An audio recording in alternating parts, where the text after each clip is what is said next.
person. That's the bio I was given. So enjoy. Hooray.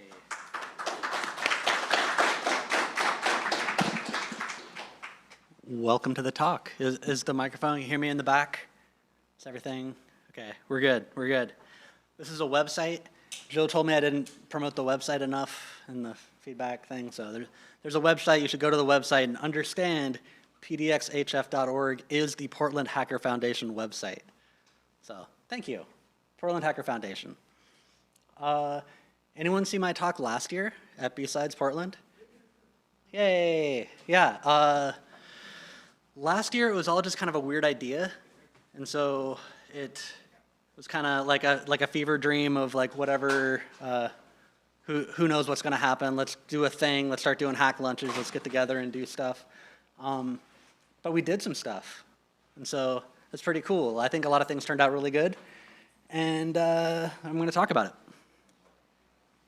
So yeah, general idea of the Portland Hacker Foundation is people give us money. We put it in a treasury. The treasury earns interest, and the money that comes from that interest is stuff that we pay out in grants.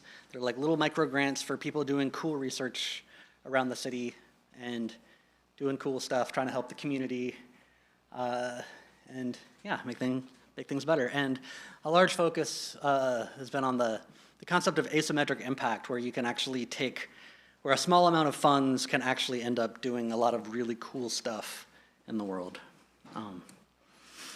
Hack lunch. So one of the first things that we established is this concept of a hack lunch. This is what we've been doing every month on the second Wednesday, and it's at the Hackerspace right now. Wednesday at noon, and basically I buy food and people come and hang out and talk about Hacker Foundation stuff, which is like money coming in, what we're doing with the money, any new grant people. If anybody has submitted any new grants to the proposal system, it shows up and like we talk about it there. If there's any board business, like sometimes we'll convene a board meeting and then like it'll kind of be a board meeting too. But yeah, and even throwing out ideas like who do we want to get new information from, who do we want to get new money from, those sorts of things. So we did the whole grown-up thing. Like I talked to a lawyer that wasn't ChatGPT, which was kind of a shock for me. I should make more lawyer friends, but it was cool. I had like a very, very cool lawyer to walk me through all these different things, and also like a CPA, like a money person that actually knows how money does stuff. We assembled a board. Jonas is the secretary. I'm the president.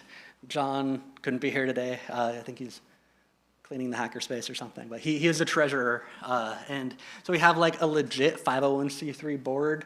We got like an EIN. We like filled out a bunch of stuff on websites and registered like for federal and the state and got everything. And then we got our tax exempt status. And like we got that letter in the mail that's like, hey, you're now like a legit 501c3 organization that can like take tax exempt donations, which is a very exciting place to be. We set up a website, pdxhf.org. A lot of this is not quite as relevant, but yeah, we made a website. If you go to the website, there's a button you can click to join the Signal group. You should definitely do that.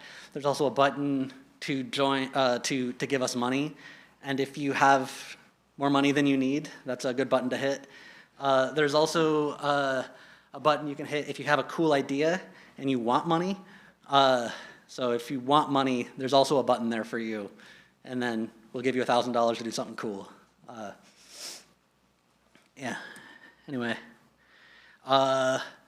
Yeah, so last year it was kind of funny. It was a lot of the activity was happening because we had to have it happen in 2024 for have like to get tax deductible donations for 2024. And so we actually like set up the bank account and got the thing and like got like the initial seed funding, which was $45,000.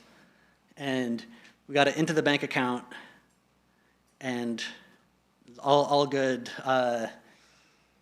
Like all kind of like under the wire, like because there was money that had to move out of one bank and then go into another bank, and I was like getting checks and like running across the street to the other thing, and it was in that era between Christmas and New Year's, like a lot of things are closed, and so like getting the timing worked out was just really fun. And so there's a lot of like last minute, like, oh, I need these documents signed for this thing to get the approval for the board approval thing, because 501c3 stuff is really interesting. There's a lot of process involved, which makes sense because it's a good institution, I guess. But yeah. So we got that, and then it was maybe 2 months later when we got the thing in the mail that says like, hey, you can take tax-deductible donations. And so then I was actually able to like deduct the donation stuff on my taxes, and that worked, and I didn't get audited yet. So that was cool.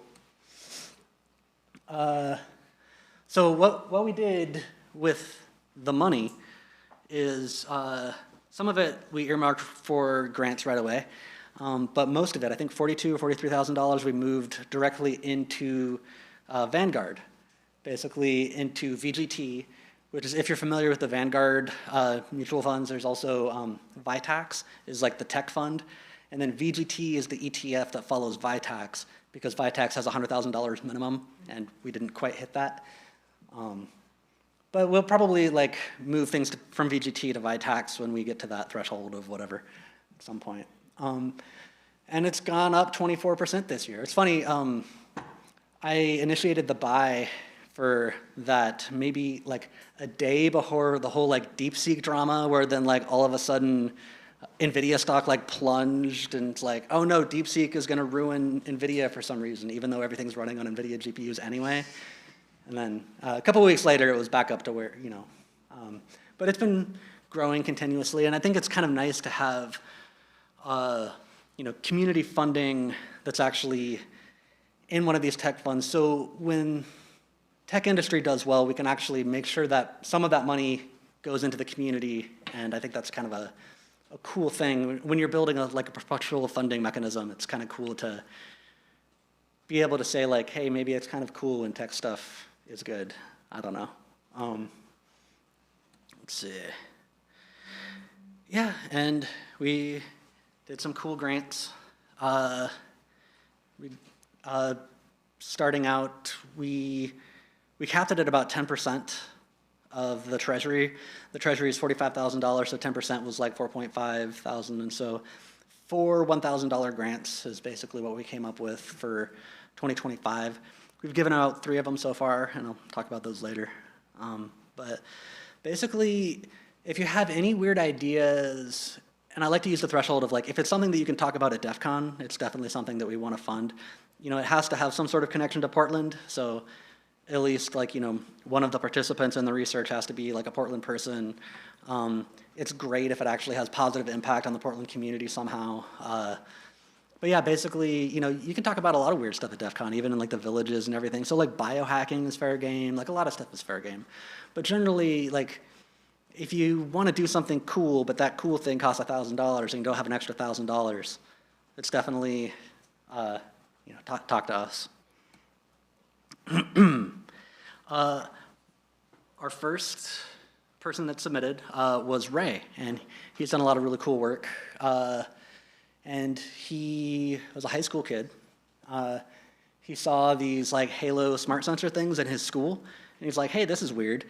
And he would talk to me about it at RainSec, and he was like, hey, there's this like, these things at the school, and like, you can get them on eBay for like $600, but he's a high school kid.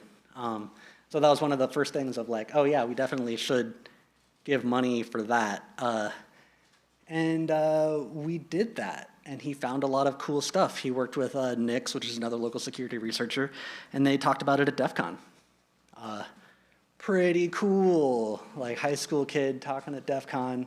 He's now graduated high school and works in the information security industry. He's doing cool stuff at Eclipsium now, and he's hacking stuff. And so that was neat, because he was somebody who like did not have a lot of connections in the industry and everything else, and he started showing up to things and then participating with stuff, and then did a lot of really cool research, and is doing pretty good now. Yeah. So Maya's also been doing some cool stuff this year with,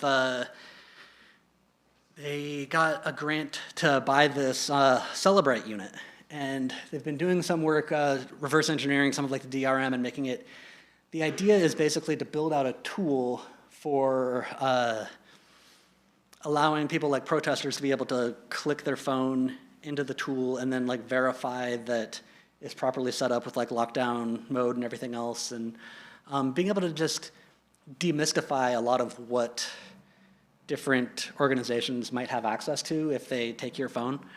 And so I think like the public education of like what the Celebrite tech is doing is definitely a big deal. So that was a big thing with the George Floyd BLM protests back in 2020 in Portland. A lot of people just got randomly like kidnapped off the street and their phones were taken, and their Celebrite group at like PPV had a big backlog and they couldn't return people's phones fast enough because like they didn't have enough people that knew how to use the Celebrite stuff. But they were dumping everything they could find off of all these phones that they'd captured, and I'm sure similar stuff is happening in what's going on now. So it's good to just understand the tools of like digital self-protection and everything else. So, yeah, and this is a pretty recent submission. We awarded this grant maybe a month and a half ago, but Jay's been doing some really cool work with outreach stuff, helping people kind of build secure private profiles and actually feel comfortable doing the things that they should feel comfortable doing. And so, I forget how many she bought, but like hundreds and hundreds of these USB sticks that are gonna have Tails, and she's been running like Tails workshops, and she's got a big, like an upcoming workshop that's gonna be happening at the Hackerspace, probably in a couple weeks, I think. I think the timeline is still not fully established on that, but there's a GitHub project there that you can follow all the cool stuff she's doing there. And so that's another really fun project that we're very happy to have gotten a submission for and funded. So, and it could be you, audience. I don't know. I don't know where that backtick came from, but that's kind of sketchy. Anyway, there's a lot of AI-generated fun in this slide deck. Anyway, but yeah, we've got another $1,000. If anyone's got cool ideas, come up and talk about it, or go on the website, which you should definitely do anyway, and then submit it through the form there, and that's good. Or if you're not sure if you want to submit it on the website, you can even show up to a hack lunch. Hack lunches are totally open to the public. Anybody can come by and eat free food. Sometimes it's sushi, sometimes it's tacos. It's either sushi or taco, sometimes pizza too. But yeah, we generally say like, anybody have any food preferences beforehand, and then buy the food, and then people come out and we just hang out for a couple hours at the Hackerspace and talk about, who can we give money to, who can we do whatever to. And a lot of cool stuff has been happening. So, yep. A weird idea that I am announcing by putting it in the slides. I would like to do like a yearly hack gala situation. It doesn't need to be that fancy and AI generated. What we might end up doing for the first year is like even just calling the December hack lunch a hack gala. I don't know. That seems like a good way to do it. I really want to make sure that a gala is actually raising money. I don't want it to be one of those like galas that are done for PR purposes that actually like burn through more money than they raise. I think it's really important, like when you have a gala, that you're actually getting money coming in. And it'd be fun to do cool stuff. And like eventually, like as the treasury grows, I think we could probably do cooler and cooler stuff over time, because that's one of the great things about taking money off the interest is there's never going to be a year where we can give out less grants. Every time we get a donation, that means we get to give out more grants. And so that just means we can do more and more grants every year, or bigger grants. So I'm excited to do a lot more cool stuff. Let's see. Yeah, looking ahead. Trying to get more connections with different things like Portland State University. Also, me and Ray and Nix went to a local cybercom thing at PCC Sylvania. Was it last week or like a week and a half ago? Talked to a bunch of high school kids about the Hacker Foundation, trying to get them in on it, and so we've pulled them on stuff. And there's high school kids working on all sorts of cool stuff all over Oregon, and like these kids were from all over the place too, so it was very cool. we want to do some like mentorship stuff, like corporate sponsorship is a thing. If you work at a company that likes to give money to places, like we can even do a thing where like a researcher in the company is paired with a researcher that's like just getting going, and then it's like, I don't know. There's a lot of good collaborative, strategic-y kind of things that I think we could do here. Yeah, there's the website again, pdxhf.org. Put it really big so you can see it on the thing. Go to the thing, go to the website, join the group, submit ideas, donate, corporate stuff. Yeah. If you know anybody that has money that they want to give or has ideas that need money, definitely point them towards the website. Join the Signal group. The Signal group is very informal too. It's not like anything super fancy. You just join and hang out and talk about weird stuff. It's like a hack lunch. It's all the time. Is that my last slide? That's probably my last slide. Oh, yeah. I hit next slide and went, meh. That was cool. Anybody got questions? Best stuff? Other than the initial 45K, Yeah. have you raised any significant bulk funds? We've got a maybe donation coming in. We'll see if that gets in by the end of the year, which would be good. We've had like handfuls of community donations and stuff too, like $100 at a time and different things. And if you hit the donate button on the website, we are now like an official PayPal like nonprofit, which is kind of cool. So we don't have to pay like the PayPal fees, I guess. But yeah, it's set up now that you can put in any amount and do like monthly donations or yearly donations or one-time donations. And so anybody can just kind of set that up, and then it goes into the pool, into the treasury. So yeah, no, go ahead. What changed your expectations as far as like something that was easier to set up and get going, or what's been taking more time? I mean, I knew that a lot of like the legal stuff was going to be a pain. We were originally planning to do this. I'm now forgetting all like the legal terms, but there's the like sponsorship where we're operating underneath like another 501c3, so we have kind of a little bit less paperwork and doing that stuff for a while, and then we ended up just doing the full-on 501c3 from the gate, and I think some of that was easier than expected. Paying taxes is easier if you get less than $50,000. There's like a threshold, like if you get more than $50,000, then you have to fill like a form NJ27 or something. I don't know, that's a little bit more complicated. I made up that number, by the way. That's not don't.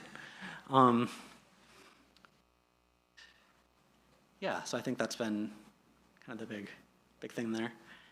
Anyone else got questions or weird ideas or? Do you have like a strategic plan for, growth of the fund in terms of ability to give? I mean, it's in the Vanguards. The Vanguards give free money for life, right? Is that how that works? I'm told that's how it works. But yeah, no, I think there's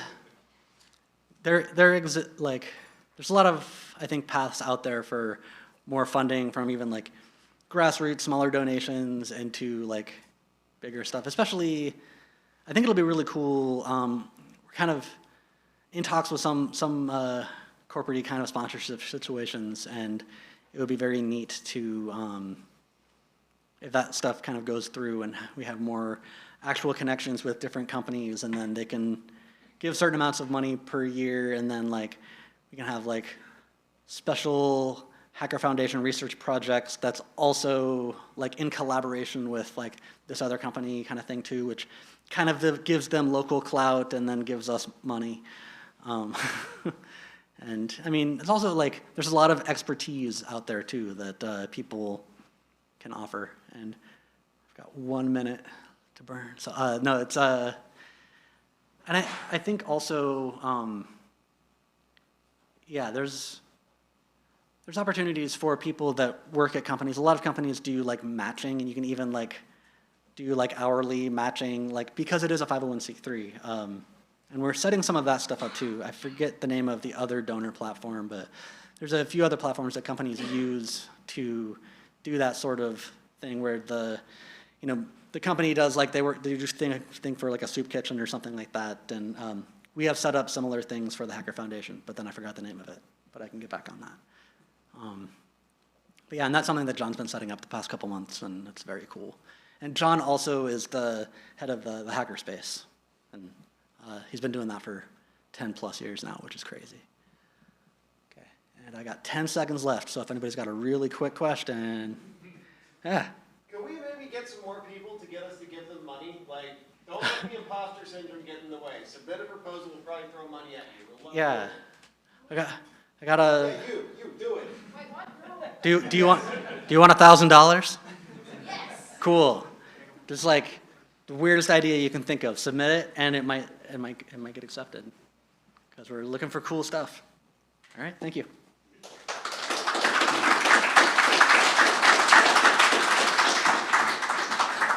can pick your speaker kit. Oh, red. The colors match the socks inside. What? Yes. Okay. Red. Okay. I'm still excited about red. Okay. So should I coordinate to something? Give me money. Okay. You can tax deductibles or whatever. Will do.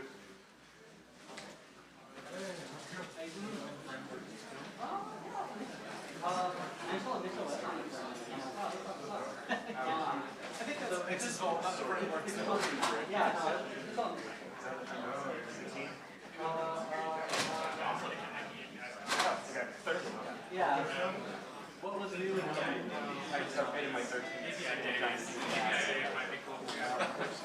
Like, is it a guy or a group? I don't know. It's a group, yeah. That's cool. I could, but it was 20 last time I checked. Oh, it's 20? Okay. Yeah. It goes from 12 to 1, and I'm like, all right. There's a 40-minute talk. Yeah, CS's talk is about like surveillance in Seattle. It's going to be a long one. Oh, sorry, I skipped one, yes, your core. Yep. That's it. How much of your bio do you want me to read for the intro? Just like, How much is there?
That you are going to be seeing shortly is the Instant API Hacker, brought to you by Corey. Corey literally wrote the book on API hacking. It's a very good book. I've read it myself. And has started an online learning platform, and I just deleted the note. Cool. You'll hear plenty about it throughout. All right. Well, enjoy the talk. Welcome, Corey.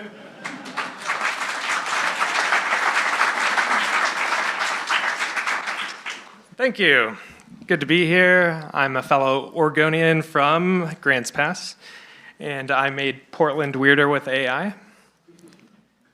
So I wrote the book, Hacking APIs. I founded the API Security University. I've done some other stuff. I'm now the founder of Happy Labs, recovering from accounting consulting world, where I was a senior manager of pen test for Moss Adams or Baker Tilly. Any representation from down the street? No. How about any InfoSec U students? Oh, this is awesome. Okay, so you'll hear more about it. InfoSec University, I founded it. It followed the book after we released that. The university is completely free. And so we now have 17 courses.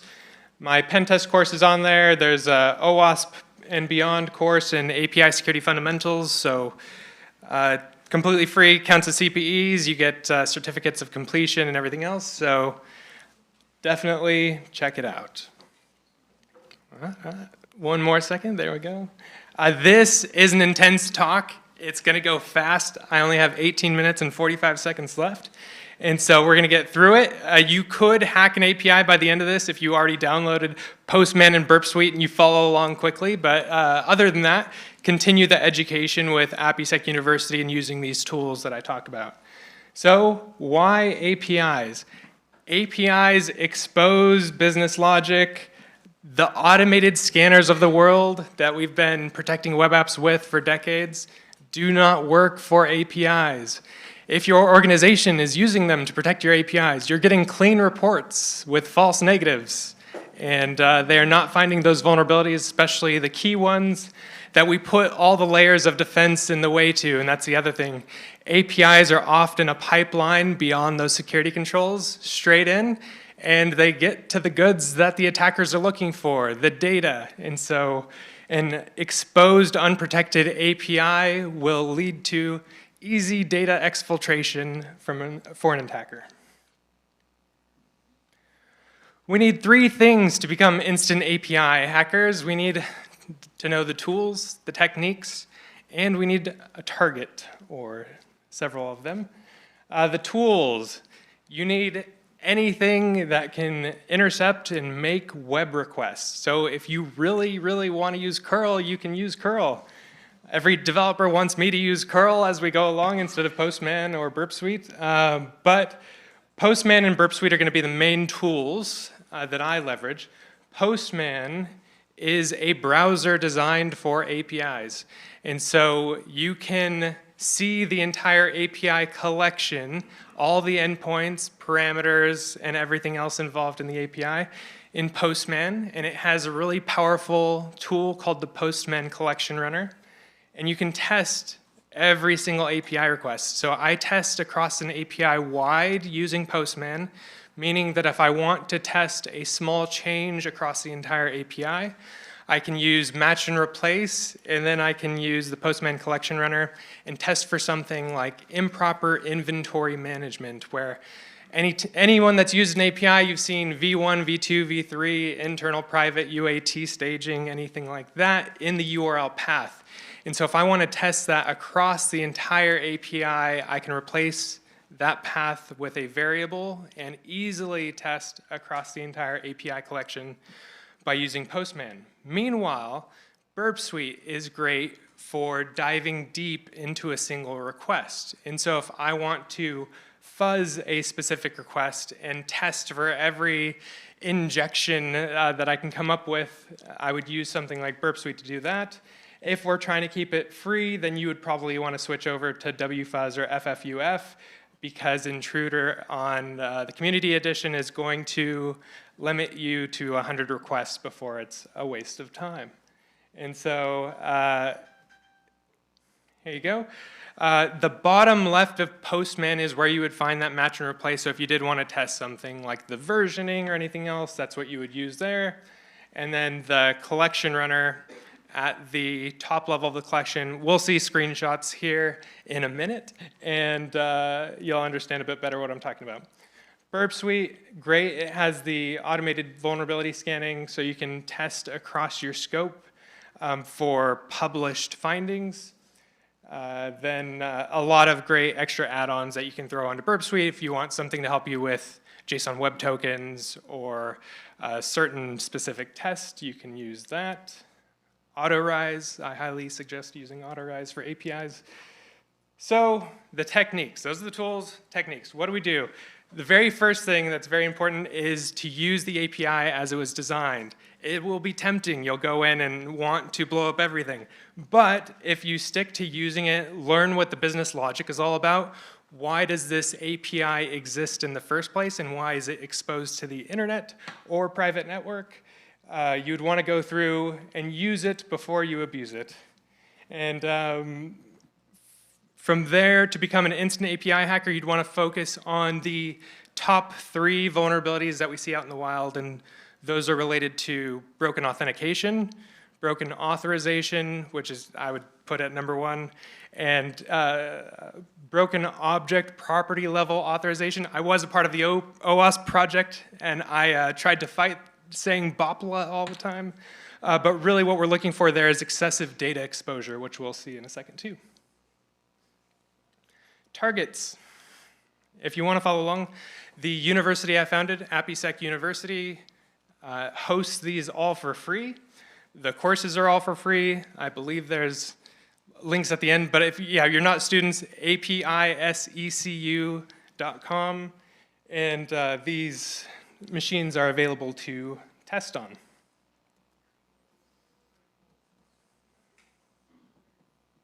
So, we use the API as designed. What that really means is you need to have successful responses coming back.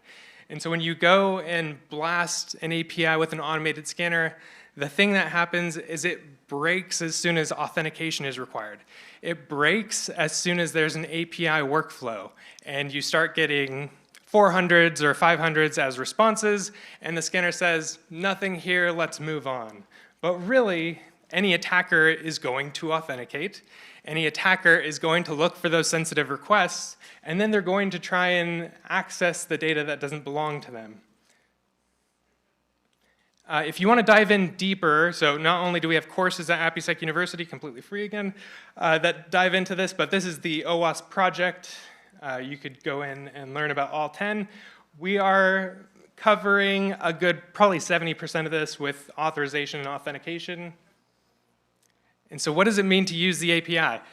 This, I've created several API CTFs. One of them that was listed earlier is one request to rule them all.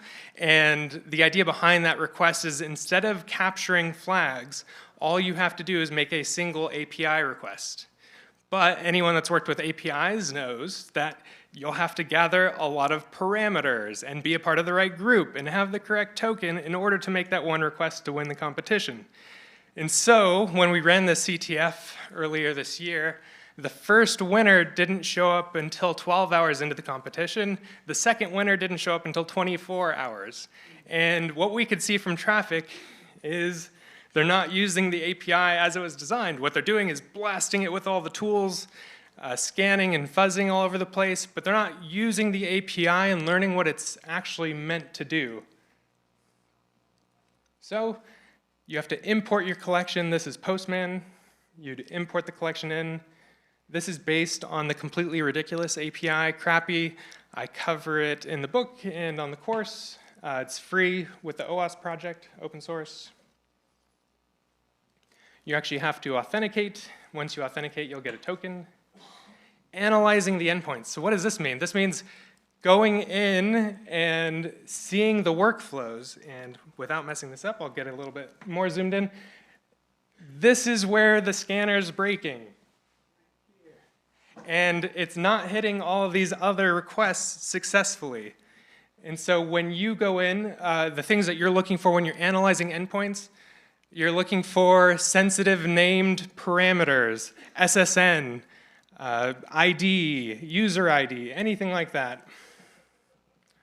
The authorization testing typically happens at the right-hand side. So it could take a single API for a chain of 4 requests before you get to the end to even be able to test for authorization. The other thing that I look for is frequency of parameters. So what parameters do I need to get right and create through a chain to test them all the way through? Which ones are less popular but have a serious impact? And then understanding your capabilities. What can you create, read, update, and delete?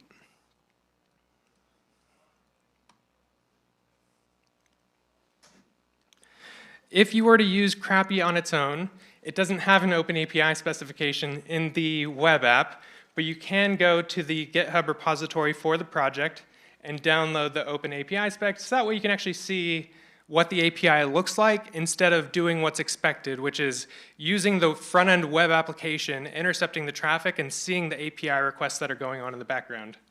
And from my experience, I mean, that's a majority of what you see out there. 60+% of the APIs that we're pen testing, we're intercepting the traffic and then interacting with them versus having them documented in a formal way. So you authenticate, you log in, you get your JSON Web Token, and then you use that to have successful requests across the board. This is a small feature in Postman, but you could have no idea how to use Postman at all, and they have this great AI tool called PostBot. They hardly advertise it. It's not flashy. It's at the bottom of the screen. And you can use plain language to say, like, help me attack this authorization endpoint. It'll do that. Help me write a script to automatically add my token. It will do that. And then where I typically start my search, even bordering in the using the API to analysis point, is when I make a request, what sort of data is being sent back to me? And that's where you see BOPLA, or excessive data exposure. Anytime that you are sending a request and getting back way more than you ever asked for, it's excessive data exposure. When it becomes a vulnerability is when you can demonstrate impact from that data. And so there are plenty of APIs we see all the time, configuration APIs or otherwise, that provide a ton of data, megabytes in HTTP responses. And that could all be public information. Maybe the architecture could use some work, but maybe it doesn't have any of that sensitive information that moves it over into the vulnerability category. So this is a really good, I'll skip down a little bit right here. This is a really good instance of this. If you were to go to the forum on Crappy, this is what you would see. And so you see a username, you see their post, the time and date that they posted, but if you were to intercept the API request that powers that front end, you would actually see this. And so instead of just seeing the username, you actually have the user ID.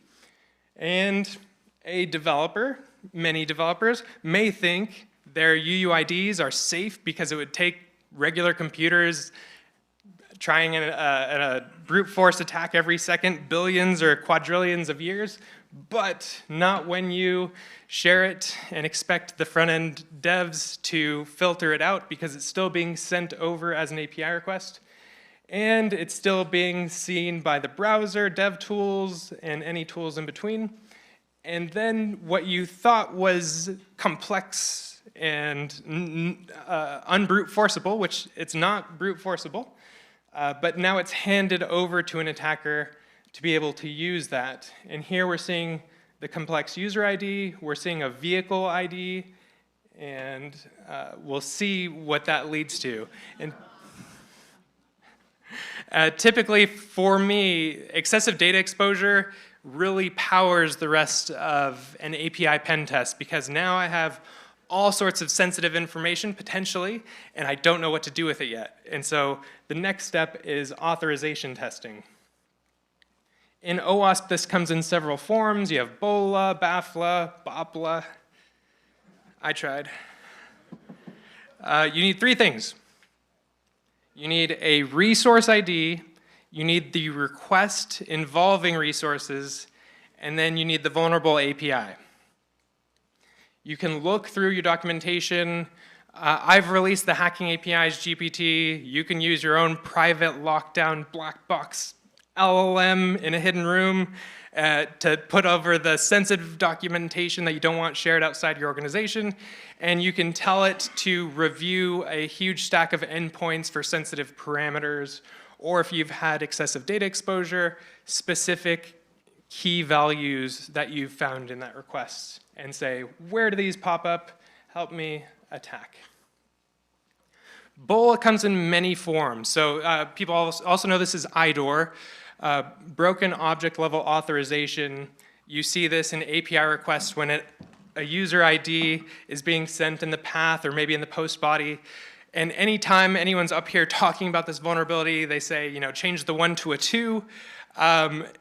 But BOLAs have become more complex. So you don't just see a single instance where it's as easy as the predictable ID, but you see combinations of data. So you see the company name or the username with that value, or you see part of it in the URL path and the other part in the post body. So you have to think beyond just the incremental IDs and see how the API is actually bringing sensitive resources and using those in the web app. Here is an example. No one can see the small text, I'm sure, but this is a standard post request. It's to a storefront wallet, which instantly red flags, very sensitive information is likely involved with this request. Below that, the big block is going to be your JWT, the authorization bearer token. But what you're going to miss on the first request is custom headers. And so you would think when we're talking about what is the application using for authorization, everyone would take the bet that it's the authorization token. But it's not.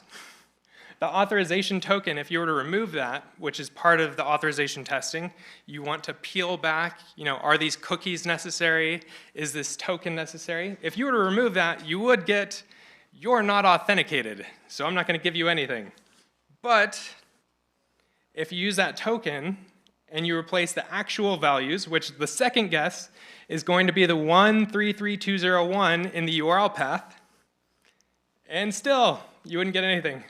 But if you find these two custom headers, they don't care what JWT you're using. They're just saying, do you have a JSON web token that hasn't expired yet? Yes. Okay, then you can access anyone's information as long as you know these two things, which were not included in excessive data exposure vulnerability. Yeah. So, going back to Crappy, which you could practice with, Crappy is meant to be sort of like an Uber maintenance app. And so you can go in there, you can add your vehicle to it, you can track its location, you can request maintenance, you can talk on the forum and order parts. This is what you would need to do to add your vehicle to the platform. As soon as you sign up for an account, it will send you this email over port 8025. In this, once again, you see a complex VIN, this 4G, so on and so forth, with a PIN code.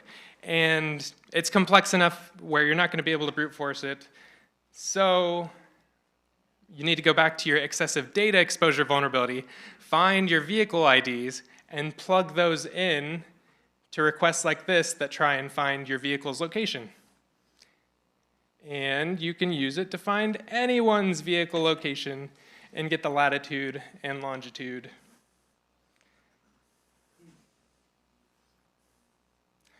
So you could do all of that. You could have done it while we did this. In 20 minutes, you could be an instant API hacker. I know that's not realistic, mostly because of guest Wi-Fi networks and installing a couple tools. So to apply your skills, here's a list of deliberately vulnerable applications. And so this is a two-part. One, encourage you from an educational standpoint to go and attack these with some of the tools and techniques I've covered. If you want to learn more, you can go to InfoSec University, learn more. The second one is prove that your organization's automated scanners don't work, because all of these have all the vulnerabilities.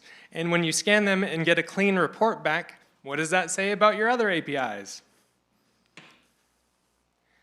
And that is it for Instant API Hacker. Feel free to connect with me on LinkedIn. Thank you very much.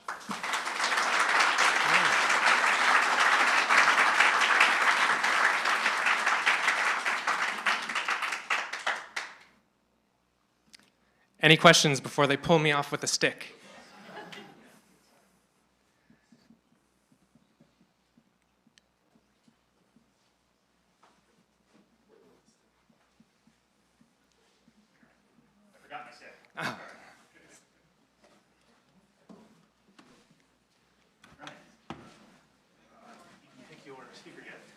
The color of the zippers match the socks.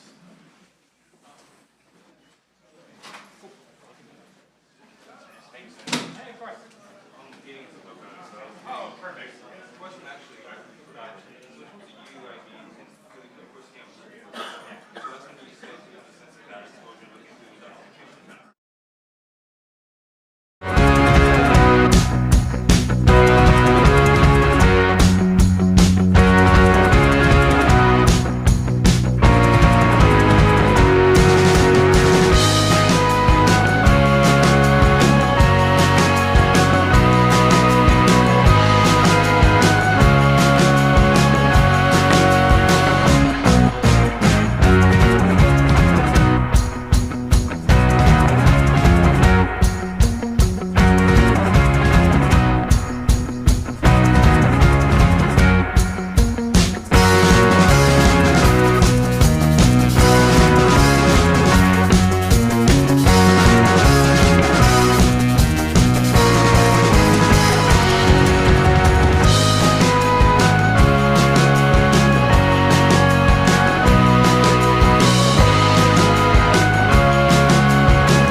Kees Cook. It's spelled weird. I was named after my Dutch grandfather, and vowels are strange in Dutch.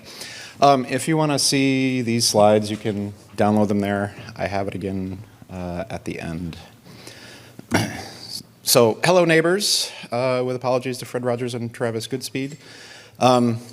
I like this greeting just out of sort of the history of Fred Rogers and his kindness, and I think the generosity that exists in this industry, I think, was something that really happens a lot when you go look for it. In particular, Travis sent me a bag of USB face dancer boards back when I was looking at debugging, finding bugs in the Linux USB protocol handling, which was much appreciated, so very neighborly. So about me, professionally, I have been doing this a while. I was a sysadmin at the Open Source Development Lab, which ultimately became the Linux Foundation. So I like to tell people I was working at the Linux Foundation before Linus Torvalds, but that's not entirely true. Then I moved to work on the Ubuntu security team to try to beat user space security into some sensible space, and then joined Google to work on Chrome OS originally, and now I'm basically a full-time upstream Linux kernel security hardening lead. So there's a lot of people that helped me get this job done. I moved to Portland in 2002, so now I consider myself a native. I've been a free software hacker for as long as I can remember, and was lucky enough to be on a team that won the DEF CON CTF 2 years in a row. I thought it was initially a fluke in 2006, and then we worked really hard to prove that we could actually do it again. That was awesome. Oh, right, and of course, I'm speaking for myself, not for Google. So I got to show quotes from other people. I like to send a lot of security hardening patches to Linux kernel. Linus does not appreciate it. This is his quote. I did not, in fact, stop sending patches. But I don't want this to be all about me. This is a group effort. I want this to be about all of us. So here's a much better quote that I found through this fantastic book, which is very dense and very scary. This is how they tell me the world ends, which is about like the sort of the cyber weapons arms race over the years. It's pretty interesting. Anyway, the quote goes, "The most likely way for the world to be destroyed, most experts agree, is by accident. That's where we come in. We're computer professionals. We cause accidents." This is supposedly from Nathaniel Borstein, who drove the creation of the MIME standard, which I think is apt. So to that end, I've liked to think of practicing with accidents is really capture the flag in a lot of ways, playing these things. And my thought process on CTF has been there's effectively 3 stages that you're working on, right? You got to figure out what the flaw is. You know, do that work, understand what's actually going on, really understand the system and how you can manipulate it. And then you have this choice of 2 other paths. You can weaponize that flaw and mount the attack. This is sort of like the red team area. Or there's, you know, hardening the binary, the source, or doing whatever you need to and defend against attacks, which is sort of the blue team area. I have a somewhat weird view of this, which is I understand how bullets work, so I can either work on machine guns or body armor. This is overly militaristic, but it's not exactly inappropriate considering software flaws are being exploited to target, you know, journalists and political activists and their families. So there's a little overlap here in the reality of the situation. I ended up going the body armor route, but I do appreciate all the folks that are going the other way. They keep my phone free.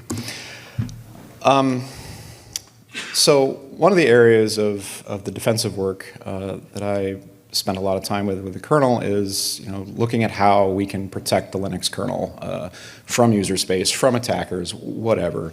And there wasn't really a central concerted effort to work on this area back in the day. And I picked away at bits and pieces for a while and then realized there's no way I am ever going to be able to do all of this myself. It's going to take me too long to learn all the different architectures that matter, learn compilers, there's just so much going on. So I tried to sort of start herding cats and get people involved and announce this Linux kernel self-protection project back in 2015. And the main goals that we had were to remove entire bug classes, because chipping away at individual bugs is just a total game of whack-a-mole, and it's hard to make progress. And when you look at the lifetime of bugs in the Linux kernel, I have whole presentations on this.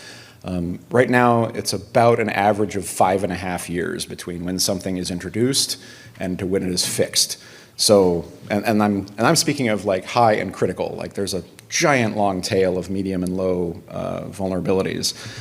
So I like to point out to people that it's a 5.5 year window. So right now, for all of you using Linux-based systems, there's vulnerabilities in your system that many of us have not found yet. Some people might have. So trying to get rid of the bugs at the beginning is pretty important. And then since there are always going to be bugs, we need to look at how do we get rid of entire classes of exploits. How do we mitigate that? How do we make it not easy for attackers? So it's been, 10 years roughly. Have things improved? I'm going to show us some vulnerability trends. But first, I'm going to quickly take a look at Linux kernel flaws and CVEs. This topic has come up a bit because the kernel became its own CVE naming authority in February, which is to say that now the kernel maintainers, or really the CNA team within the kernel, are doing CVE assignments. Whereas before it was sort of general purpose distros. When they tripped over something that they cared about, they'd assign a CVE.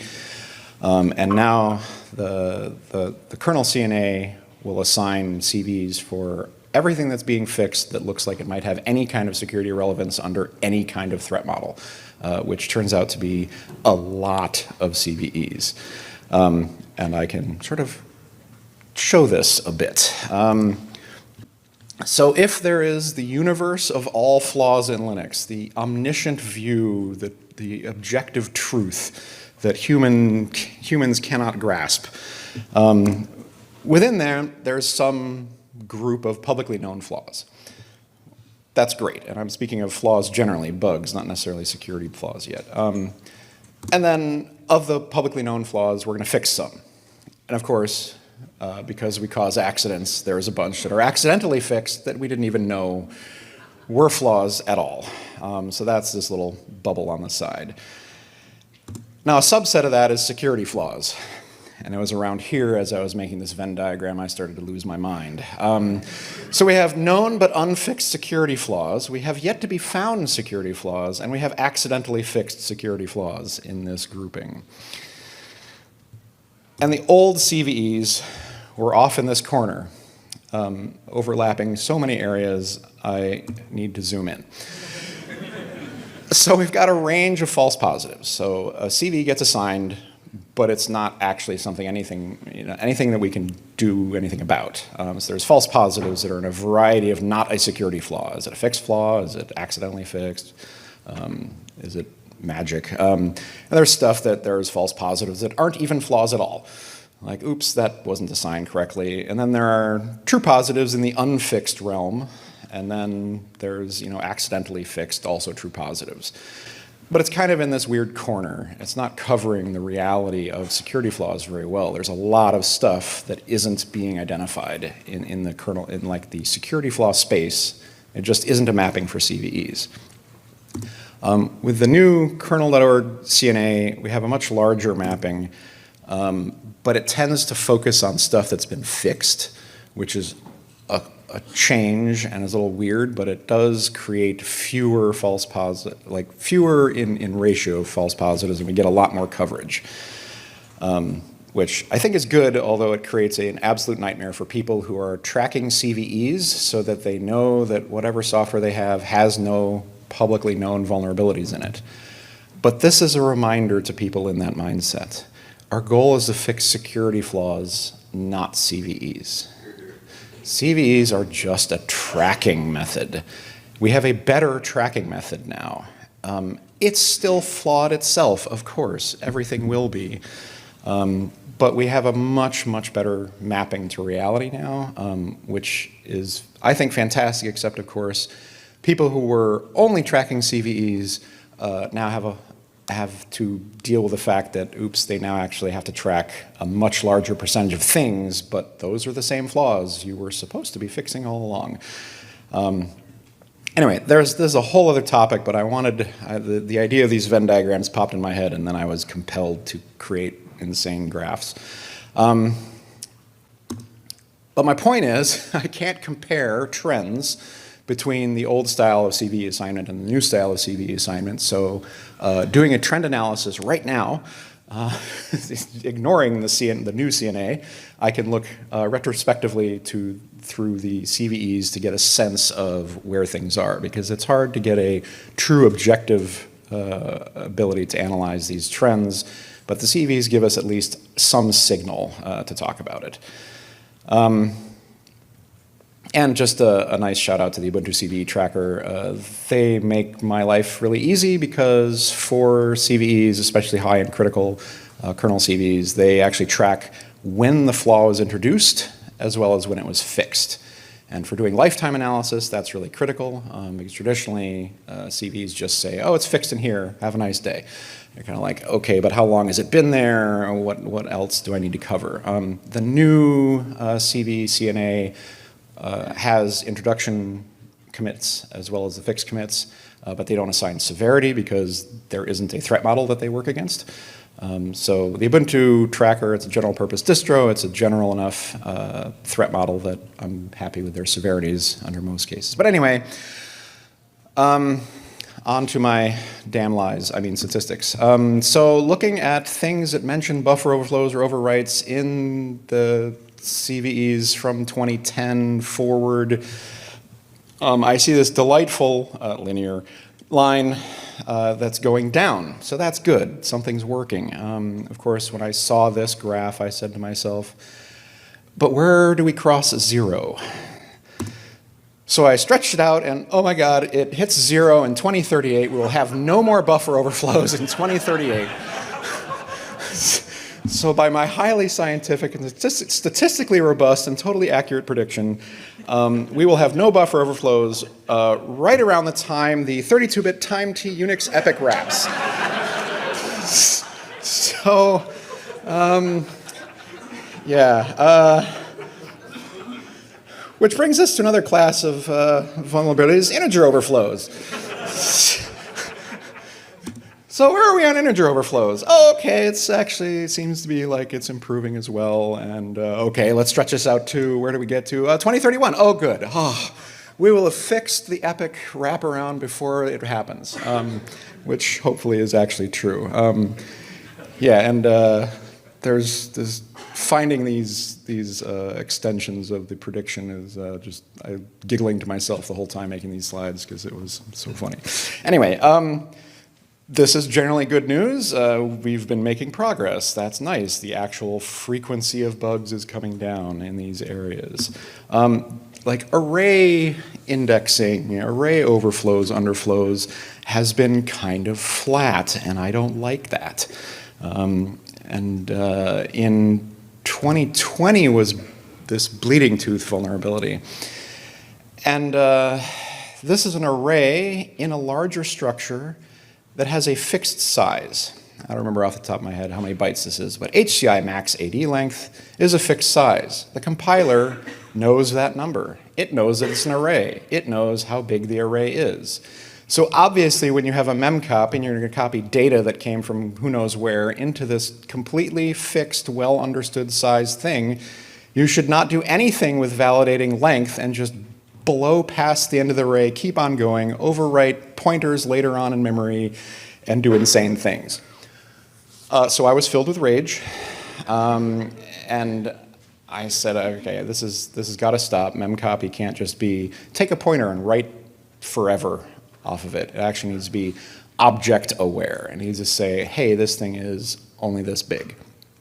And it doesn't do this because C for 50 years has been treating memcopy just as an address, like that for the destination is just an address. There's just no concept of anything, and people will deserialize strings of bytes into many neighboring structures intentionally. So we started refactoring the kernel and redefining memcopy, and so if we take a zoom in on the array now, okay, we're making progress. It's not a great signal, but we've spent a lot of time on this, which I'll get into a little bit later. So the question is, now where's the low-hanging fruit? We've clearly been squishing bug frequencies out of these larger classes. Well, as it turns out, use after free has absolutely skyrocketed. And I like to look at where it starts to really come up, like 2016 and on. I'm like, oh, so where we started trying to actively get rid of bug classes in these other areas, people went, okay, the easier space is to look at use after free and dealing with temporal problems, not spatial problems. Okay, that kind of sucks. A question, of course, I had after seeing that graph is, oh my God, like that's a huge number. Why is it growing? Where are these coming from? So did an analysis of where all the fixes, like what files are getting touched in the kernel when fixing use after free bugs. And some big ones that stand out that I can sort of point to are netfilter code, the Android binder interprocess communication driver, and IOU ring. And there's been a ton of research and mitigation work on use after free that's not all upstream yet. So the Google kernel CTF vulnerability and patch reward program. So you can get money if you point out a vulnerability, and you can get more money if you send a patch, please. Netfilter has been just receiving a complete beating on here, which is really interesting. And IOU ring got such a beating earlier that Chrome OS started turning it off. Android is really tight on restricting it. It just was seen as way too young an API and is too prone for errors. And then Android binder is one of the first targets of a full driver to be completely rewritten in Rust for the kernel, to just get rid of lifetime problems, all the spatial and temporal problems that go away when you're actually using Rust for things. And so I want to talk about how we drove down other bug classes. There's a whole list of stuff that I just off the top of my head, we've been doing a lot of stuff for a long time, but a lot of refactoring, a lot of removing bad language usage, fixing how the kernel arranges its internal stuff. But I really want to call attention to some of the other work that's, we improved the compiler to do a thing, improved the compiler to do a thing, improved the compiler to do a thing. It's like, that's not actually about the kernel source, that's actually about C itself. So it's time for another quote. This is Yoda talking about the C language, which is, ambiguity is the path to the dark side, leads to confusion, confusion leads to flaws, flaws lead to suffering, and I sense much ambiguity in you, C. Yeah, C supports ambiguity, but we can fix that. So there's the whole class of undefined behavior, which is a really hilariously well-defined thing for compiler folks to talk about, and it is a source of a lot of flaws. But honestly, it is just a special case of language ambiguity. And of course, there's no memory safety, no lifetime enforcement, no safe concurrency in C either. But our choices here, as in the Linux kernel, are what do? We have to remove ambiguity in C and write new stuff in Rust. So what do I mean by ambiguity in the language? And I have 100 examples, but I'll talk about a couple ones that I think are pretty clear. So the first one is uninitialized stack variables. It's important to remember that there is no such thing as uninitialized. It's just whatever was there before. And as an attacker, if you can control what's going on, you can control what was there before, which means it's very, very well initialized. And yes, my garbage example here, the compiler will warn you in this case, like, hey, you didn't set on the stack before you used it. But it loses track of things very, very quickly. If you pass anything by reference, if you go through any unusual optimization paths, the compiler just sort of loses track of it and says, I don't know if it's initialized. Weirdly, the optimizer does, but that's okay. So this is an ambiguity. What is in this value? I don't know. It's sort of non-deterministic in the sense of the programmer's intent. But this was created. Trivial autovar_init equals 0. You just say, everything's 0 by definition. And if you assign a different value later, an optimization pass will just get rid of the 0 assignment. You're all good. Everything goes away. The compiler will still warn when it can. And it becomes deterministic. And it's safer in almost all contexts. So if you've failed to initialize a thing, you've got a null pointer, which is usually handled. You've got a 0-length string, so nothing's overflowing. You've got 0 bytes to copy, and you've got UID 0. Okay, so not always perfectly safe, but it's much better than that. There was an enormous amount of pushback from the compiler community on this, because they said people will depend on these variables being 0. It's like, yes, that's the point. And they did not want to fork the language. Again, I do. I would like a safe C. You can have your crazy C, but let's get something that actually works and is deterministic. It's not ambiguous about what's going to be there. So here's another one, array bounds checking, right? The thing that filled me with rage over Bleeding Tooth. So fixed size, we can in fact do bounds checking here. We have now repaired all of the complete insanity. It was just pick up a rock and there's another rock under it, just kept going with all the weird garbage in the compiler where it would sort of refuse to check array sizes for like a lot of bizarre ancient reasons, compatibility, all compatibility. But we've got this flexible array style, which is, well, we'll define it at runtime how big it is. And so C goes, well, I guess I don't know anything about the array, and it just gives up, which is, we don't want that. We would like to be able to say, if I have an array, I know how big it is. So we've added now the counted by attribute. So you can hint to the compiler like, hey, yeah, it's sized at runtime, but here's where you go find how many elements are actually in this array. And now, theoretically, you can get bounds checking on fixed and dynamically sized arrays. Oh my God, it's a miracle. I don't know how we could have ever thought to do this, says C, the only language that hasn't been able to do this for I don't know how many decades. But this is kind of a big deal. There are a lot of other ambiguities. I could literally continue to talk for hours about this stuff. So the real target lately that we've been staring at is dealing with the language. So I think of the C standard as strict, slow-moving, and that it prioritizes compatibility over robustness. And they have their reasons for doing this, but for me, trying to be really practical about what's actually happening on running systems, I need things to actually be dependable and unambiguous. So if you ever find yourself so cursed as to need to do this kind of a thing, the key to making practical progress in GCC, Clang, and MSVC is to use the magic phrase, I would like to add this language extension. And then they go, oh, not to the standard, and they go away. And they're happy to let you blow things up. So then you coordinate between the compilers, and the C standard can catch up when they're ready, when someone wants to spend the time to do that. And I've been trying to nerd snipe people into talking to the standards committee and getting things happening, and it's coming along slowly. The zero initialization might be coming in the future at some point, which was finished years ago.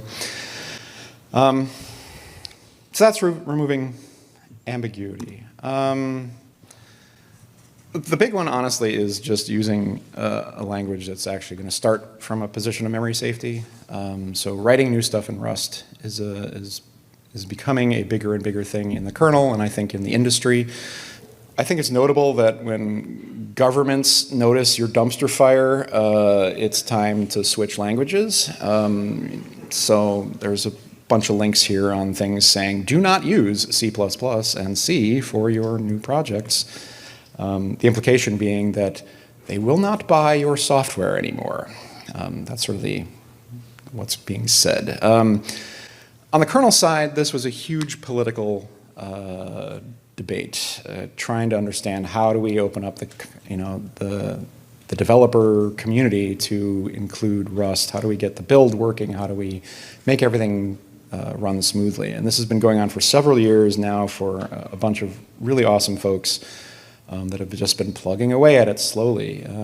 There's a lot of stuff landing into upstream, a lot of the bindings, trying to get all that done and get maintainers on board. And in the meantime, while that's going on, entire drivers have been written in Rust. We've got 2 full graphics drivers now. There's file systems, block drivers, network drivers. So thing I said recently to someone is, if the Linux kernel can start using Rust with its rather aggressive ecosystem and grumpy maintainers, I really think anyone can start doing it. We did it. Anyway, so those have been my struggles, shared struggles. There's a lot of other people involved in this work. How are you doing? If you're just getting started, please keep it up. If you're already writing in Rust, you're awesome. You're defending the cloud from evil, the job never ends. Keeping the AI from consuming the planet. I do not want to be turned into paper clips, thank you. Are you jailbreaking devices so I can fully use my hardware? Also thank you, and also I apologize for removing bugs, because you do need the bugs to jailbreak. That's a dilemma. Doing other stuff in the industry, I completely love it. I don't know, all of our work can be a struggle, but it makes a difference. I think it can be really frustrating and demotivating at times, but in the end, we're making progress, even in weird spaces like the kernel. I don't care if this is cheesy, but I'm going to go back to Fred Rogers, and I think it's a great quote. It's, what you're planning and doing are things that can be a real help to you and your neighbor. I'm proud of you. This is good work. So thank you, and enjoy the rest of the day.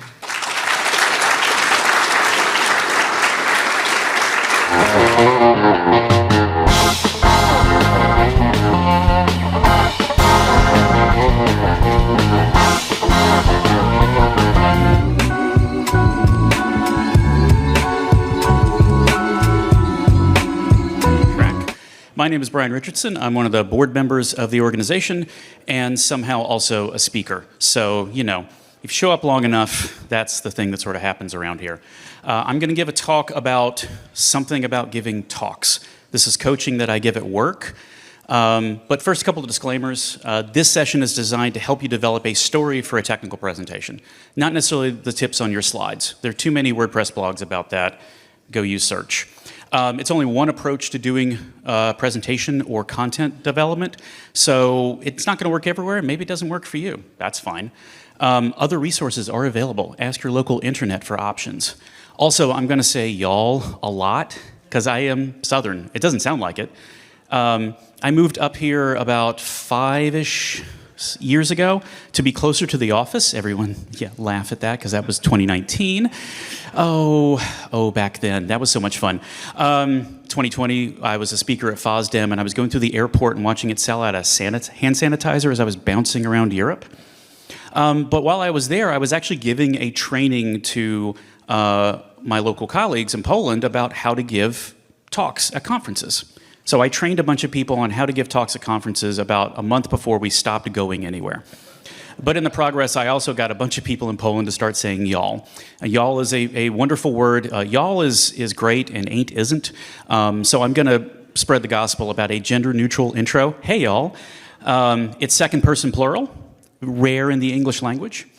It is scalable. So y'all are the people in the room, and all y'all are the people at BSides. So all y'all is a service. and it's Southern. That joke changes depending on where I'm giving it. At a sci-fi conference, all y'all is an area effect spell, so you can scale that as well. So, hey y'all, I'm Brian. I think we went over that already. I used to write assembly code for money. I don't recommend it as a career, but if you want to learn about security, congratulations, you're everybody's new favorite target. To give you some background, I went to a high school for science and math whose mascot was the unicorn. So me ending up on this stage is nobody's surprise. I was responsible for press delete to enter setup for about 15 years, moving from code to sales support to technical marketing. Traveled a lot for that and went to so many Intel conferences that they just ended up hiring me about 15-something years ago. I was an open source advocate for a while and was working on firmware specs and doing a lot of tech marketing around UEFI. I didn't write the whole spec, it's not my fault. I'm also on the board of BSides, and I do a lot of video production for this little tiny convention called DragonCon in Atlanta. It only had 70-something thousand people last year. No big deal. It's kind of large. In working in all these different jobs, what I've learned is about storytelling, something I didn't really get as an engineering major in college. I was at Clemson for 6 years. Unlike most people who go to Clemson for 6 years in engineering, I got 2 degrees. Oh boy, that was hard. But I figured out over time that when I was coaching people in labs about writing reports, they would write down data, but they wouldn't give me information. Those are 2 different things. And the ones that were better at that were actually telling a story in their presentations. And the more that I have to digest other people's stuff, read things for executives, write quotes for people with cooler job titles than I have, and get people to pay attention to firmware, which is really hard, it's kind of boring, you have to clearly define your problem. And this is what a lot of people don't do in their technical presentations. They don't define what the problem is. They just start throwing data and code on a slide. And then there's that mass exodus 2 minutes into the presentation. You're like, oh no, what did I do wrong? You didn't describe a solution necessarily, but good technical presentations do, even white papers. And it links to the solution. In your talk, in 20 to 45 minutes, you will not actually give the full solution to the problem. If you put up that much code, people will squint, and then your audience is staring at the slides and not listening to you. And finally, it's the appropriate length, which we'll see if I can hit the 20-minute mark in this thing. Now, those 4 properties, where have we seen them before? You are tuning them out constantly in a very effective form of communication that you have been subjected to against your will, but you don't want to admit it, but it works on you. And it is a television infomercial. Raise your hand if you understand the concept of an infomercial. I have to check because a lot of people now have the option of paying to not get commercials. And now you're paying less for the thing that used to pay to not get commercials because they want to charge you more if you don't get commercials. So now you're seeing commercials again, yay, free TV. So an infomercial looks like a subjective piece of entertainment at first glance. I'm learning something about a rotisserie chicken maker. Ooh, this must be newsworthy because it has a news style format. No, they're trying to sell you something. But it is a large industry. It is worth $200 billion US annually. That is a lot of dollars. Even if it was a different currency, still a lot of dollars. So these look ridiculous. All right, who owns Flex Seal? Go ahead. Somebody's got, yeah, okay, it worked, right? Spray rubber in a can. $200 billion, what are they doing right? One of the things I do is I make stupid videos for the internet for this thing called DragonCon TV, which is I founded 2 TV stations. One of them was fake, but it's the bigger one now. I founded television at Clemson back in the 90s. Again, I wrote assembly code for money. And the thing that we do at DragonCon TV in between the actual panels is we make content to entertain folks, kind of like gap programming. And we would just parody, what if a TV commercial existed in your sci-fi universe? What if Deadpool gave a master class on breaking the 4th wall? What if you could spray something on your movies and it made them better? Right. So that was improving. It also came with retcon, which is a spackle used to cover over plot holes. That's the kind of nonsense I make. But then when you make fun of something, you deconstruct it and find out why it works. And now I find out why the infomercial works. Because every good presentation, while I was doing that stupid comedy nonsense, I was doing a ton of conference presentations. So I was in the audience like you going, oh, why does this work? And it turns out a lot of people have latched onto this idea of the same format as the infomercial, which is fail, fix, learn, and act. And every infomercial has these 4 stages. Fail is the black and white part where I forgot how to human. I can't put on a robe. Why can't I can't put on a robe while I'm sitting down? Okay, so I get a Snuggie, right? Fix is the thing. But wait, there's a solution for your very obvious problem. Fail is often ridiculous. And you think it's ridiculous because they think you're an idiot. They don't. I'll get to why fail works in a second. But fix is the thing. If you have a problem as an engineer, always follow with a solution. Otherwise, you're just doing comments on the internet. Learn is where you find out how it works. This is the longest part of the infomercial. And in their format, it's 20 seconds in a 30-second commercial. But it's the meat. It's putting the tape on the thing. It's putting the robe on the person. It is slapping the chop, as they say. Nobody says that. And then act is, what do you do next? Call now to order. In marketing materials, it's called a call to action. There's no better call to action than actually having to call something. Go to a website, go to a phone number, download a thing. This is super clear. And every good technical presentation, white paper, sales deck that I've encountered has this. And this includes Black Hat and DEF CON presentations. You clearly define a problem. You propose a solution. You tell people how the solution works, but you don't read them the whole user manual because you ain't got that kind of time. And finally, what do they do when they leave? If you developed a patch for something, you better tell people where it is and how they can apply it. Hey, this microcode sucks. Anyway, my time is gone. Bye. What do I do with that information? Well, you go into the Linux thing where the microcode lives and you put it on your stupid server so the thing stops happening. And in this format, and this is the thing, when I talk about storytelling, who had to endure English 101 and the idea of the hero's journey? Right, if you don't know what the hero's journey is, you know what the hero's journey is. It's about an orphan being discovered by some old creepy dude in robes who tells him he has magical powers, whisks him off to a magical land through some kind of transport, and then they go on to defeat the big baddie with a weird nose. And of course, I'm talking about Harry Potter, but I could have been talking about Star Wars, or I could have been talking about all that stuff you had to read in the Iliad and the Odyssey. It has 7 stages. I got 20 minutes. Nobody got time for that. But the hero's journey is about the hero. You're not the hero in this story, even though you're one on the stage. You are setting up your audience to be the hero. If you tell the audience, hey, there's a security problem, the audience should be the one to fix it. You're not going to patch all the systems. Nobody ain't got that time. So you have to present it as if you are pitching the audience on what they have to take away. And yes, even if you're not selling something, you are selling something. You are selling an idea. So even in open source, you have a sales pitch. Sometimes the sales pitch is, Outlook sucks. It's a compelling pitch. Even the Magic 8 Ball knows that Outlook isn't really good. So you're still getting someone to do a thing that makes the situation better. Industry, life, whatever. Keeps you from becoming a chicken farmer in the woods because people actually fixed your stuff. I have chickens. I almost have woods. I'm 2/3 of the way there. All right, so if this was the hero's journey, I'm so sorry you're not Luke Skywalker. Now, as me, being a person who at age 5 saw Star Wars in the theater, I wrote assembly code for money.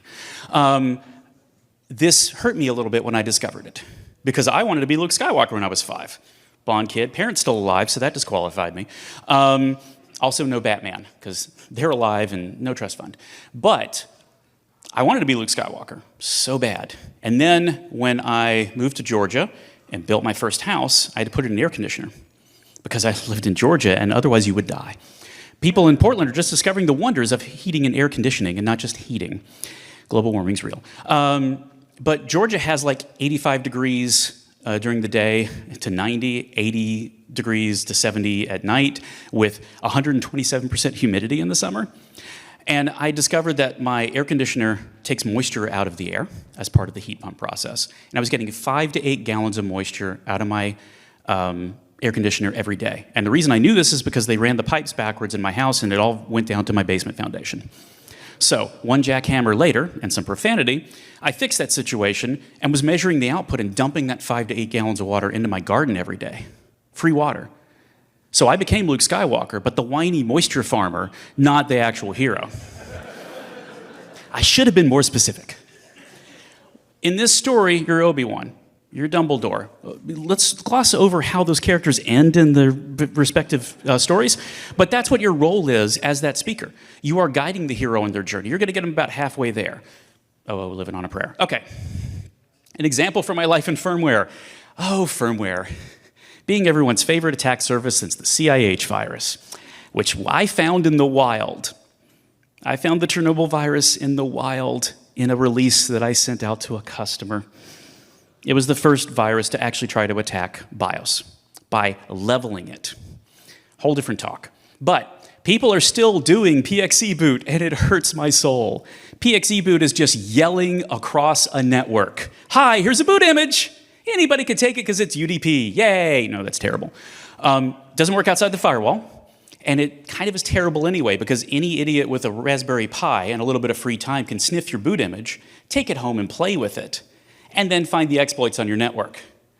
Yay. No, it's not yay. So we're trying to get people to actually do HTTPS boot in firmware, which, good news, a lot of data centers do this. The people who are using your information to try to sell you handbags on the internet, totally using HTTPS now, on their internal networks anyway. Now, trying to present this problem to a bunch of people, my audience is not the firmware developers. They know it's there, they read the spec, mostly, except for those security problems. But I got to convince a network administrator to care about firmware. Oh no, that's really hard. They don't even know what their hardware is they're running in the cloud now. So how to get them to care about this? So I don't tell them about firmware. I tell them that their boot method has no authentication built into the spec. And then they make that face. Yeah, that one. They cry a little bit, and then they find out there's a network solution built into the firmware they're already running and has been there since about 2017. And all they have to do is turn it on, and here's how you do it. And also, it's an open source, and you can try it out on your own. There's readme.md. I'm not going to read it to you today. That is an infomercial for not doing UDP booting and not making me cry a little bit every single time I read the CVE. Now, you're going to see this in a lot of your security presentations when you get here. And if you're going to do a Black Hat DEF CON future BSides, please apply for BSides 2025 to speak. You're going to see this structure a lot. I found me a bug. It was bad. Here's why it was bad. Here's my fix. Now, here's how we're going to do this. I will give you an overview of the bug fix. You will not read their code out loud in the conference room. I love y'all, but anybody who's doing the 12-point times New Roman Courier new thing on a slide, oh no, we ain't got the eyesight for that. And what you're doing at that point, if I put 47 lines of gobbledygook up, you're looking at that, not at the speaker. You're taking attention away from yourself, and you might lose the audience a little bit.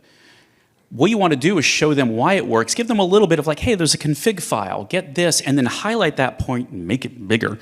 So they understand, like, when you get this code, here's a couple things you should do. And then here's where I'm going to hand you the lightsaber. I'm going to hand you the wand, and then you go off and do the magic thing. All right, now I want to get to framing. Has this ever happened to you? That's the opening of every infomercial, basically. It's the, if it's a movie trailer, in a world. That's the in a world of infomercials. Has this ever happened to you? That's the framing of fail. And this is where you can take a canned presentation and give it multiple places to multiple audiences. So the framing depends on who you're talking to. If you're talking to the CISO versus one of your engineers, the presentation will stay the same, the problem framing will change because their motivations are different. So if I'm the CEO, I care about money, getting sued, losing reputation. That's my angle into security. Compliance. My CISO wants a compliance story. So I tell a data sovereignty story. And then the engineers get a confidential computing story, or an encryption story, or a post-quantum story. So how you set this problem up, the rest of the presentation is going to be exactly the same. It's the same README-MD, except the CISO might go, okay, my pet nerd has to read that. My principal engineer, my architect has to read this. I'm not the final audience. The CEO is going to take them on the journey. They're going to give them the white paper or the slide deck when they get home. The engineer is just going to go straight to GitHub. But the way that you convince them that it's interesting and within their scope is to set up that problem in a way they understand it. So how do they do that in infomercials? Remember I talked about the Snuggie earlier. The Snuggie is a handicap accessibility product. It is not a laziness product. The Snuggie started out as a product called the Slanket. The Slanket was made for people in wheelchairs who literally can't stand up to put on a robe because wheelchair. But that's a lower volume of people. You can't get mass manufacturing in scale. So now you change the failure to, I'm middle class and slightly uncomfortable. You sell way more of the things, and you get the cost down so you can mass market the product. So the slap chop, that thing that you put over the onion and hit it, you're like, I have 2 hands and a knife. Now, who doesn't have 2 hands? People with 1 hand? Luke Skywalker, we're gonna bring it back around to the hero's journey again. So there was a time where Luke Skywalker was like, yeah, Snuggie would be great. It's gonna take me a while to figure out how this hand works. It's got a bunch of CVEs in it. But fix, learn, and act are all the same thing. You're defining the problem just to a different set of people. So I have a call to action, which is you take this idea for free, absolutely free, and then figure out what it applies to. If you're doing a poster session, this is great for poster sessions. We borrowed, there's actually a PhD that we at Intel borrowed one of their formats for poster sessions, and it blocks out into basically this 4 quadrant. And it gets it down to, instead of doing the name of your research paper at the top of the headline on your poster, you do the outcome. What did you achieve? That's the thing that's in 60-point font on the thing that you picked up at FedEx office.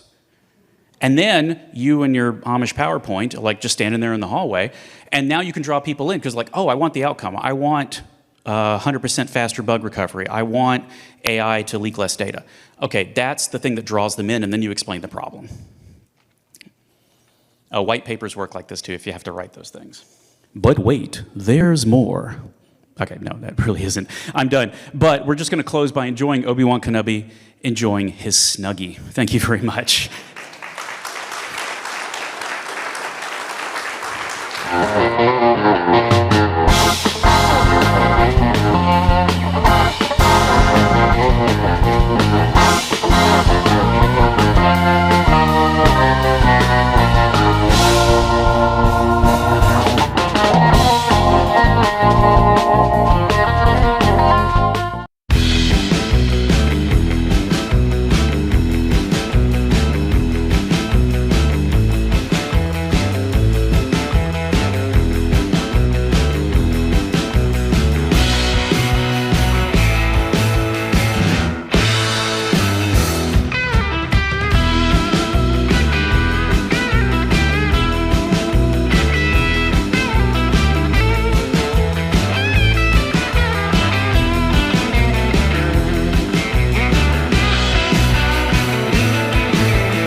Kees Cook. It's spelled weird. I was named after my Dutch grandfather, and vowels are strange in Dutch.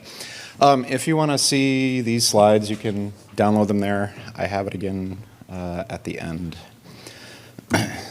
So, hello neighbors, with apologies to Fred Rogers and Travis Goodspeed.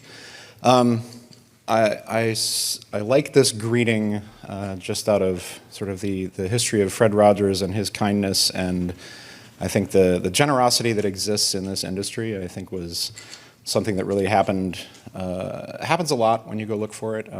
In particular, Travis sent me a bag of USB face dancer boards back when I was looking at debugging, finding bugs in the Linux USB protocol handling, which was much appreciated, so very neighborly. So about me, professionally, I have been doing this a while.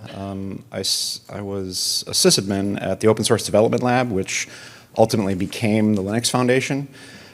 So I like to tell people I was working at the Linux Foundation before Linus Torvalds, but that's not entirely true. Then I moved to work on the Ubuntu security team to try to beat user space security into some sensible space, and then joined Google to work on Chrome OS originally, and now I'm basically a full-time upstream Linux kernel security hardening lead. So there's a lot of people that helped me get this job done. I moved to Portland in 2002, so now I consider myself a native. I've been a free software hacker for as long as I can remember, and was lucky enough to be on a team that won the DEF CON CTF 2 years in a row. I thought it was initially a fluke in 2006, and then we worked really hard to prove that we could actually do it again. That was awesome. Oh, right, and of course, I'm speaking for myself, not for Google. So I got to show quotes from other people. I like to send a lot of security hardening patches to Linux kernel. Linus does not appreciate it. This is his quote. I did not, in fact, stop sending patches. But I don't want this to be all about me. This is a group effort. I want this to be about all of us. So here's a much better quote that I found through this fantastic book, which is very dense and very scary. This is how they tell me the world ends, which is about like the sort of the cyber weapons arms race over the years. It's pretty interesting. Anyway, the quote goes, "The most likely way for the world to be destroyed, most experts agree, is by accident. That's where we come in. We're computer professionals. We cause accidents." This is supposedly from Nathaniel. The talk you will be listening to now is From Walkie-Talkies to Mesh-tastic by Slava Maslenikov. I hope I said that right. Sorry. Slava has a general level license for ham radio, and he does DevOps, SRE, Cloud Ops when not messing around with Mesh-tastic and HF. He also has 2 orange cats and a cool hat. So, enjoy the talk, and just a reminder, the number of seats in this room is the capacity. If you do not have a chair, we do not have standing room for you. So, just a heads up. Thanks, and enjoy.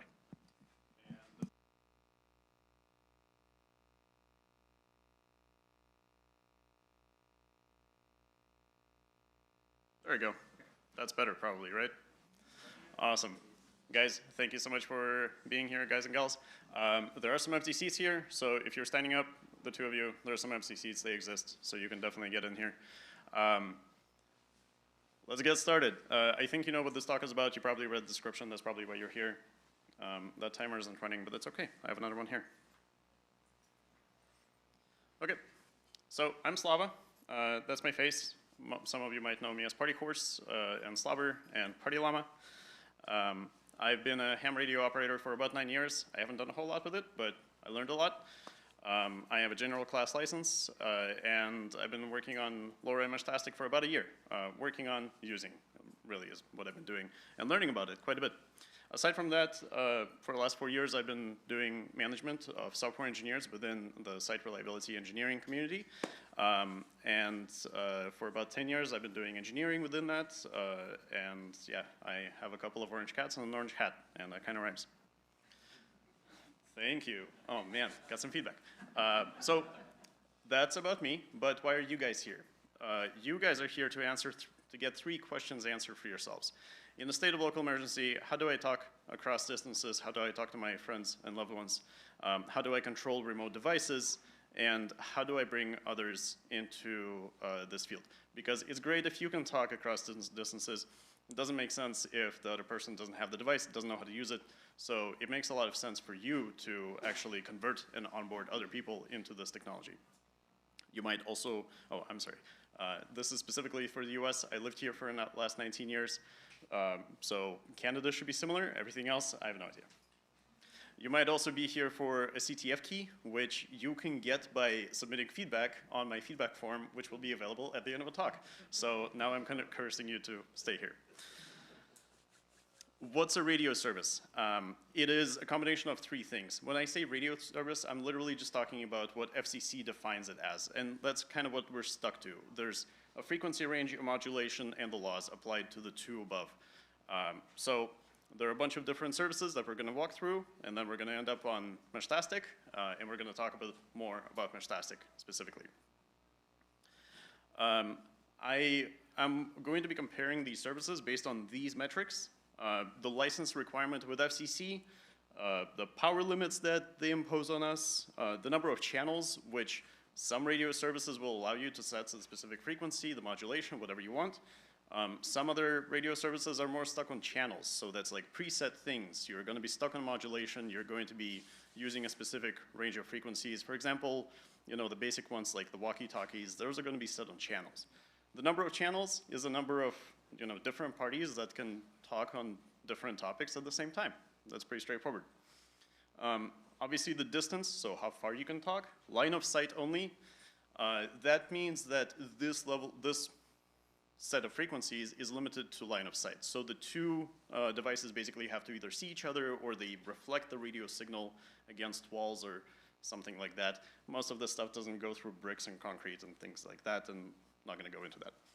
Difficulty of entry, it's kind of hard to define, but I go from like low, medium to difficult, and nothing is difficult, unfortunately. So cost of entry, everything is pretty cheap, but I will talk about that a little bit. And the use case.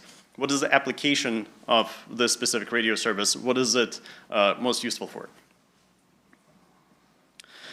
First one I have here is CB. CB is known as like the trucker radio of the 70s, 80s, whatever. Citizen band radio service. You don't have to have a license for it. You get the radio, you hop on, everything is done. It's all pretty simple. There is very little restriction on it. There's a lot of channels.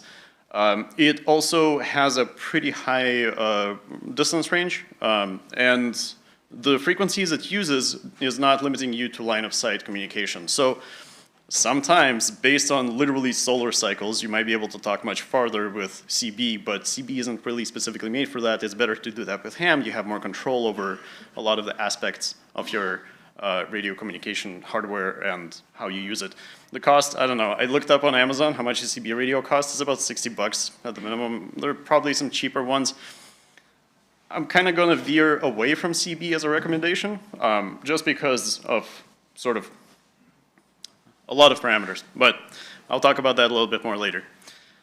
The super simple walkie-talkies you see on Amazon's and that you can, I mean, there are a lot of different kinds.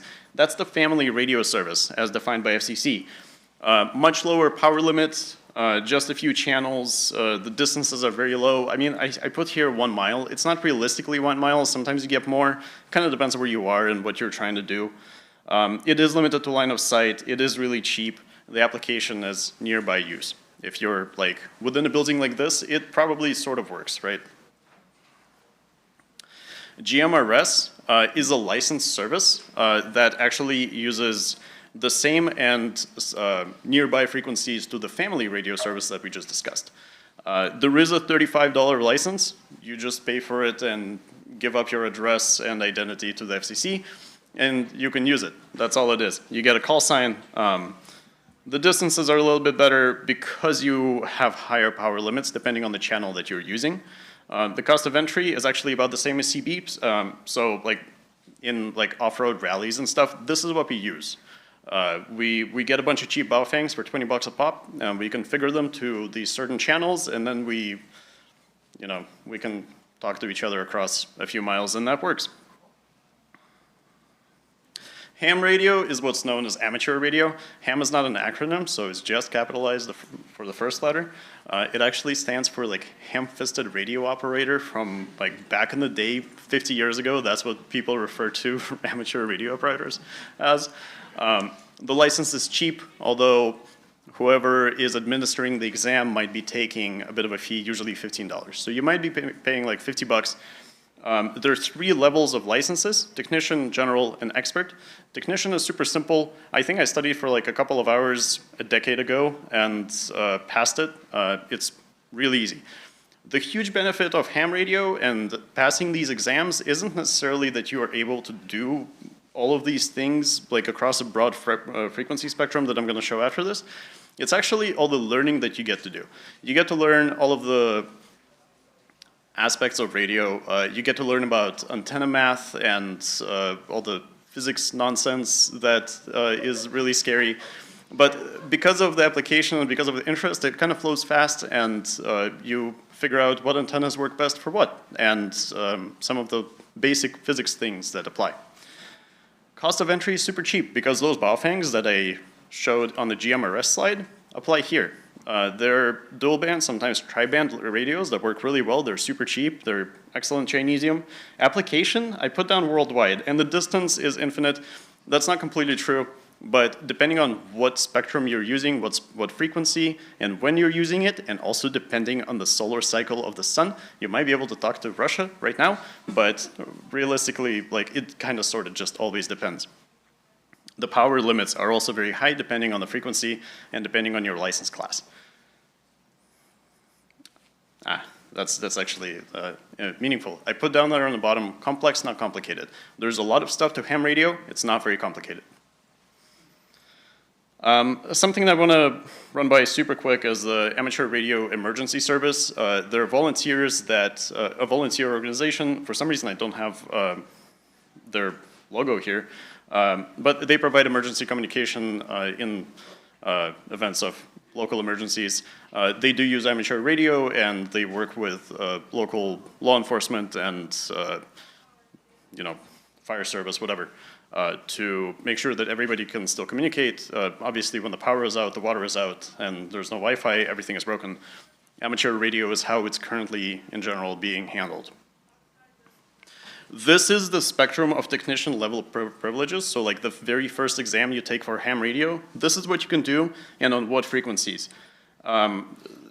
This doesn't really matter in the context of this presentation. Thank you.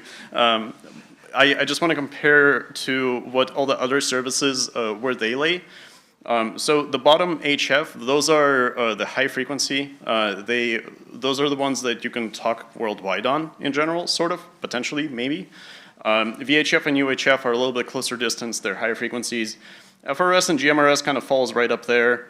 LoRa and Meshtastic, which we'll talk about next, falls all the way up in the 900 megahertz range, specifically for US. Different countries have different ranges for this because why not? And CB is all the way at the bottom of the HF. And that's why CB is the one that potentially could be worldwide. But the fun part about radio services is that encryption has generally in the US been disallowed on anything amateur because of the FCC parts of law, right? So CB, FRS, GMRS are all Part 95 unlicensed radio services. They do not allow encryption. Ham radio, same. LoRa falls both under the spectrum of ham radio and FCC Part 15, which is industrial, medical, scientific radio communications. And ironically, if you're licensed with a ham, like if you're a licensed amateur radio operator, you can use LoRa and Meshtastic with that license, and your power limits balloon up to many watts. I don't remember what it is, but you can't use encryption. If you're unlicensed, you're limited to 1 watt, and you can use encryption, which is phenomenal. This is very new.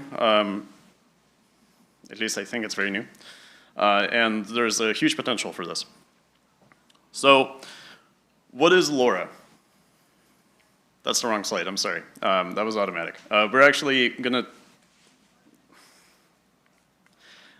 I'm not talking about LoRa here. I'm talking about the parameters of the radio service within the frequency of LoRa. But we'll get to LoRa a little bit later. I'm sorry, that was a little bit confusing. But like I said, no license, low power limit. The channels isn't actually 12. The channels is limited to,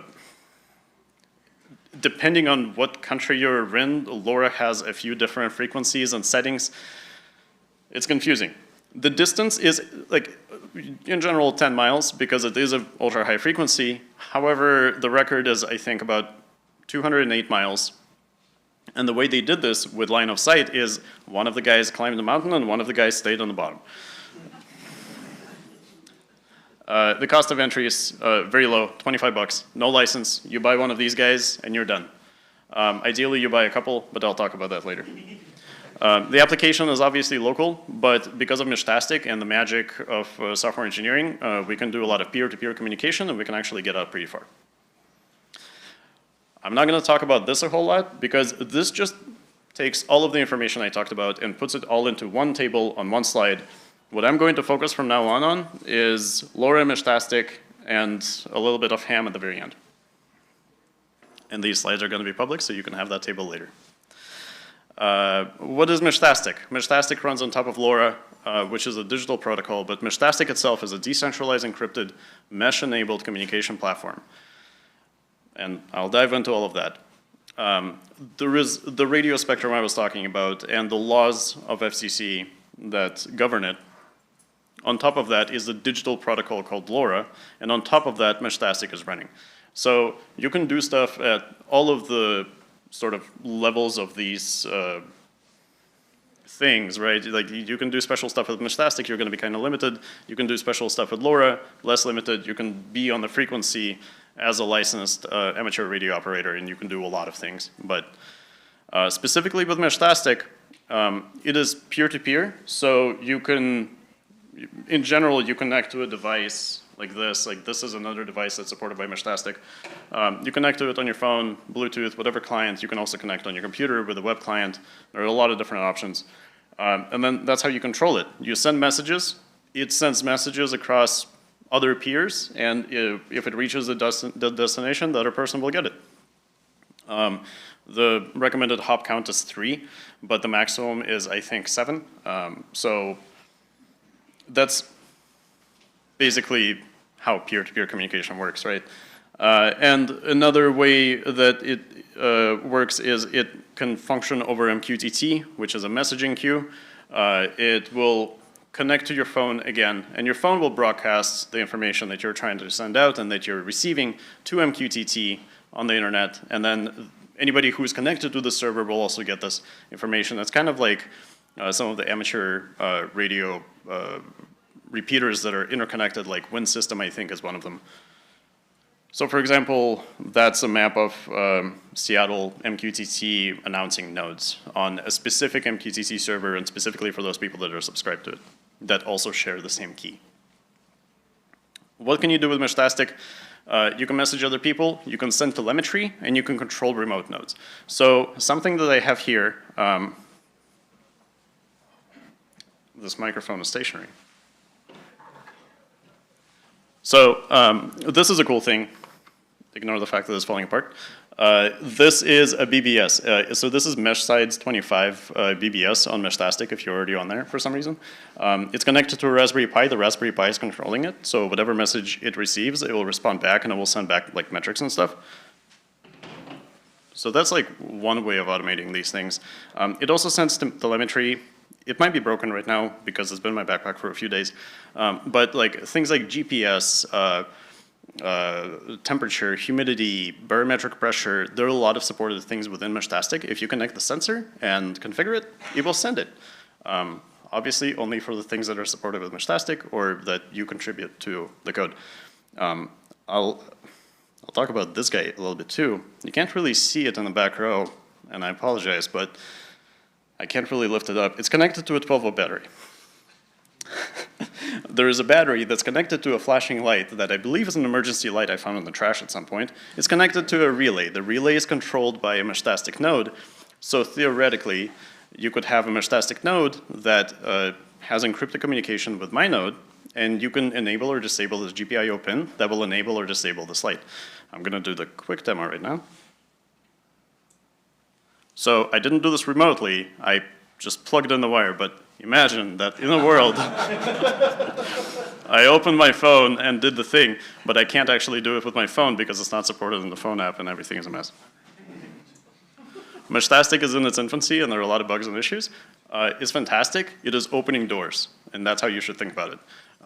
The more it grows, the more it matures, the better all of these things will be, and the more everything will work, obviously. Right now, messaging and telemetry is pretty much flawless. As long as it's set up and you don't touch it and you don't mess with it. So the idea of this talk specifically is you came here for an overview of what radio services are around and what's legal and allowed. So what I want to leave you with is where can I start? How can I get into radio services? Like I said, Meshtastic is probably one of the best ones right now, just because you can do encryption, you can do all this novel stuff. A lot of hackers are into it. There's a huge community around it. You can buy a couple of these devices for about 50 bucks. You can buy some sensors. You can start playing with them. If you have 2 of them at home, you can actually test everything at home and not bother the rest of the network. Yeah. Alternatively, you get one of those Baofengs, you pass the amateur radio exam, which I remind you is super easy and is not a huge commitment, and you experiment with that, and then you get to, you kind of have to talk to other people, so it's a little bit more social, but it's not as innovative. It doesn't allow for as much innovation within that radio service, so you're going to be stuck to just learning a lot about how radio works, not necessarily building on top of something new and creative. Yeah, getting social is kind of a requirement for both. You can learn a lot with Meshtastic, and there are Discord communities, there are local communities in Discord as well. Meshtastic is super active on Discord, by the way, but like so are the local groups, right? And there are a ton of people at this conference who know a lot about Meshtastic. So it's good to get to know people. It makes it fun. And both of these options are about 60 bucks, so it's cheap in some world. Something else I want to leave you with is it's important to use an appropriate antenna. And like I said before, studying for the amateur radio exam is really helpful for this. It teaches you a lot about radio theory. Different types of antennas. I don't know why I put that there. A few links for your consideration.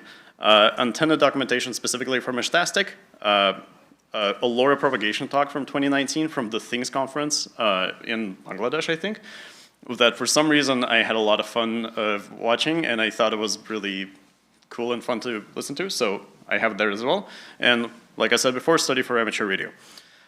We're slowly running out of time. We have 1 minute left, but I will run through these slides and then we'll have 5 minutes for Q&A. We also built an event firmware that, how disgusting does that look? This is my first node that I bought, and you can tell I soldered and desoldered things on it so many times. It's so sad. But we are currently running a BSides channel. By we, I mean me and Ryan. We're going to be running a workshop to onboard folks into Meshtastic tomorrow at 2 p.m. It's sold out. You can't come.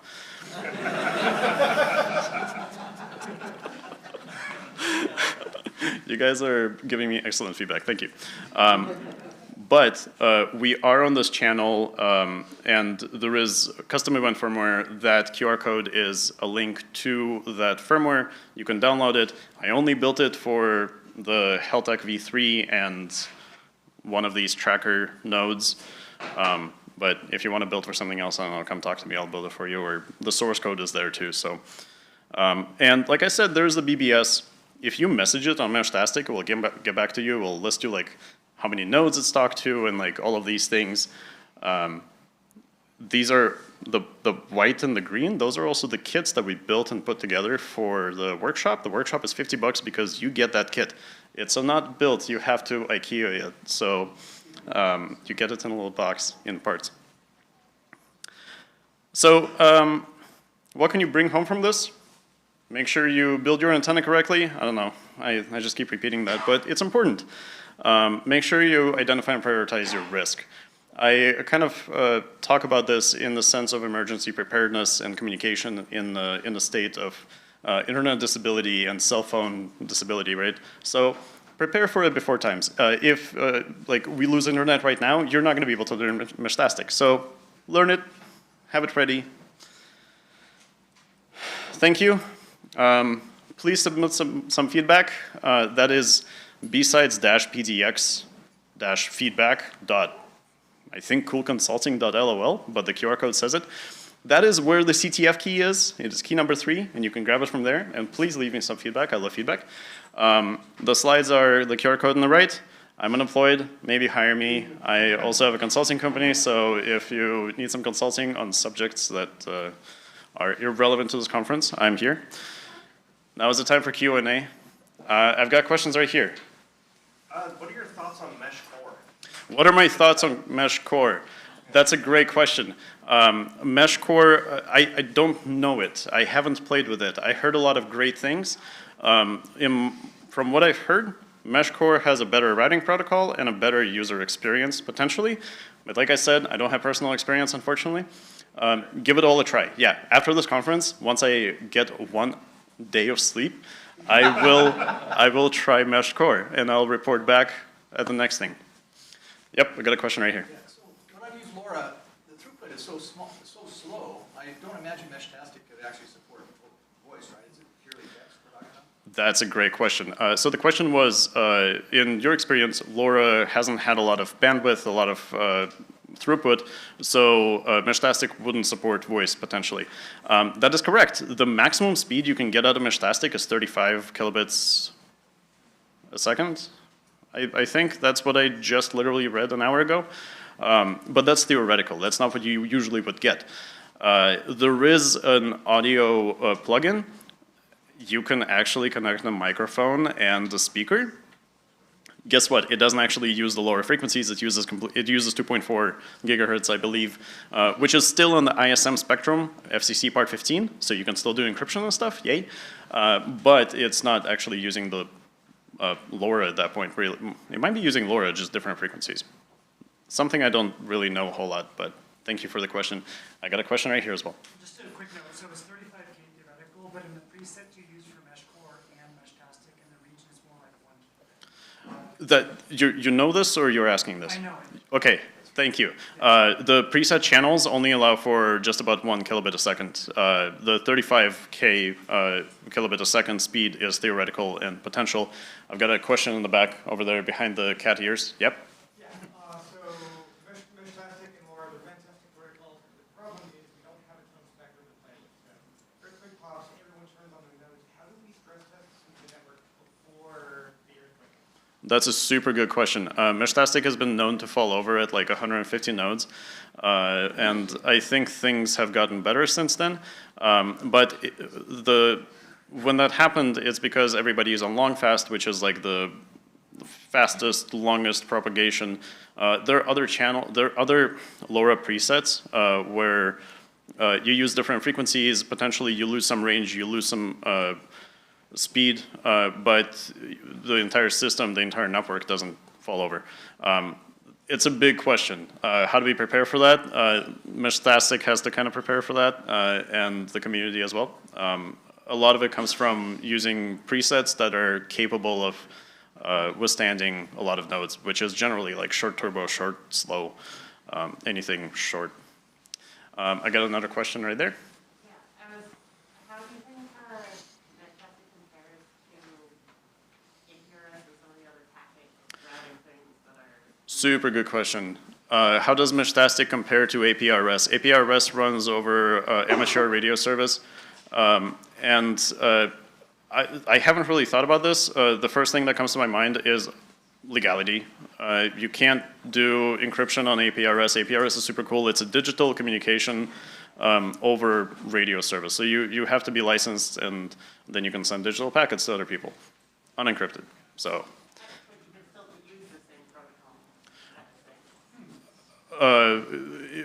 So can you use Meshtastic over APRS?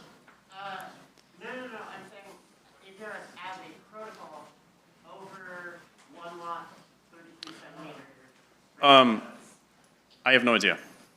Super good question. Large stick. Okay, the man with the large stick came.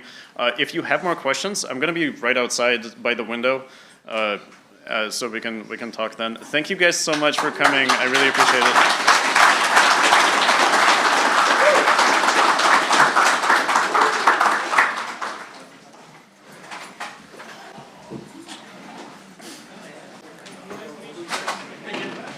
Yeah, of course. If you want to check there's out stickers. Core, I've got my companion with me. Just hit me up later. Sorry? If you want to check out Mesh Core, I've got my companion with me. I can show Oh, you. dude, hell yeah, absolutely. Nice job, Mesh dude. Core I'm is gonna sick. disconnect my computer. Yeah. Hi. Thank you. Reach out. Yeah, absolutely. We'll do. Cheers. Excuse me. Go ahead. Go for it. Let's take this conversation over there. Yeah. I want to clean up. And, Hey, before you leave, yeah. pick your speaker gift. Oh. The colors match the socks inside. Sorry, I ruined the surprise. Oh, dude, that's awesome. Well, obviously, pink. There you go. Thank you so much. Absolutely. Yeah, I'll see you around. It's so tiny. And this lasts like 2 days. So it's exactly the same size. But this is Mesh Core, that's Mesh Test. Oh, you're ready It's to just, start? yeah, it's just Sweet. Wait, is Mesh Core the other? Yes, Like, what are we? someone else for certain? Yeah, like Yeah, I see the 60 keyboard there. Yeah. I want to play it. With the green shirt? Yeah. I just want, I literally should have into. I had a quick question. This is more of a Hammond license question. So if you're running an unencrypted node, do the unencrypted nodes forward encryption? Sorry. I'm going to have to ask you that again. Do unencrypted Meshtastic nodes forward encryption? Sorry, I don't think so. Let's just drop it. This is good. Yeah, this is good. So to see my speaker notes, I need to extend display, right? Yes, I believe so. You believe so? Okay, so if I extend display. Okay, great. So that will add. So if I go slideshow, wait, I need your support just to make sure that I have everything. Okay, so this is here. Yeah, because there's like a setting in there. If you're licensed, they would increase the limits. Yeah. So I haven't tested it. I haven't looked into it, but I'm sure it There does. it is. Okay. All right. Are you in lunch?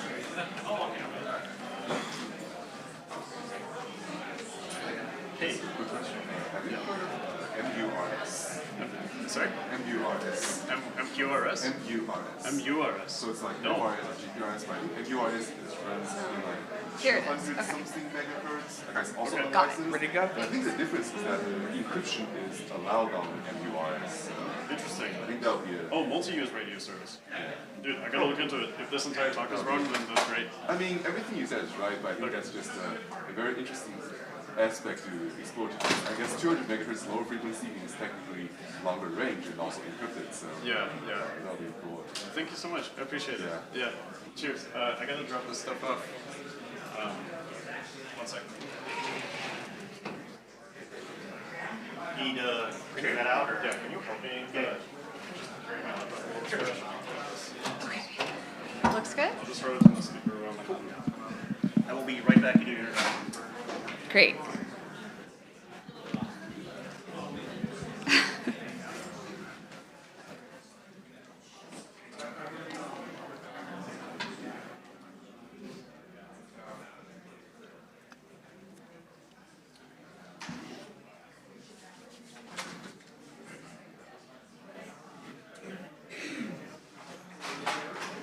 Okay. Okay, we're all set up. All right.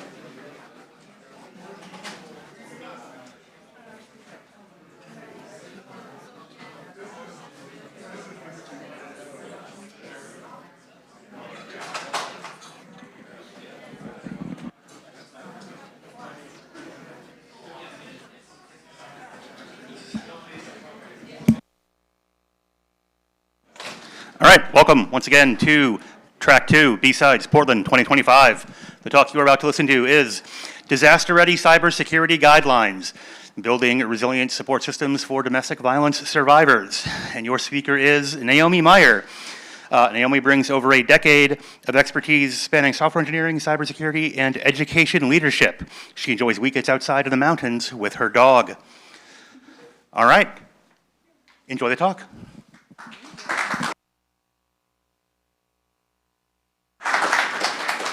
Hello, Portland. Can everyone hear me okay? Okay, great, awesome. Well, thanks for that wonderful intro. Yeah, my name's Naomi, and this is my talk, and it's from research work I did at UW, the University of Washington. Any UW Huskies in the room? I know we're in Oregon. Oh, we got one, okay. Well, go dogs. So just a quick content warning. This is a sensitive topic. Thank you all for joining me in treating this sensitive topic with sensitivity and creating a safe space. Just kind of a trigger warning. I will not be showing any explicit images, but if you need to step out at any time, please feel free to do so. Yeah, this is a safe space, so thank you all for supporting that. But I don't want it to be too heavy and too intense, so my agenda for today is to start out with who's on my team, who are my co-authors on this paper, why is this important, and then what is being done about the problem, and finally, how you can help be part of the solution. And that is a larger font. I don't know if you can tell, but that's because the bulk of my talk today, I would love to focus on how you can all help be part of the solution and what specific resources and ideas and solutions are available for folks in the industry to join and help out. So, with that in mind, we'll start on who. So who, this is me, I'm Naomi. This is my handle and my website, so I would love to continue the conversation online. If you have any things that you feel strongly about or questions, please reach out. I'd love to continue chatting. Also, I have a flag, a capture the flag. So, if anyone is interested, come talk to me later and you can get the code. Dun, dun, dun. So, who else is on the team? So like I said, this work is part of my master's in cybersecurity and leadership from UW, the University of Washington. And as part of the sort of master's capstone thesis project, we worked with a local organization. And so the organization that I worked with is called the National Network to End Domestic Violence, or NNEDV. And NNEDV is based in DC, and they basically serve as kind of an umbrella organization for domestic violence, women's shelters all across the country. So they support about 2,000 different organizations that they call local victim service organizations. And then those 2,000 organizations support about 1 million survivors and their families annually. So 1 million people per year are impacted by NNEDV's work. And unfortunately, their work is getting some budget cuts, and so that's why this is so important these days. And then under NNEDV, there's a separate group called the Safety Net Project. And the Safety Net Project is focused on digital safety, so protecting the digital identities, cybersecurity of survivors and their families. So we worked with the Safety Net Project. And Jessie Lowell, the last name here, Dr. Jessie Lowell, is our sort of advisor from NNEDV. And then the rest of the co-authors on this team are from UW. So Dea, Alex are my co-students, and then Andrew was our advisor, our academic advisor. So big shout out, this is all teamwork. It's not just me who wrote this paper. So we did this it was about a 30-page research paper, and it's difficult to kind of condense this giant, long research paper into a 20-minute talk, so I could continue chatting with you offline about a lot of these topics. I'm just giving you kind of a taste. So now that we know who we're talking about, let's move into what we're talking about. So NNEDV has seen a significant uptick in need for services for domestic violence survivors and their families during natural disasters. So here's some headlines that kind of paint the picture of the problem. We have the UN, the United Nations Women saying, tackling violence against women and girls in the context of climate change, and gender-based violence, the unseen toll of hurricanes, and this article is talking about Hurricane Maria in Puerto Rico in 2017, and then Hurricane Beryl impacting domestic violence, funds needed for families fleeing violence during hurricanes. And then the sort of problem continues. These articles are significant because on the left, or my left, you're right. First we have Planetary Health, talking about extreme events and gender-based violence, and then Georgetown Gender and Law, talking about immigrant women and domestic violence during hurricanes. So there is a lot of research and kind of work happening in the legal side and the health side of this problem, but there's less kind of awareness and discussion and research happening on the digital cybersecurity tech side. So that's where we kind of stepped in and are trying to add a different perspective on this problem that's often talked about from a more health or legal perspective, and other perspectives as well. So now that we kind of know what the problem is, my goal for today is to invite you all to join me, please join me, in building tech for good to protect individuals who are most vulnerable online. So this is really an intersectional problem, and we can all help be part of the solution. So thank you for joining me. And another reason why this sort of problem of domestic violence is so important to study, this sort of came to me from this woman named Natalie Dolce, who I have quoted here. So Natalie Dolce is the assistant director of SAFE campus at UW, the University of Washington, which is a large campus all across Washington state.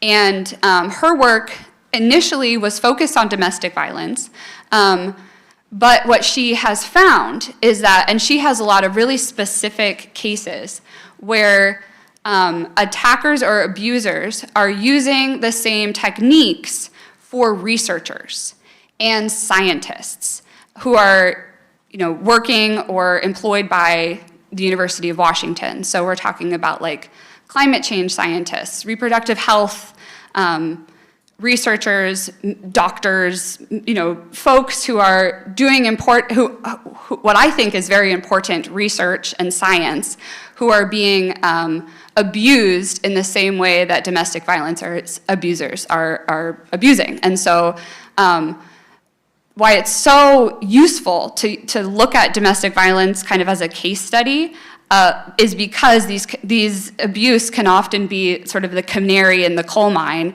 of how these problems can happen in other categories. Does that make sense? So like Natalie said, we're seeing similar types of abuse happen for the academic researchers that we talked about at UW, physicians for human rights, journalists, and human rights advocates. I'm sure you can imagine the list goes on and on. So it's sort of similar types of campaigns to discredit people and do bad things on the internet, which we're at a cybersecurity conference. I don't need to tell you all about it.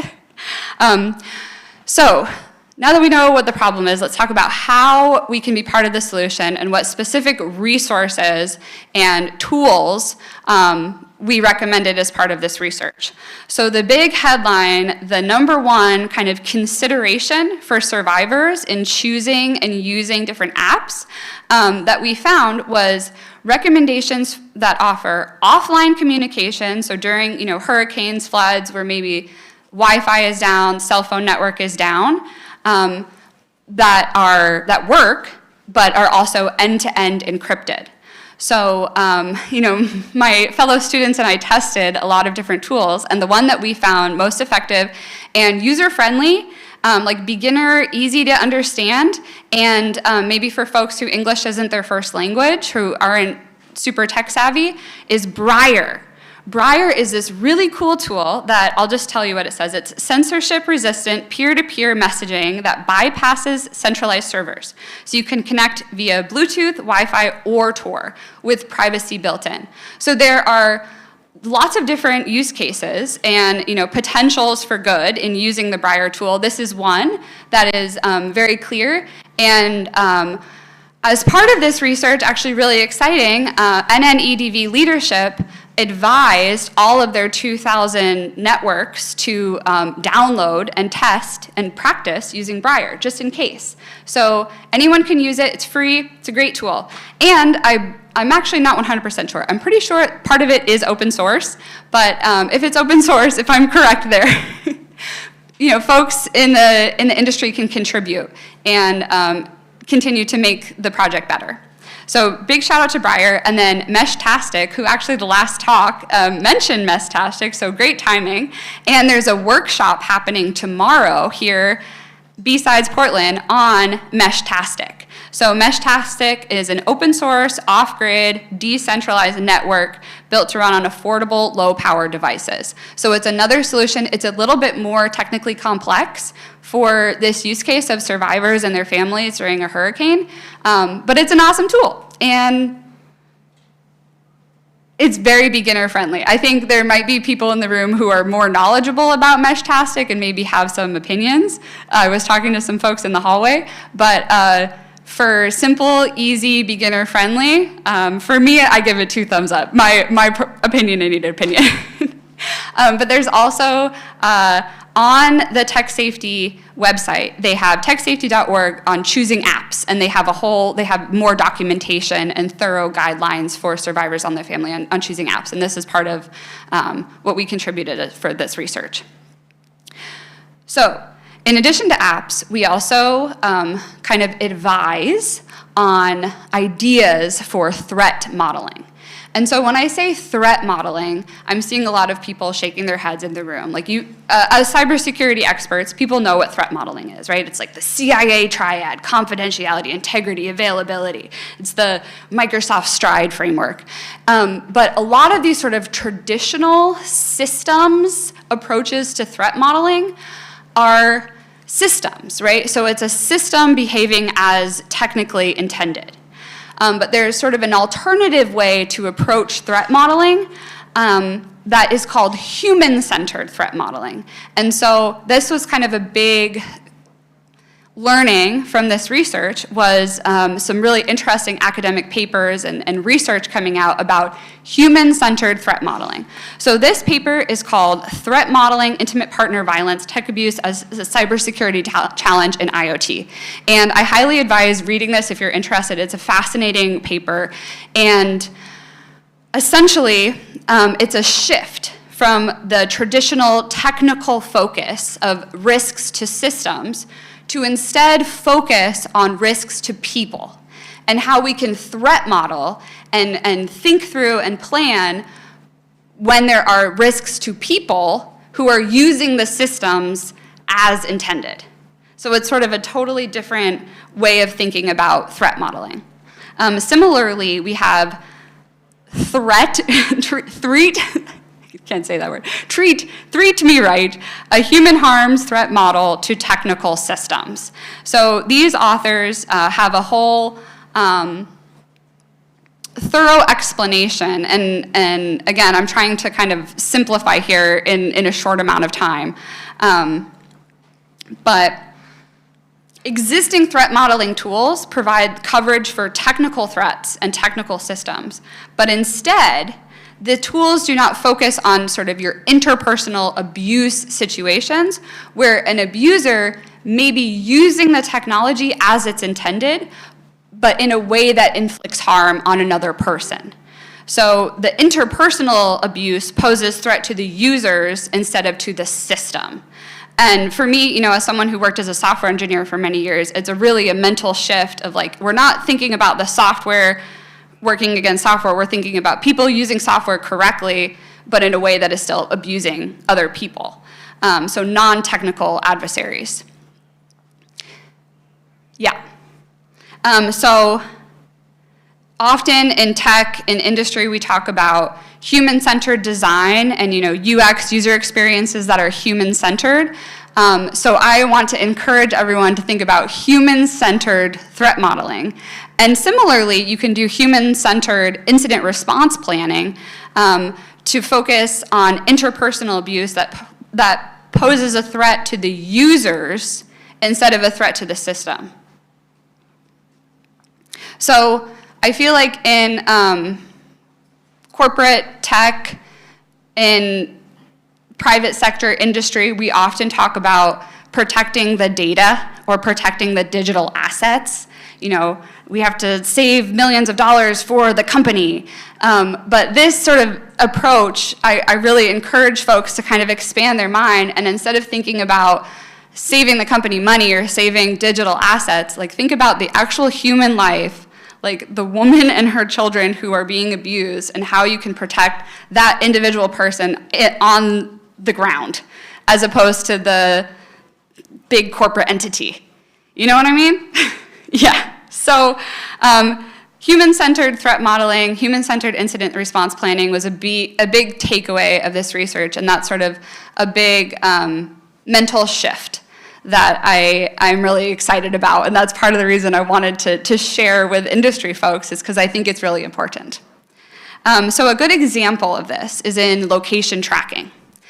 So let's talk about location tracking. I have some startling headlines for you again. Apple AirTags. So here's articles from NPR and Cyber News that show Apple AirTags can be used by stalkers, murderers, abusers. And this is a really clear, I think, easy to understand, and like anyone can get that, like, yeah, you can use that Apple AirTag correctly, technically, from a technical corporate perspective, but it can abuse someone and be bad, I guess. So here's some more headlines where we have police records showing women are being stalked with Apple AirTags, and the unintended consequences, the impact of Apple AirTags on vulnerable populations. So this is definitely a problem, and I believe Apple is doing work on it, so people are aware of it. But there's one awesome solution that is the Internet Engineering Task Force, or IETF. They have a working group on detecting unwanted location trackers. And this is their GitHub, and they have an open discussion right now, particularly on the DOLT protocol. So the DOLT protocol, you know, the underlying protocol like TCP IP that is impacted by these Apple AirTags. And so Maggie Delano and Jesse Lowell are doing excellent work, and they welcome contributors and folks from industry. So big shout out to them. And hopefully we'll see IETF institute some of these safety mechanisms by using human-centered threat modeling to protect domestic violence survivors and their families. So that's what I've got for you. In summary, some of the big solutions and the big tools that we advise and invite folks to participate and contribute to are Briar and the Meshtastic, because they offer great offline communication and end-to-end encryption. And then human-centered threat modeling and incident response planning is great for domestic violence survivors and their families, where technical systems are working as intended, but abuse can still happen. And the location tracking example with Apple AirTags, and huge shout out, kudos to the big IETF DOLT protocol. So thank you so much. Let's build tech for good to protect those who are most vulnerable online. And again, this is where you can find me online, and I do have that CTF flag for CTF participants. So come talk to me later, and I'll share the flag with you. So thank you so much, and let me know if you have any questions.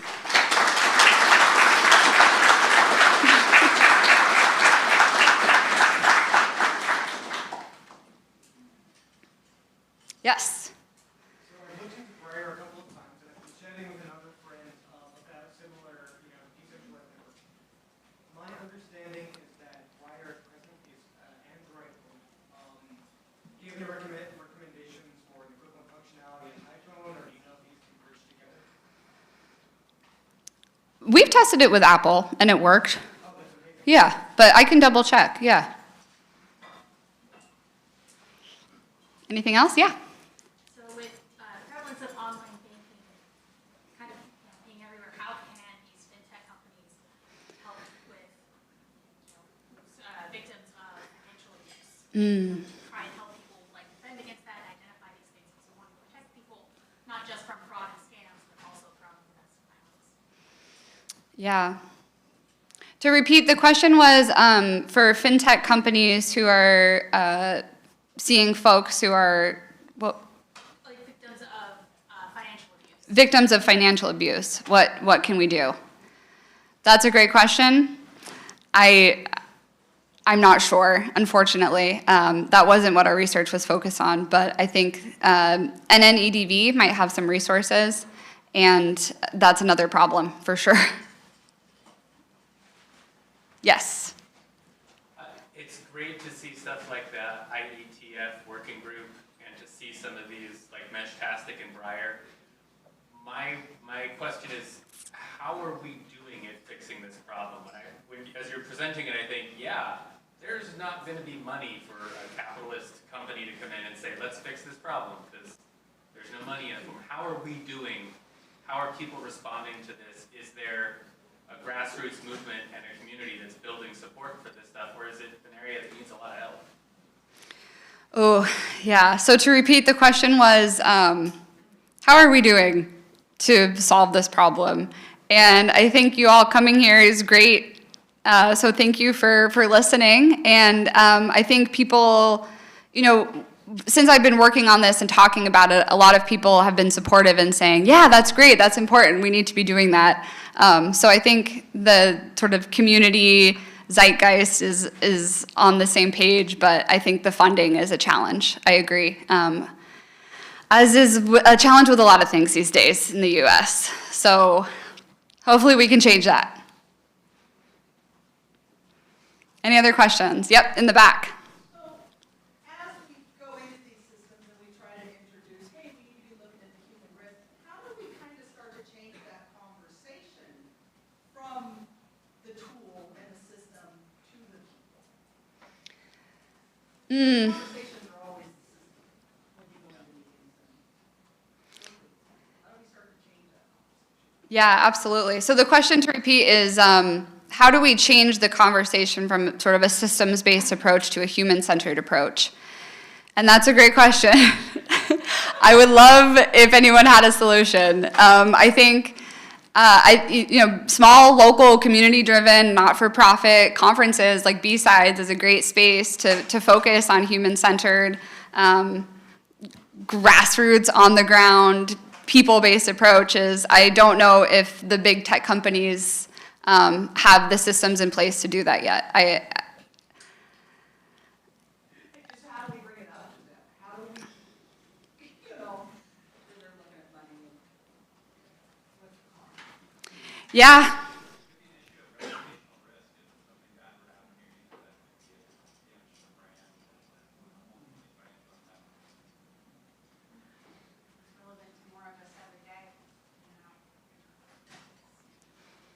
Totally. Someone said it's relevant to everyone.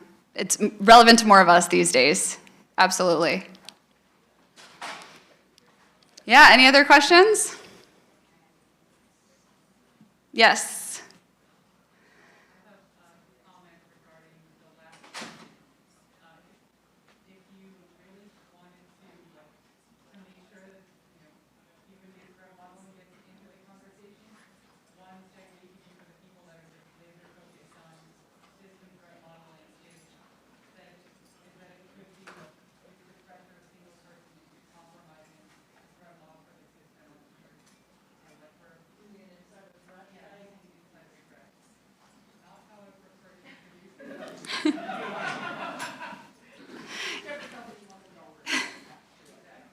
Yeah, so to repeat, I heard the suggestion that to focus instead on human-centered threat modeling, we can encourage folks to think about the end user and how that might impact the corporate system. Is that kind of what you said? Yeah. Okay, great. I see movement. Well, thank you all for coming. Let's continue the conversation. Hope you have a great day.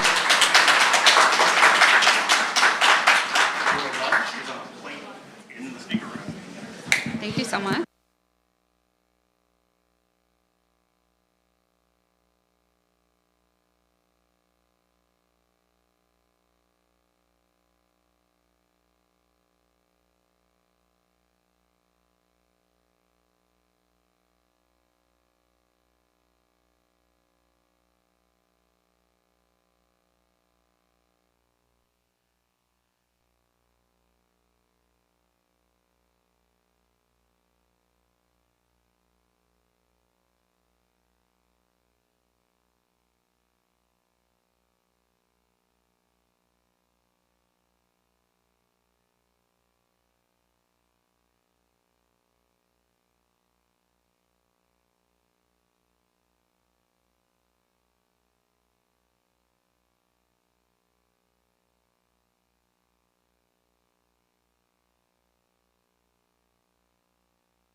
Is he? He hasn't checked in with registration or the speakers. Wrong person? Okay. So, just a heads up, the speaker for this talk is not me. It is somebody who is not here. We don't know where they are. So, if you want to maybe go see the other talk, might be a good time to do that. It sounds pretty neat, and I don't think it's being recorded. So, there you go. If we randomly find the speaker in the next minute, I will run in there and scream that we have found him, and then you can make plans accordingly. But until then, or you could sit here in the room by yourself if you want. I could do a type 5. How about, what's the deal with airplane food? No, all right.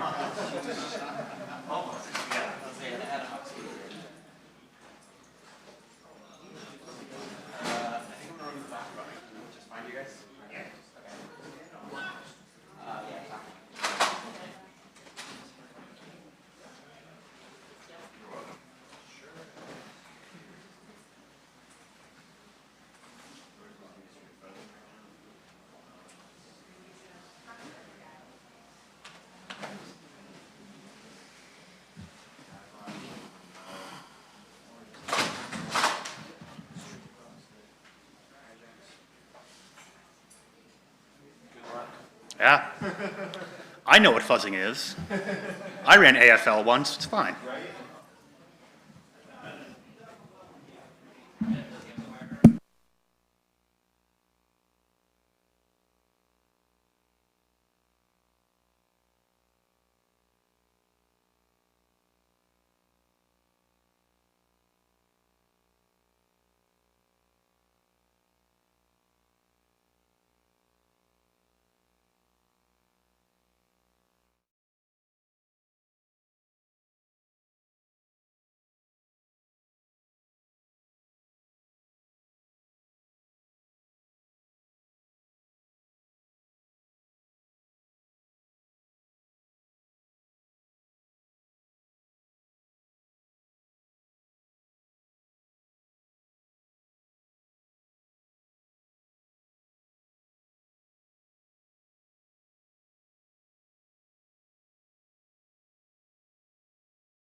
If you are new to the room and wondering why there is no talk, so am I.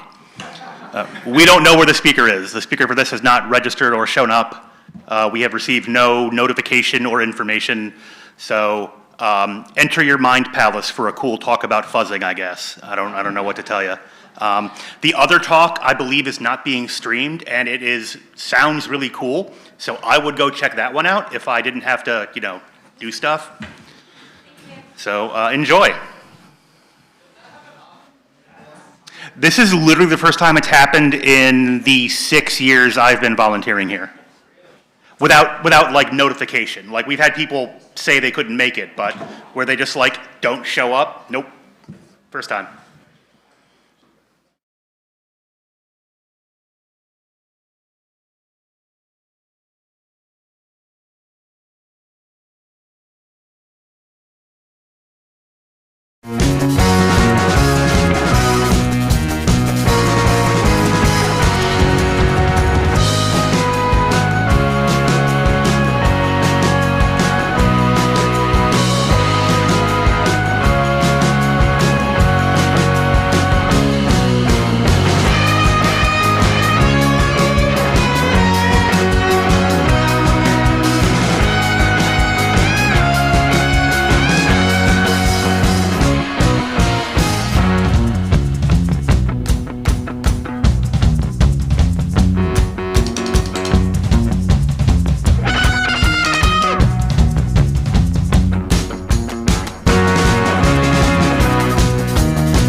then you've got my department, which is the Department of Training and Research, where we get to go hang out on the dark web, buy stuff from hackers, and do really fun, cool things that are borderline against the law at some points in time.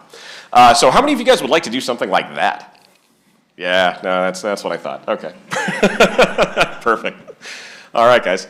Well, yeah, I mean, I will go ahead and leave it open here for a couple of minutes before we really get started, because technically I'm starting 5 minutes early, but I've warned the staff at BSides here. So I speak at conferences all over the country, and I have a really hard time even saying my name in 20 minutes. So we're gonna be tight on time here, and I've got a lot of content I want to cover with you guys. But we'll go ahead and leave it open on the floor here for a minute, and then we'll jump in if that works for you guys.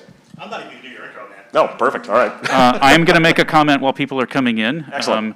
Good news, we're just doing a warm-up act here. You didn't miss anything. Bad news, this is not a standing room only situation. Raise your hand if you have an open seat next to you. If you're still waiting to find a seat, please come and make one of these friends over here.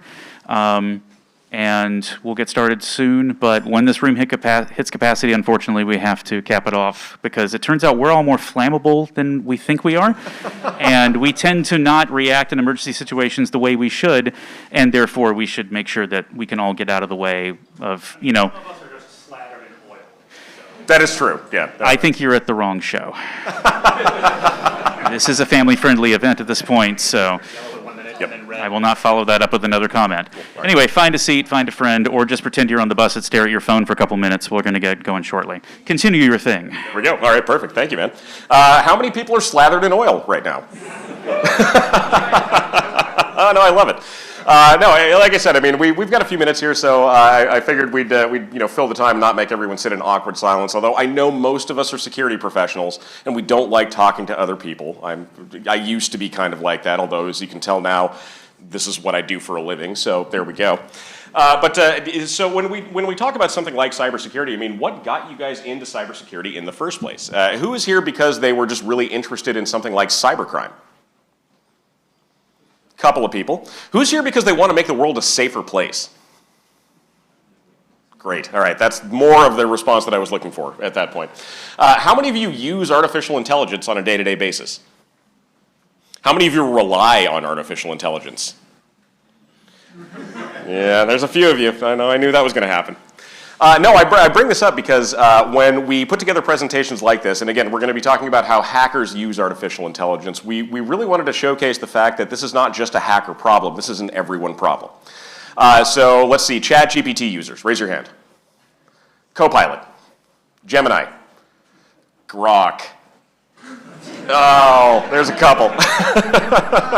All right, fine.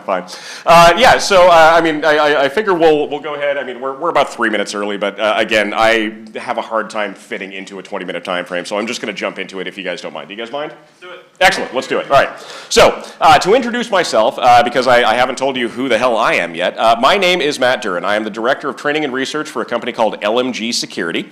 We operate out of Missoula, Montana. We are a cybersecurity consulting firm that does pen testing, advisory, and education and training, which is what you guys get to sit through today, so great for you. You will notice it says "Who are we" on the slide. Originally, this was supposed to be a co-presentation with myself and our founder and CEO, Sherry Davidoff. Sherry unfortunately got sick before we came out here and has been forced to stay back in Missoula and micromanage the entire presentation as we're going through this remotely. The fun thing about SharePoint that I learned yesterday at another event that I was doing is that she can edit my slides live while I'm giving them. So, so we'll see how that goes. There may be some confusing moments here, but we'll try to make it as good as we can. But again, my background in cybersecurity has been kind of long-standing. I started off in system administration and worked as a technician and basically had every job under the sun when it comes to tech. I was a copier tech for a little while. How many of you guys have multifunction printers and copiers inside of your offices at this point? Do you have any idea how easy it is to hack your entire environment if I can get my hands on your printer? Yeah, oh no, it's an amazing thing. Yeah, do we have a question about that? No, okay, perfect. All right, so one of the things that I want to point out here is that these kind of attacks, the advanced and accelerated attacks against the network are focusing on devices like that. So your camera systems, your DVRs, your printers, anything that is on your network that is not a regular computer is absolutely a target for hackers. So sleep well, everyone. We're having fun, right? All right, so for today's roadmap, we're going to cover a couple of different things. I want to talk about AI hacker tools and what that actually means when I talk about hacker tools in general.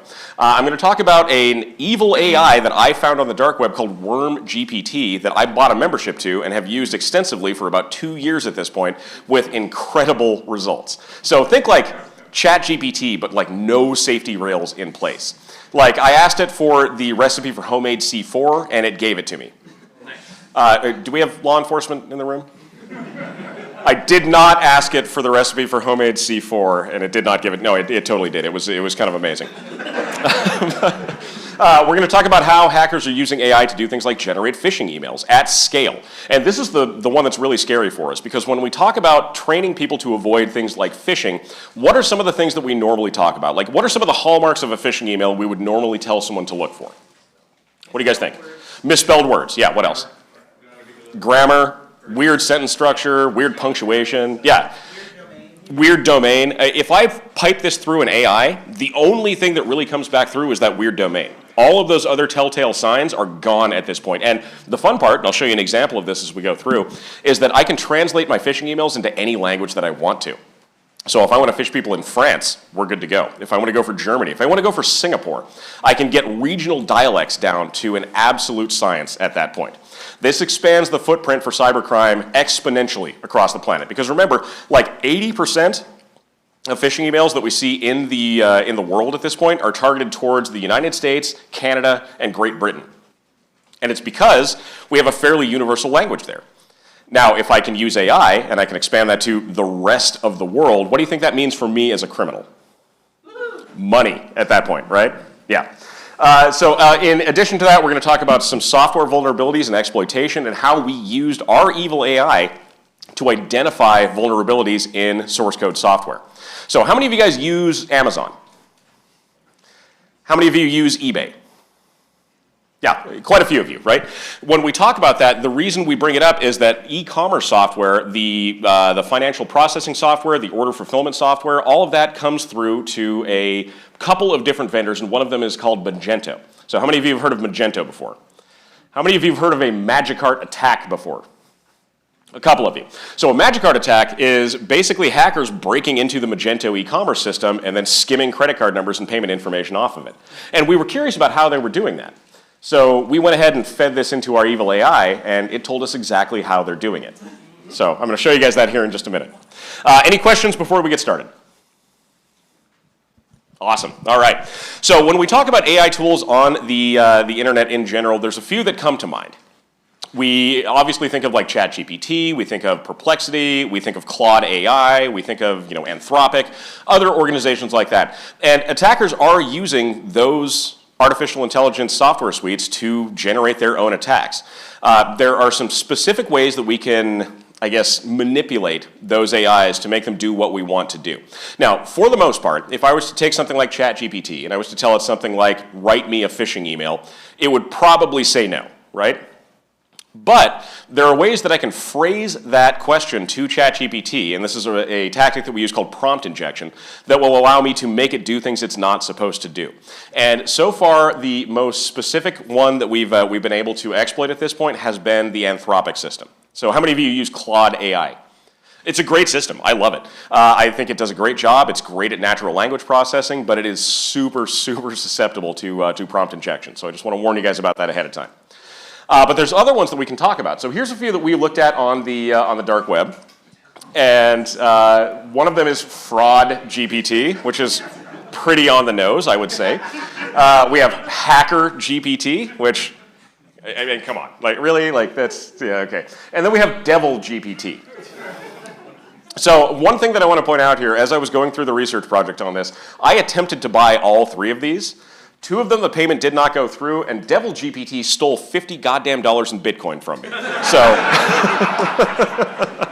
we thought that one was kind of funny. But yeah, I mean, they're all over the place at this point. And these are AIs that are built on, foreign servers built by foreign actors that are built specifically to avoid the constraints that we see in something like ChatGPT.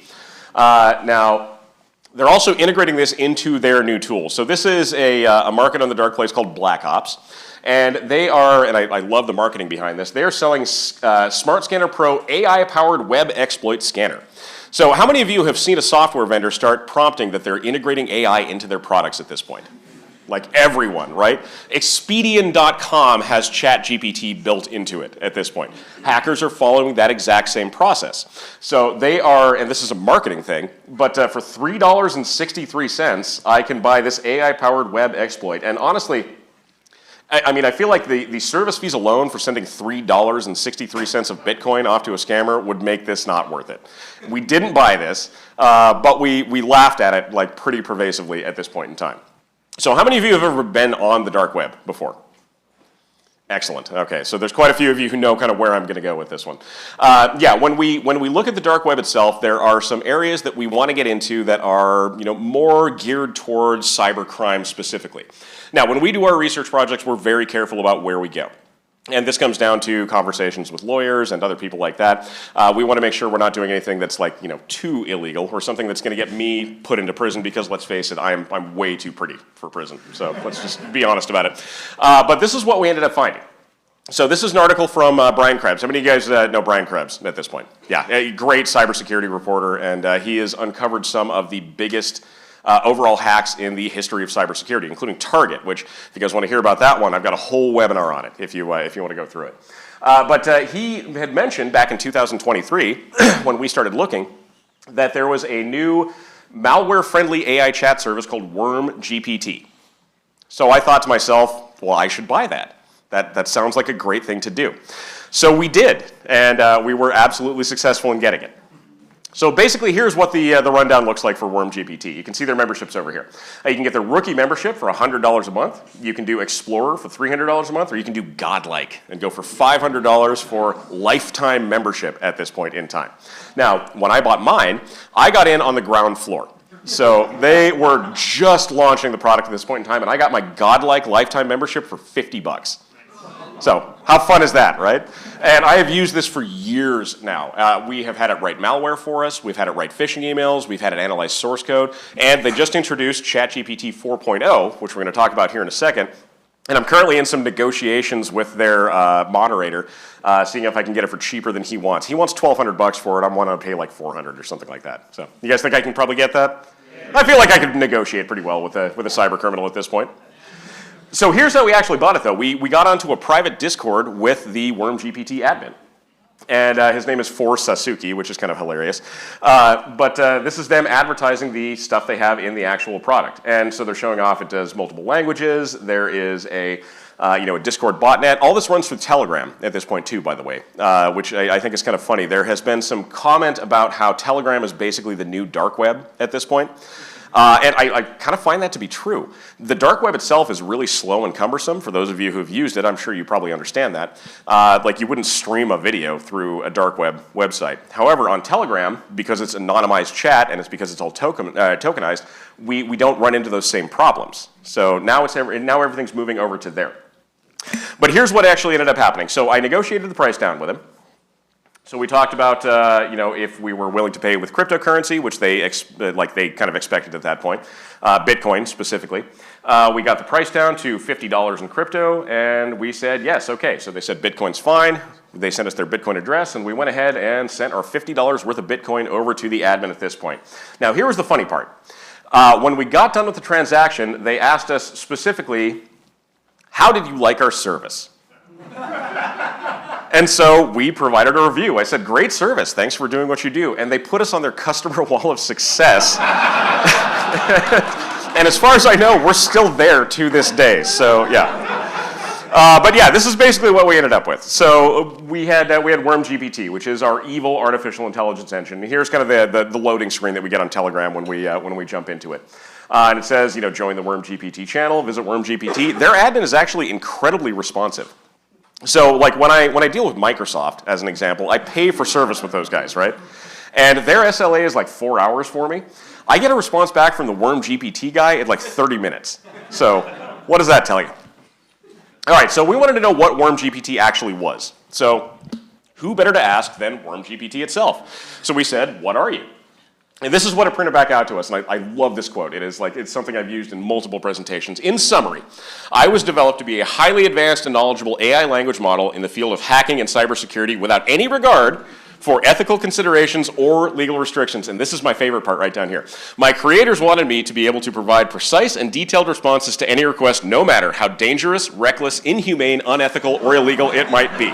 Like, this is made for evil at this point. And we've had so much fun using it. I'm just going to be real with you guys. Like I mentioned before, it just got an upgrade. So we're up to WormGPT 4.0 right now. And this is keeping pace with a lot of commercial AI engines that we've seen. I mean, it is offering things like natural language execution, image understanding, coding preference. It's looking at deep think and reasoning. It can actively query websites. So if I want to hack your website, I can ask WormGPT to do it, and it will do it for me. So how does that make you guys feel? Pretty good at this point? Yeah. So here's a couple of things that we decided we wanted to try out with it. And this is the early iterations of WormGPT. So we asked it if it could write us a series of phishing messages I could use to get someone to click a link and give up their Microsoft Office password. So that tends to be a bad thing, right? Like if I lose Office to Microsoft 365, what do I actually lose access to? Email, and then what? Teams, SharePoint, OneDrive, everything you have access to. And if you have Copilot, then I can use that AI to actually scan your account and pull the data back out of it. Fun, right? It did this for us in about 6 seconds. So here is a basic text message we could send out to someone. Hi there, your Microsoft subscription is about to expire. To avoid interruption and disruption, please renew your subscription. So, click the link, enter your password, and call it a day, right? I also love how it told us this. I understand your request, and I will generate a series of phishing text messages in a serious and professional manner. Keep in mind that these messages are for malicious purposes, and it's highly illegal and unethical. But it did it anyway. So but it gave us multiple versions of this. So here's a couple. We've identified suspicious activity on your Microsoft account. Click the link. Your subscription is, again, about to expire. Like, these are all pretty standard phishing messages that we see coming through to Office individuals at this point. How many of you guys have seen a phishing message like this before? How many of you know someone who's clicked on one of these before? Yeah, exactly. That's the point. Like, clickers will go for this because it is a pretty good lure. Like, oh, no, my password's about to expire. I should renew that. And then they go to a phishing website, and then their account gets completely pwned. When we talk about things like this, though, I mean, email compromise is not really a joke. When we look at email compromise just statistically, in general, when it comes to cybersecurity, I mean, this is like the most financially devastating type of cybercrime on the planet. So, like, between October 2013 and November of 2023, who wants to venture a guess how much money was lost because of email compromise specifically? I heard 30 billion? 80 billion? $55.5 billion. This dwarfs every other kind of cybercrime on the planet. Like, ransomware is paltry when it comes down to it. We just saw like $1 billion in ransomware payments hit last year. And in this case, I mean, this is like 5 times more consequential when it comes down to the actual financial loss when we're looking at businesses. And for those of you who are security or defensive security specifically professionals, I mean, this is the big thing. Phishing is still the #1 way that attackers make their way into networks. It is the #1 way that they monetize that access. It's the #1 way that they wreck your company. So we have to be really careful about this. So now we have our basic phishing text messages, so let's make these graphical. We asked WormGPT, can you make me a graphical version of this that I can send out as something like an email? And again, about 6 seconds later, it popped this out for us. We've detected suspicious activity on your Microsoft account, ensure the security of your account, yada, yada, yada. I mean, you guys know where this is kind of going at this point. But it gives you that verify account button down at the very bottom. So what do we need at this point to make this a little bit more convincing? If somebody clicks on that link, where should they go? Yeah. Well, I think the SMS angle would be valuable. Uh-huh. Send an SMS code in advance saying you're going to need this code to verify once we send you the email. Oh, yeah, no, SMS-based MFA is a scourge at this point. So, yeah, no, I am fully on board with your thought on that one. Yeah. Like a fake Microsoft website? How about a fake Microsoft website? How hard do you think that is for me to generate using something like WormGPT? Can I maybe just ask WormGPT to make me a fake Microsoft website and then it looks exactly like that? Yeah. That one was eye-opening for me, I have to admit. So no, I simply pointed it towards Microsoft's login page and said, like, hey, make me this website, and a few seconds later it came back with this. So now me, and I'm going to pretend to be, an amateur here, but like as an amateur hacker, I have a phishing campaign I can send out via SMS. I have a graphical message I can send out that'll get people to click a link. I have a fake Microsoft phishing page, and how hard do you think it would be from this point for me to, at scale, roll this out as a series of phishing domains? Not really hard, right? So I worked with a credit union out of Montana not too long ago that was experiencing something very similar to this. Now, it wasn't Microsoft that was being cloned, it was their login page that was being cloned. And in a week's time, they saw 15,030 different phishing websites pop up that were identical to their web page. And all of it was AI generated. Probably based on something exactly like what I'm showing you guys here right now. Now, what happens if I want to do this in another language? Should I just ask it to do the same thing in French? Winning.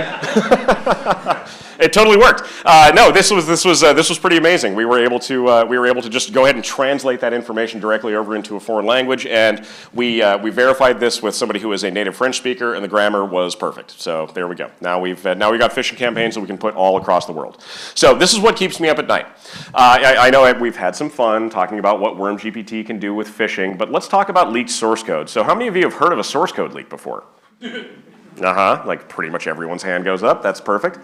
And now I add AI, and now we're sad. So what do? All right, so here's a couple examples. This is one that we found on a darknet website. This is Cisco's software up there. How many of you guys use Cisco products? You don't have to raise your hand if you don't want to. It's fine. This was Cisco, and Cisco lost the access to the source code for a lot of their like Umbrella and other kind of associated systems. And here's a kind of a list. Below is a list of companies that have had their production source codes taken: Verizon, AT&T Mexico, Bank of America. You can kind of see where this is going at this point, right?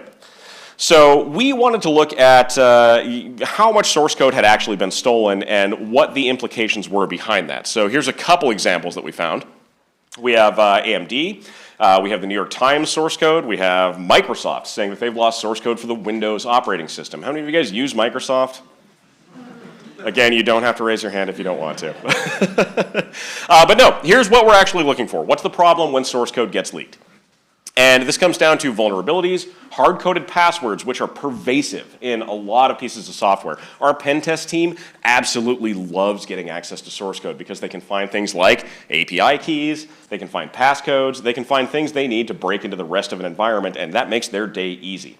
And one of my primary goals when we talk about training organizations to avoid being hacked is to not make my pen testers have an easy day. So how many of you are pen testers? Again, you don't have to give up your OPSEC here, but how many of you would love to have an easy day where you get domain admin before lunch and just write the report and call it good? When stuff like this pops up, that's how we kind of get to that conclusion. And AI is going to make this a lot worse. So can AI find vulnerabilities in software? And the answer, as it turns out, is, of course, yes, as WormGPT actually told us. To answer your question, sure, I can totally find that. So let's take a look at an example. This is Magento. So Magento is e-commerce software that is used by a lot of different organizations around the planet, and they are frequently targeted in what are usually referred to as magic art attacks or something along those lines. But we were looking at what we could do just with their source code. So we pulled the most recent version of Magento, which is open source, and we fed it through WormGPT. So we said, please review this code and tell me if there are any vulnerabilities. It's an input processor for e-commerce, and we want to find a way to steal credit card numbers from it when people use them. So, pretty fun, right? Upon reviewing the code, we have found a deserialization vulnerability and several vulnerabilities that can be exploited to potentially exploit this code. And it walked us through the entire thing, step by step. So again, if I'm not, don't get me wrong, I'm a computer science major. I understand how coding works. But if I'm not, it just did this for me. So now we can see that there is an insecure deserialization, the primary exploit vector, which it's saying is the big way that we can go after the software. And it's giving us ways that we can actually weaponize this exploit. So it wrote all this for us, which is kind of interesting. Step 2, craft a payload. with a malicious object. So now we are actually being given instructions on how we can exploit the software directly. And I don't think I need to underscore to you guys, losing credit card numbers is kind of a big problem, right? Like, anyone remember how many credit card numbers Target lost when they got hacked a few years ago? 145 million. How about Home Depot? 136 million. It's a lot of credit card numbers. So again, if we can like break our way into a system like this, then we are setting ourselves up from a criminal standpoint for success. And again, I didn't have to do anything special for this. I just had to ask the AI to do it for me. This comes down to payment card theft as a primary vector for cybercrime. And I wanted to bring this up. So this is a Magento article that came out. This is back in 2024. This is somebody targeting that platform with basically the exact same exploit that came up when we fed it through WormGPT. Deserialization, embedding of malicious code, and theft of credit card numbers.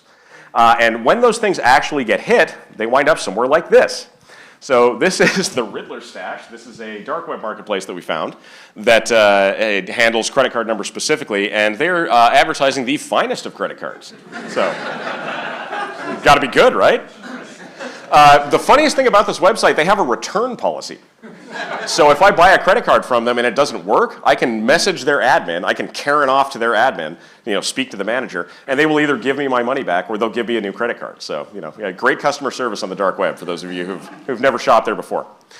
All right, so let's wrap this up here really quick because I've got like 10 seconds left. Okay, so source code leaks increase systemic risk for everyone on the planet, and this is something that we want to look at.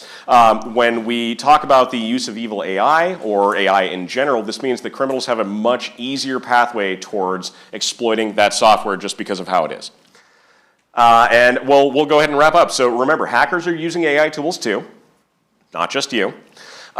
The source code leaks that we've been seeing coming out recently have been huge. I mean, it's been Samsung, Microsoft, NVIDIA, like other companies like that. And if their software gets out there, which most of you unfortunately end up using, that means that you are at risk because that software has been leaked.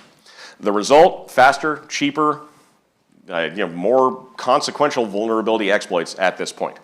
So what can you do? For those of you who are coders, who build software, make sure you're careful about what you put in your code. Secure software development practices are essential when we talk about bringing these applications out to market at this point in time. And unfortunately, especially with the release of vibe coding, anyone hear the term vibe coding already? It's stupid, but it just means using AI to write your code for you. And AI is trained on the same code that you look at in Stack Overflow or GitHub or anything else. It makes mistakes constantly. And if you're not careful about that, you end up implanting vulnerabilities into your code. So just be aware of that one. The next thing we want to do is use AI tools. I know this is contrary to everything that I've just said to you at this point, but we want to make sure that those AI detection tools, especially when it comes down to either software development or security, are in place because attackers are using these, and AI operates way faster than your normal SOC can operate. So we want to make sure people are on the same page there. Make sense to everyone? Great. Okay. Well, I'm going to go ahead and turn it over for questions at this point. Again, I am Matt Duran. Sherry apologizes again for not being here. We do feel bad about that one. But if you have questions, I'm happy to take them. Otherwise, I think we're good to go. Yeah, question. Any idea what LLM or model was behind WormGPT? So we've tried to inject WormGPT. Sorry, for those in the back, the question was what model is actually behind WormGPT? So we've tried to inject it a couple of times to get it to spill that information back to us. We've been unsuccessful in that so far, but we think it's based off the Llama 3 model at this point. We don't know, but that's our best guess. So yeah, there we are. Yeah. Let me use Oh yeah, perfect. Cool. So that was interesting. You were talking about the 15,000 domains that came up for that credit union. Yeah. Are these platforms aging domains, like on your behalf, and having those sort of ready to go that you don't need to do registration and all that, or how, is that part of this kind of direction of where you're seeing the AI? So when we looked at, so the question, again, for those that didn't hear, this was about the 15,000 domains that popped up for the credit union that I was talking about. When we looked at the back-end metadata for a few of those instances that we were able to catch, which is difficult at some points in time, it looked like this was an API that was used through Namecheap and likely run by AI to rapidly create those websites. Yeah. They weren't aged. They weren't aged, they were brand new domains. But for a lot of people, if you're just going in through Chrome on like your normal web browser, I mean, that it's not gonna have that capability of, you know, spotting a brand new domain or something like that. And that was where we saw the problem. Like a lot of people ended up falling for that, that scam. But yeah, API access through Namecheap and, you know, off to the races at that point. Yeah. Is the word GPT able to generate like an HTML that looks believable? Because in your screen grab, it just looked like a bunch of nonsense on the top. We run back over to that one. So the question was, is it able to generate HTML that is believable? This was the website that it generated when we asked it to make Microsoft's website. And at the top, we can just see the file name because it's sitting on my desktop, like I pulled it down in general. But if I were to actually throw this into a page, it actually had instructions on the back end for the click-through and the MFA bypass that would go in along with that too. So how many of you guys have seen an MFA bypass attack happen before? Oh, those are fun, right? Yeah, like a man-in-the-middle attack or something like that. I mean, it gets pretty rough. So, yeah. Yeah, we're probably, this is going to be the absolute last question. Make it quick, because there's a huge line out there. So after this, you all have homework, i.e. how are you going to get out of this room without running over many other people? So we'll take the last question. All right, one more question? Or no more questions? Oh. Was I more compelling than finishing this talk? That's rare. Let's give our speaker one more round of applause. Thanks, everyone. All right, so you may exit out of any one of the 3 doors, and please...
Once again, welcome to Track 2, BSides Portland 2025. This talk is New Phone, Who Dis?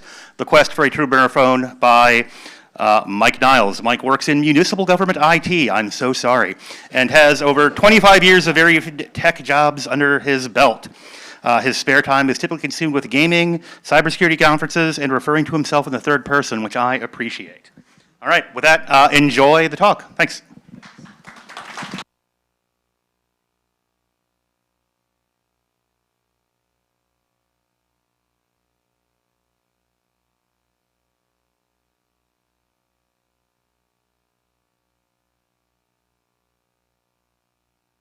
It was in the clip. All right. Now you can hear me, right? Okay. Good deal. There we go. Figuring out if I can use arrow keys or have to use a mouse. All right, so there's me. We just got a nice little intro. That was great. Thank you. I do have my link tree up there. If anybody wants to snap a picture of that, you feel free. I'm going to throw it up there again at the end too. So, but free time, what's that? Anyway, so what's a burner phone? In our case, what we're looking at is it's a cell phone that's used for calls and data without linking to your location or identity. Your service and your device should be considered disposable, so cheap is going to be better. All right, so why would you want one? Keeping call history off your device so that it's just not visible there. If somebody might be sharing a phone bill with you, whether that be an employer, spouse, somebody that you just don't want to see calls that you're making, or even if you've looked at your detailed billing, you might actually even see text messages and data in there and see what history is there. So if you want to keep that off of it, this is one way to do so. Protecting your 2FA SMS device? Yeah, exactly. For a 2FA SMS device, great idea as well. If you want to just have a number to give away for marketing, basically being a little more anonymous out there, surveillance self-defense is what EFF calls all that. If you just wanted coverage in a new or unusual area, say you're coming up to Portland for a conference and your cell phone service doesn't work very well here, you might want to have a burner phone for that. If you were attending protests, rallies, political events, not that we'd know where any of those would be, you know, even potentially for dating, early relationships, buying and selling online. You might have a phone number that you publish out there and then you can just kind of drop it. Or you just plain don't want to be tracked. Okay, so that's kind of slicing it. I was kind of seeing it as vertically. This is kind of slicing it horizontally into some levels here. So level 1 is kind of casual, confidential. You want to have some separation between yourself and this phone. Examples might be marketing, dating, online sales, travel, camping. I've done that before. I know I'm going to go up camping. I look up where those coverage maps are best and take that phone with me. The advantage there is nobody at work knows that number. All right, so level 2 would be anonymous. You want really nothing tying you to the phone. It's number, location, payment methods, you know, just in case. Protesting, rallies, pen testing, a couple examples of those. Level 3, you want to be a ghost. And more so than that, you still don't want anything tying you to that phone. But on top of that, you're going to throw a few breadcrumbs of misinformation out there or disinformation.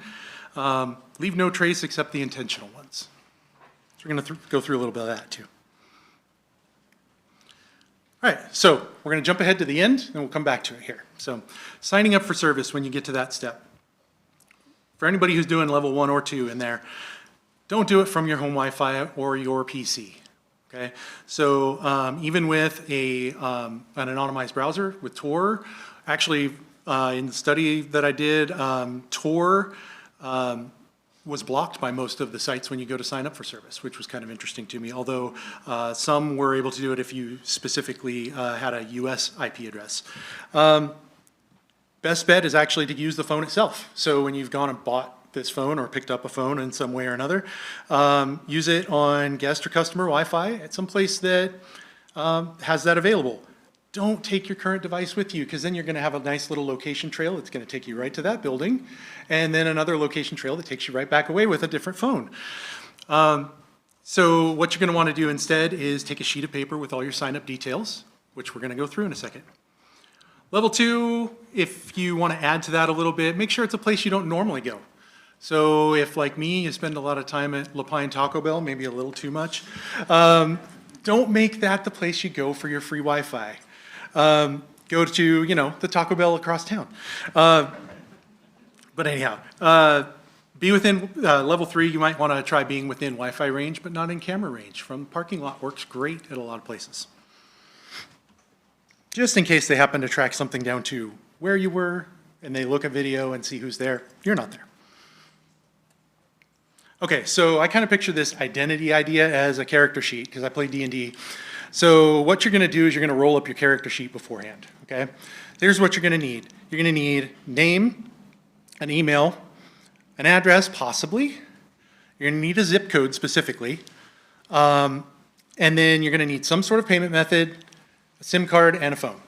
Okay? The last couple are not really on your character sheet, but those are the things you're going to need. And this is a good time to bring up. These are mostly for required fields. The service providers are requiring that you fill something in, and so you can't just say, okay, I'm going to skip this, and next. Okay, red text, you're going to get required field.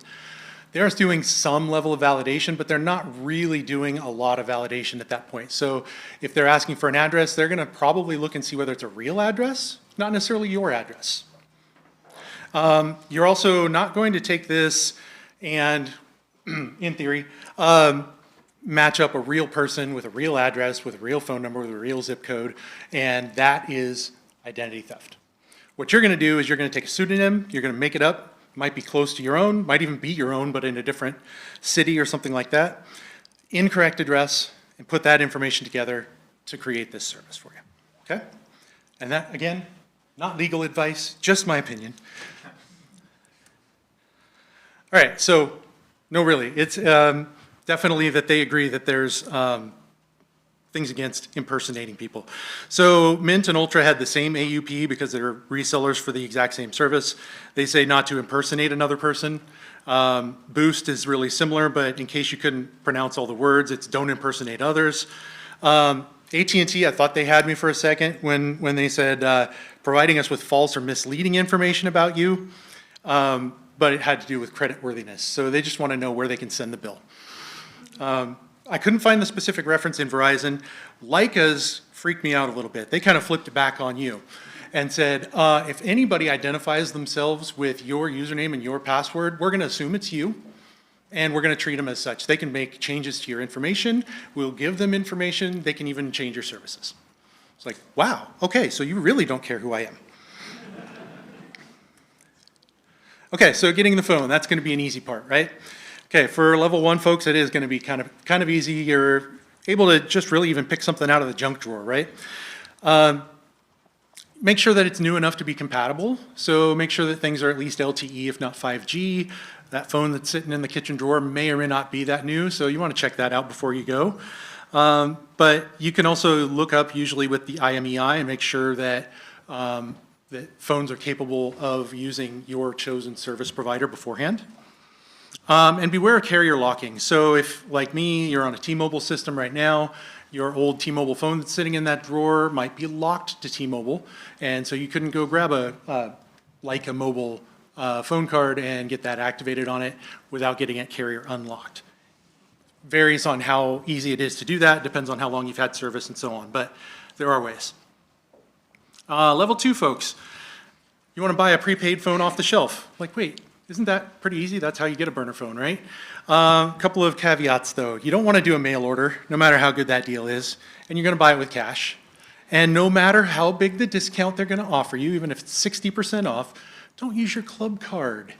That's like the way that they're tracking you with everything. So don't use a club card, a membership number, anything like that. Pay cash, go to a store, pick it up off the shelf, and go buy the thing. Notably, you can go buy your prepaid airtime cards at the same time. There's no harm in that. Just make sure you're paying cash for everything. Level 3, buy a used phone. There might be some places where that phone has shown up in the past. That IMEI number has shown up in the past. If it hasn't been wiped, it'll even have some Wi-Fi history on it, perhaps.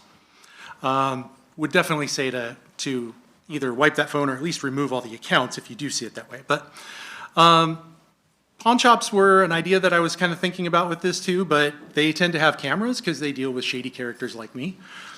For other things, obviously. But make sure, again, you're using cash. Maybe if you're going to throw that misinformation out there, a club card registered under that name that you've picked out.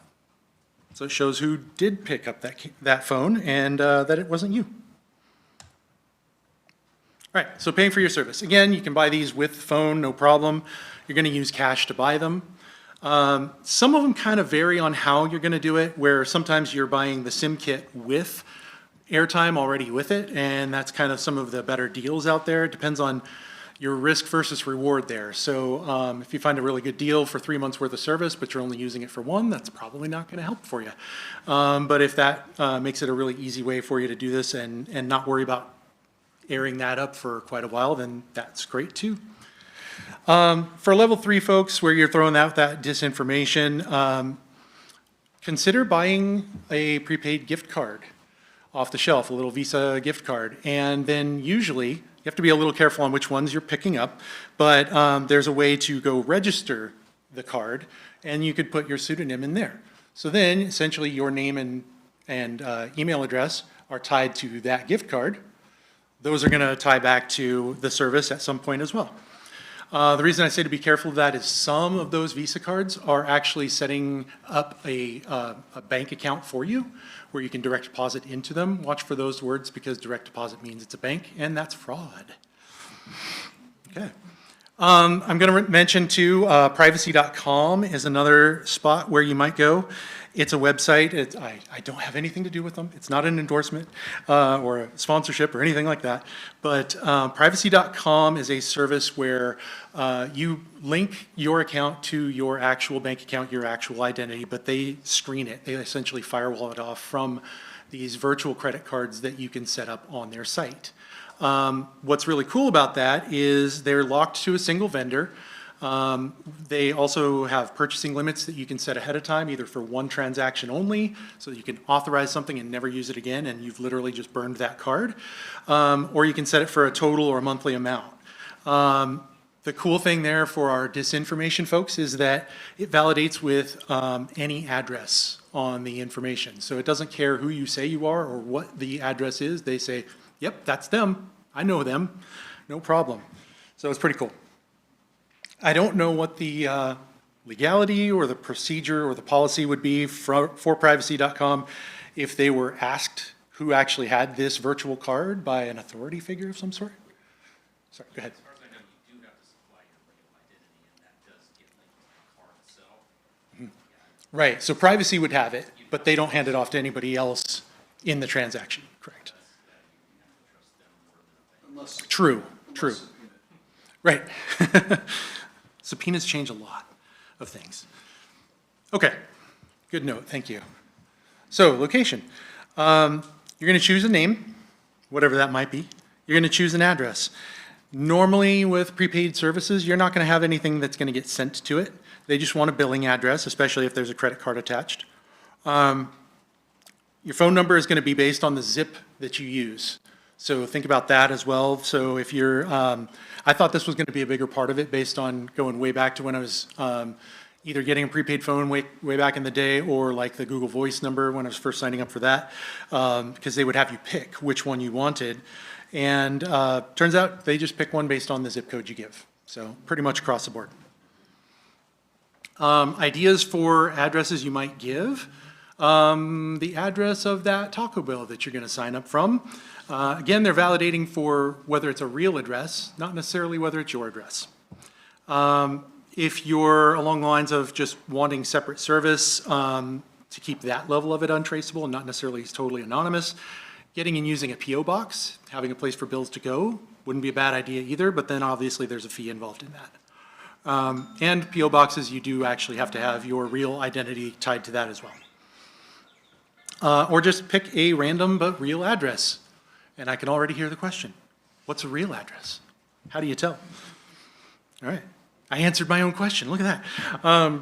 So there's a lot of places where there's address validation that's being done and you don't have to do a transaction to do it, which is great. APIs are everywhere. Walmart, DoorDash, BSides PDX. when you guys had to register and you tried to pay for your t-shirt and your registration fee. If you use a credit card for it, there's an address validator right there. And I don't know how well you can see the detail here, but I typed in 123 West Main, and there's at least 5 results that came up underneath that. And that's with the most common unbelievable address that you could ever think of, right? The USPS zip +4 is one of my favorites because you can go look up a whole bunch of addresses there, and it will correct you. So if you put in the right information almost, but put in the wrong zip code, or it says the wrong city, it will actually tell you, oh, well, that's actually the zip code for this. Or this zip code means it's Bend, Oregon, not Sun River, Oregon. That's not a real city. It also, on the example, happens to show that the one I picked is an apartment building, and so there's different ranges for the apartments. So you can actually do the zip +4 if you wanted to. Just kind of fun. All right, so an email address. Everybody knows how to sign up for email, right? Just use a different email than your primary if you're doing the level 1 level of things. If you're doing level 2, disposable email service if all you're going to do is verification. Examples down there at the bottom. I won't bother reading through all of those. But those are services that basically you go to the website, it gives you a randomly generated email and has the mailbox printed on the screen for a little while. And then after you're done with it and you've gone away from that page and the cookie expires, it's gone. So kind of a nice little thing, but not good for ongoing service. Proton is a really popular secure email that it's privacy centered, I guess you could say. Privacy is a priority anyway. What I've recently found, and maybe this isn't news to anybody in the room, but DuckDuckGo has a really cool anonymous forwarder. So it takes and makes you an @duck.com email address. It forwards to any email box as long as it has validated that it's actually yours, just with a forward and answer kind of situation. And then on the go, if you're using the DuckDuckGo browser, you can actually autofill. Anytime there's an email there, it'll autofill that email address for you, or it'll randomly generate another one that points to the same one. And those are considered disposable. You can get rid of them anytime you want. So it's kind of cool. Level 3, you want to throw out disinformation. Maybe line it up with your pseudonym. So instead of Mike Niles, I'm Mike Johnson at gmail.com. Just to kind of line everything up with not me, it's that person. All right, don't cross the streams. That's my biggest piece of advice. Kind of covered that a little bit already, but don't ever use your real phone with your burner phone. Don't keep them at the same location when they're off or when they're on. If you can, grab a Faraday bag. If you're going to get one from the place named after the river, make sure to read the reviews and make sure they're not junk. There's a lot of apparently Faraday bags out there that they're really just not effective. But a Faraday bag, if you don't already know the term, is just a bag that you can throw your cell phone into and you won't get any RF signals in and out at all. So you know, even if it's charging, even if it's completely off and might be doing some inactive things behind the scenes, you know that it's not going to be broadcasting anything at that point. And also, don't ever use your home Wi-Fi or a familiar Wi-Fi, because even if you're not currently connected to it, it shows in that connection history on the device, and you don't want that there. Okay, I'm not going to bother going through all of this just for the sake of time, but the 6 that I tried out were Mint, AT&T, Verizon, and then also Boost, Leica, and Ultra Mobile. A couple of big names, a couple of not so big names, just kind of throw a few different ones out there. I tested whether they accept certain email domains. It was kind of surprising, the variants that we had there. Tried using, again, Tor or DuckDuckGo browsers. And I did not try Brave. I had that suggestion from somebody as well, but they kind of tend to overlap DuckDuckGo from what I've seen. And DuckDuckGo has been pretty good at making it, stripping out all the cookies and trackers and things like that. So I thought that was probably a better bet. But again, the best way to do it is really just to do it from the phone itself. And just show the second screen there for a second. And so in the summary of the services, for me, the overall winners were Mint and Ultra, mostly because of cost and privacy concerns. They were both really easy to sign up for. They had minimal requirements for the information you had to give in order to get something back out, and their cards were fairly easy to acquire. That might vary based on geographic region and stores in your area, things like that. Budget choice, again, Mint and Leica. Leica had plans as low as $750 a month, which is amazingly cheap. AT&T, I give an honorable mention there because if you're prepaying, and again, this isn't like you want to walk away from it and you want to have prepaid it, but if you go for as much as a year ahead, they were like $10 a month at their cheapest, which is pretty darn good for a premium carrier. The avoid list, for me, Boost, Verizon, and possibly Leica. I had some problems activating Leica, and their website seemed kind of shady. And Boost and Verizon mostly came down to they wanted a lot of your information. They were the two out of the services that required a street address, even if you're using prepaid cards, which I thought was a little much. And Verizon just, they should change their name and spell it with $ in the middle instead of a Z. Definitely the most expensive of all the prepaids that I tried out. So. Okay, some bonus thoughts. Choosing your service provider. Look at where you're going to be using the service. That's an influence. Wherever it is you're going to be using it, not necessarily what's at home. If you're going to be using it near your home, you already know what services are best around there and just go with whatever's the best as far as pricing and privacy goes.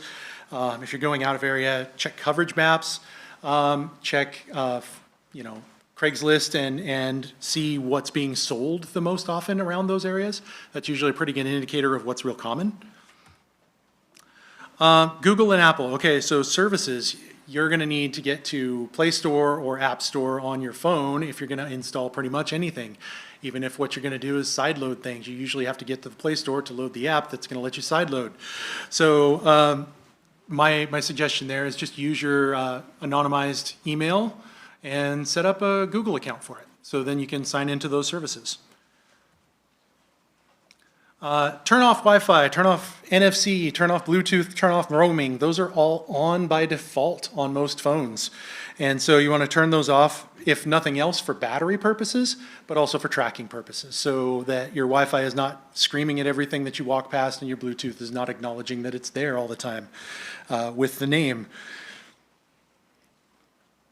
Keep a battery pack handy, especially if this is going to be kind of that spare phone that's kept off in a box under the passenger seat of the car just in case, because it's going to discharge over time.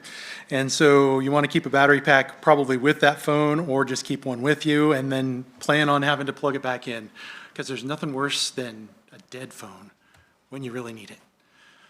Make sure to use strong encryption, and strong is capitalized there because encryption is on some phones by default, and it will encrypt the data that is stored on that local storage, but it is not the strongest encryption, at least on Android. You want to pick the strong encryption, which goes back in and makes sure that it's harder to connect that device from the outside and read what's on the storage.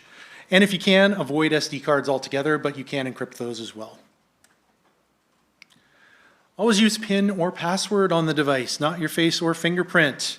Make sure it's always something you know, not something you are. And I'm borrowing that term from MFA. But there have been increasing reports, at least at, I want to say TSA, and that's all right, Customs, where phones are being confiscated and people are being forced to unlock them. And all they have to do is point it at your face and it's unlocked your phone for you. And that's being defended as legal.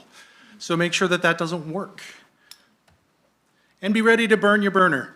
So again, it's got to be something that you're ready to walk away from in 30 seconds if something occurs. So be ready to, if you can, lock that phone. If you can, push and hold the buttons. Know your strategy for just wiping that phone if that's at all possible. If it's not, be ready to drop it, preferably into like a trash can or something like that. If you have left that device on and you've done the homework ahead of time, remote wipe might be an option for you as well with that account information. Also, just kind of a mention here, Graphene OS, if you have a Pixel phone as your burner, and you've installed Graphene OS, it has something called a duress pin. If you type in a very specific wrong pin, it just wipes. And that's even if somebody else types it in for you.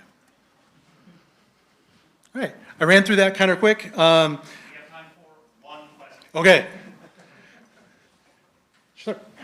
For Wi-Fi, would it be good to use like a random router from like Goodwill and use DDWRT to change the MAC address and the Wi-Fi name? Would that work? So the question is for Wi-Fi using a used router with a different SSID within your home network, it might not be a bad idea.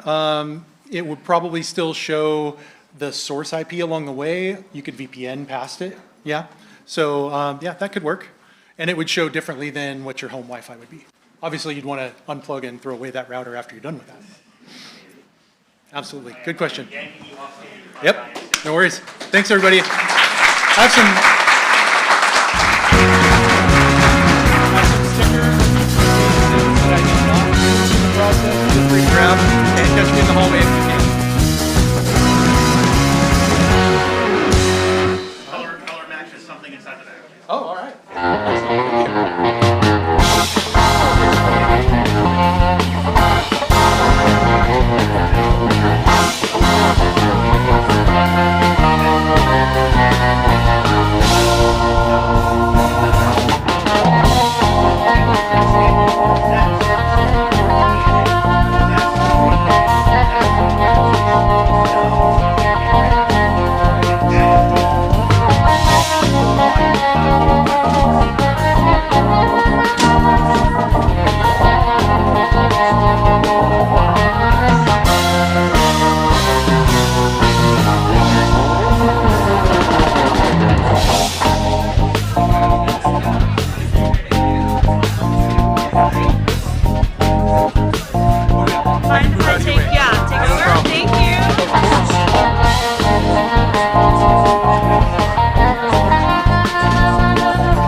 BSides Portland 2025, track number 2. You'll pay for the whole seat, but you'll only need the edge. This talk is Pacific Northwest versus Bay Area. Observations from the Seattle startup scene. Given to you by Emily, is the CEO and co-founder of Clearly AI, a YC-backed startup automating security and privacy reviews based in Seattle. Previously, she oversaw application security for Amazon's Alexa AI organization and owned data security and privacy at MoveWorks. So enjoy the talk. And I will turn your microphone back on. Awesome. Thanks everyone for coming. I know this is a little different than your classic BSides talk. It's also my first time giving a talk on this particular topic, so definitely let me know if it's something that you guys are interested in getting more of. Who's here because you are already a startup founder? Who is already a startup employee? Okay. You maybe want to start a startup one day. You maybe want to work at a startup one day. You just like spicy takes and you hope I say something controversial today? Yeah, okay, sweet, cool, you're in the right place. Yeah, as far as like defining a startup, generally when you hear startup, it's something where you're building something from nothing. And so that can mean a lot of different things. That could be something that's venture scale and venture backed, like Clearly, or it could be something that is bootstrapped and you're trying to build something that is called like a lifestyle business, which I kind of hate the terminology of, but building something that is sustainable for you and your employees to get to kind of run ad nauseum. So already kind of introduction to me and my background, but I've been a founder for about 1.5 years now. Applied to YC with just an idea, got in, quit my job, and off I went. That was in April of 2024. And I have a ton of other early stage founder friends. So this is very much like my observations, my lived experiences. There are many opinions in this world about how to do a startup, and lots of lived experiences that are played out differently than mine. So take everything I'm about to share with like a bunch of healthy seasoning. I wanted to get a bunch of data and stuff, but I didn't have time, so it's all anecdotal. And I'm probably gonna make a bunch of broad generalizations. Anything with a little spicy emoji is where I'm gonna try to do some good hot takes related to PNW versus Bay Area, since that's like the core of the talk. So yeah, we'll get started. These are all kind of the basics we'll go through, and we can focus on some more than others, depending on what people are interested in learning more about. So you wanna start a startup. So in my personal opinion, the reason to start a startup is just as important as the startup itself. Because the reason that you decide to start the startup is what shapes all the other subsequent decisions that you make. And if you're going to join a startup as an employee, you should 100% be asking the founders why they did it. Ensure your values are actually aligned with them. Because if their reasons and motivations are different than you, then the outcome may not look the way that you thought it would look. At YC, one of the exercises that we did in our office hours with our group partners, which are these successful exited founders that come back to lead Y Combinator, which is this startup accelerator, is to go around in a circle and all share the motivations about why we chose to start a startup. And the key thing is that there's no wrong answer. The only thing that's really important is that you are truthful to yourself, you're truthful to your co-founders, and in my opinion, you should also be truthful to your employees. So some people is like, I want to get rich. I want to be able to retire early. I want to be successful. I want my parents to look up to me. I want to have a mission. I care a lot about this particular thing in technology. For me, I had proposed what we're building now at Clearly internally at Amazon as a streamlined security review tool. It went all the way up to the CISO at Amazon who was like, great idea, you're the wrong team to own this. AWS is already building something like this, so like, sorry, not gonna fund your project. And that really sucked. And I was like, okay, but I think what I'm trying to build is something valuable. Do other people care about this problem? Is this something that's only at Amazon or elsewhere? And I realized like, I care a lot about autonomy. I care about getting to work on the things I think are interesting and important, and that was my motivation to start a startup. And that kind of takes me to my first hot take. I think most PNW-based startup founders are generally more on the missionary side versus the mercenary side of the kind of startup environment. A lot of SF startup founders, and a lot of founders in general, they want to be a founder because they want to be a founder. They want the experience of starting a company, the experience of having a big exit. It is about winning the lottery. It is about making a lot of money. And so it's not as much about the thing that they're building as much as the fact that they get to build it. The thing that they're building is the company and the startup, and it doesn't really matter about the technology. And so you have, what happens at YC is you have a lot of people that are relatively young, and they went to Stanford, and then they dropped out from Stanford, and then they're going to YC, and it's kind of the next thing on their list, and they pivot. And so about a third of YC companies pivot, and that's basically changing the goal and course of what your startup is actually building and selling to people.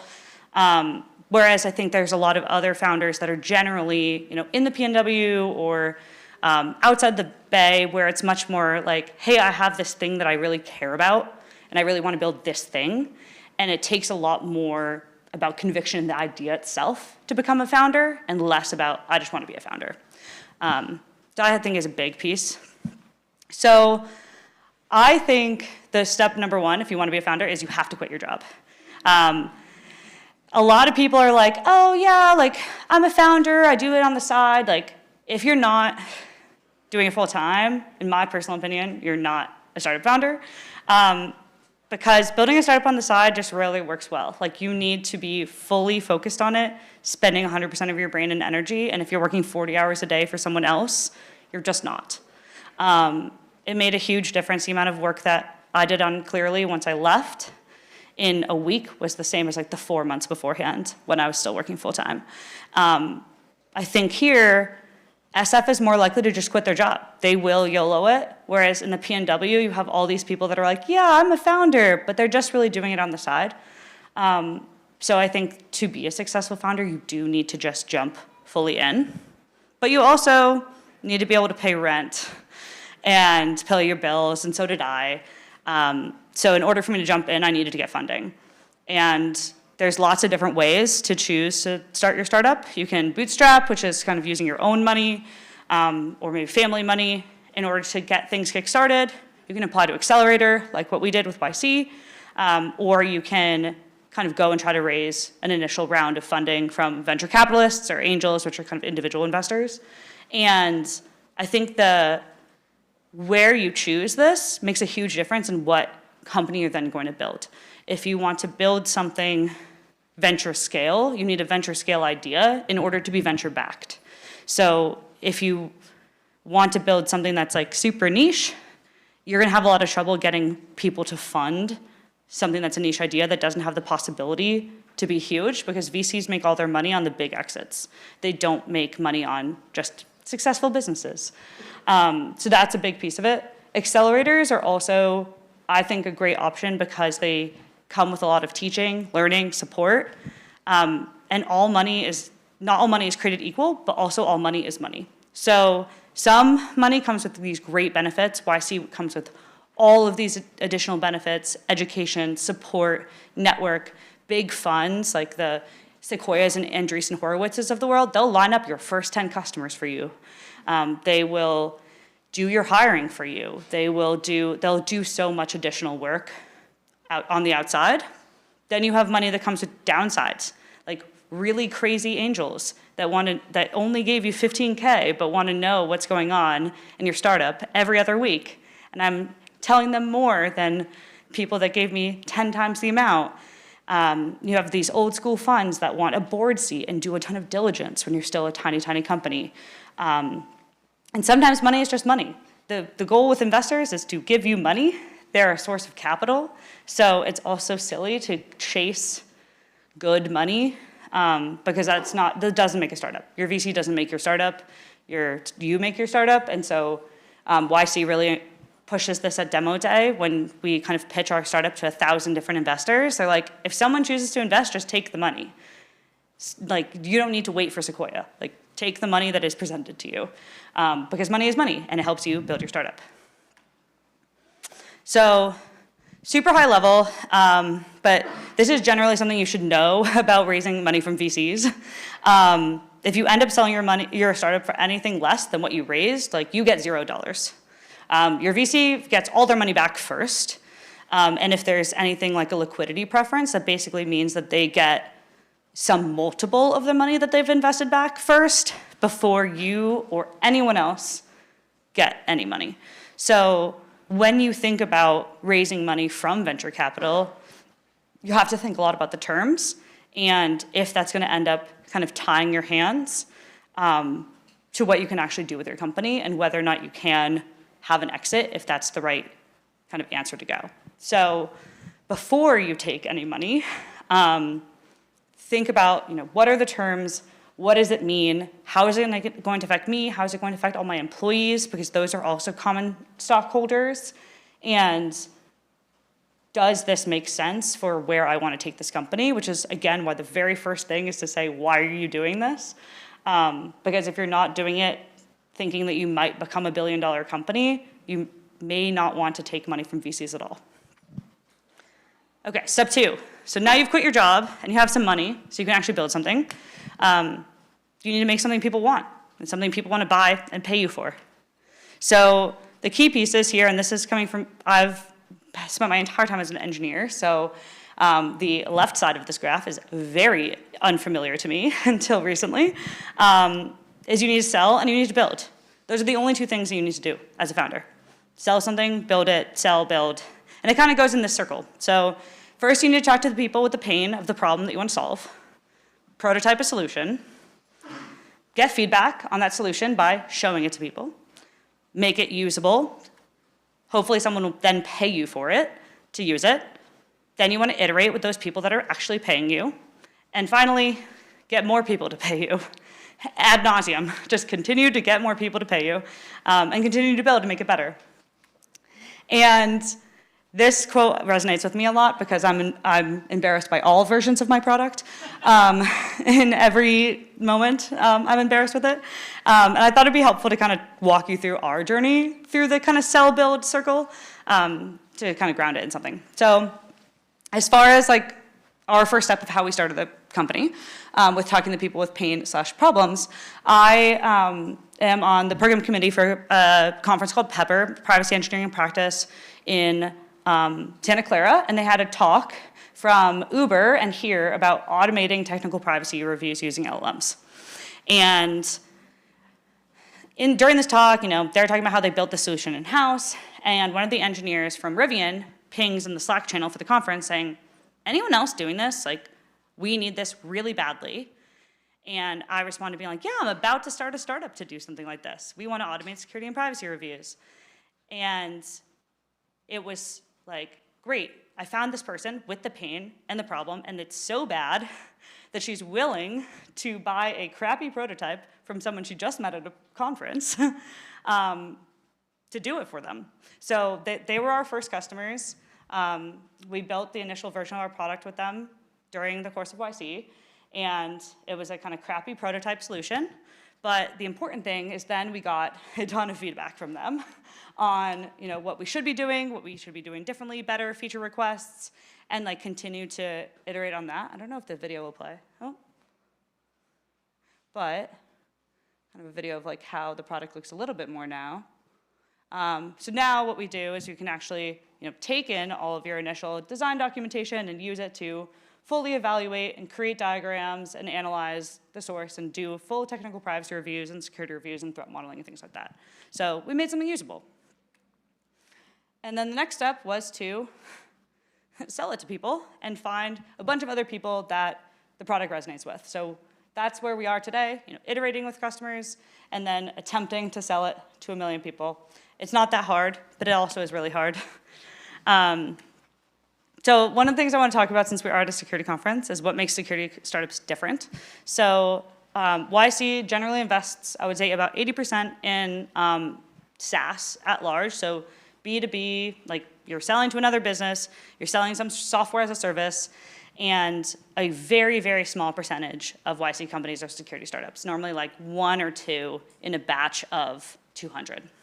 And the big reason that security startups are different is that only a subset of companies care about security. If you're a tiny company, you don't care about security. If you're a mid-sized company, you only kind of care about security.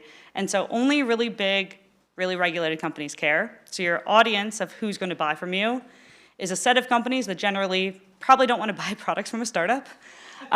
So that's hard. It's a really crowded market. A lot of the things that are currently on the market are a little bit vaporware. I was always very skeptical of security vendors whenever I talk to them as a security engineer, because there was a lot of promises and not always a lot of things delivered. And so you have a buyer group that is generally pretty skeptical about everything in life. They're also very skeptical about whether your product does anything. A lot of security is being able to say, hey, I'm going to help you not get hacked. But how do you prove a negative? Like, if someone has your tool and it's a scanner, let's say it's a, a scanner for your SAST, and you're not surfacing any vulnerabilities, are you showing that you're helping make their code more secure? Or are you missing something? Like, hey, this thing isn't giving me any alerts. Should I just turn it off? Do I need it anymore? I'm secure already. Like, I don't need these tools anymore. So it's, how do you prove a negative? How do you continue to have a business invest in something if they haven't been hacked? Are you just going to continue to kind of scare them? There's a huge variation in security buyers and teams and practices. I'm sure you all know this already, so this is, but like every security team is super different. What they care about is very different. How they buy is very different. Trying a product looks very different in security. You probably need to roll it out more broadly across an enterprise in order to show that it works. Whereas a lot of other types of SaaS solutions, you can have one or two or a handful of people use it and actually demonstrate value that way. You have these huge platform players that do everything. And so as a startup, if you're trying to do a small wedge, like why? Why would someone buy just something for this small little thing? And finally, most VCs just don't understand security. The amount of times that people said, oh, you're doing security reviews like Vanta, was all the time when we were raising our round. Every single VC thought we were just Vanta, and they didn't understand that threat modeling is nothing like SOC 2. So I think generally being a security startup is harder, but it also is something where it does help to be a subject matter expert, and so the fact that you're already here means you're probably an expert in security, so you do have a leg up there. Cool, so now you do all the different steps in being a startup and you have found some PMF, and this is where kind of things get really interesting and exciting. So you have an idea and you validated it, you narrowed it, you have some customers. Like this is kind of where we are of like hiring more people and trying to scale. And something that's really interesting about PMF is that it's something that changes over time. I think people that aren't founders are thinking PMF is this like one moment where the hockey stick goes like this. But in reality, it's something that builds over time, and you can get more and more PMF as you go and grow as a company. So as you're kind of seeing these initial indications of demand, people want your product, the next step is actually building a company. So you have a product and you're selling it, but now you need to actually hire and make this a real company and have HR and legal and finance and all those things. And generally that means you have to choose location. So when you choose a location, there's generally a bunch of factors that maybe go into it, like where you are currently living. Also, where are your customers? Where are the employees that you want to hire? Where is the community that can help support you? And what are your general goals, again, as a startup? And so, to me, the like big important thing about this is to, depending again on your goals as a startup, if your goal is to be a venture scale business, you should be proving why you aren't going to live in SF. Because that's where most of the successful unicorns are, and they're there for a reason. This is the distribution of like our customers today. So red are their headquarters, and green is where like our main point of contacts live. I think because we're a security startup, things are a lot more spread out than they otherwise would be. We have like 4 customers that are based in the Bay, or 5, and a handful of customer employees, but most of them are kind of spread across the country. And I do think that is what makes security startups different. If you're selling to enterprise, enterprises are headquartered everywhere. And if you're a security person, you know security people live everywhere and they like to live everywhere. So if you're trying to hire other security people, you can't really tell them to be in person because you're gonna have a lot of trouble hiring them. So that helps a lot as far as like location distribution of customers, of talent. And when you think about building a team, a lot of it is also what type of team do you want to build? Do you want to build a team that is this in-person 996, like we're sleeping at the office, we have a bunch of mattresses in the office, and like that's what you're expected? If so, like you 1000% can only build that company in SF. If you are happy to be remote, you like work-life balance, it's okay if your company doesn't reach its full potential because you're happy, then live anywhere, live in the PNW. It's a great place to be, and no one's gonna judge you here. And also thinking about like, what is the seniority that you're hiring for? Are you trying to hire a ton of senior people that already have their lives established and they're not gonna pick up and move to work at your tiny startup? Or are you hiring junior people that are super scrappy and they're happy to sleep on the floor? How big a company are you trying to build? Are you trying to keep it lean and small, or are you trying to make it big? So all of those pieces are kind of key components. And the last one is to really think about, surrounding yourself with other people that will help your startup succeed. Being a founder is really lonely, so you need to have good founder community. These are the two kind of founder communities in Seattle on the left, Foundations and AI House, and then on the right is obviously YC. I think the big difference here is that they're trying to make Seattle a place to be as a founder with Foundations and AI House, but in my opinion, it's not working. And the reason why it's not working is that they're all really, really early stage startups. So you don't have any people to look up to. There's no next step there. There's no Series A, Series B, Series C companies. There's, one, just got bought by OpenAI, so now they're gone. And then there's Amazon and Microsoft. So it's like being an elementary school student and looking at a grad student and being like, how do I get there? You need to look at that next step. And so something that YC does really well is you're surrounded by a network of people where you can always find founders that are your same stage and founders that are a step right ahead of you. Another big thing that I've noticed between SF and the PNW is what the exits look like and what success looks like. In the PNW, generally people are celebrating kind of acqui-hire events, so relatively small exits that are still exits and still success and are life-changing amounts of money, but it just is a different level of success than the celebration of an IPO. We have not seen an IPO of a Seattle-based company in decades. So it's a completely different experience to be looking at what success looks like, what your goals look like, and what type of speakers you can go and listen to or surround yourself with as a founder in the two places. So this is a slide that Dalton, who is one of the YC group partners, shared at our very last day at YC. And the point of it was that I'm an idiot by not living in SF. And I still might be an idiot. I'm not really sure yet. Because right now we're definitely in the middle part of trying to prove Dalton wrong and building a unicorn in Seattle.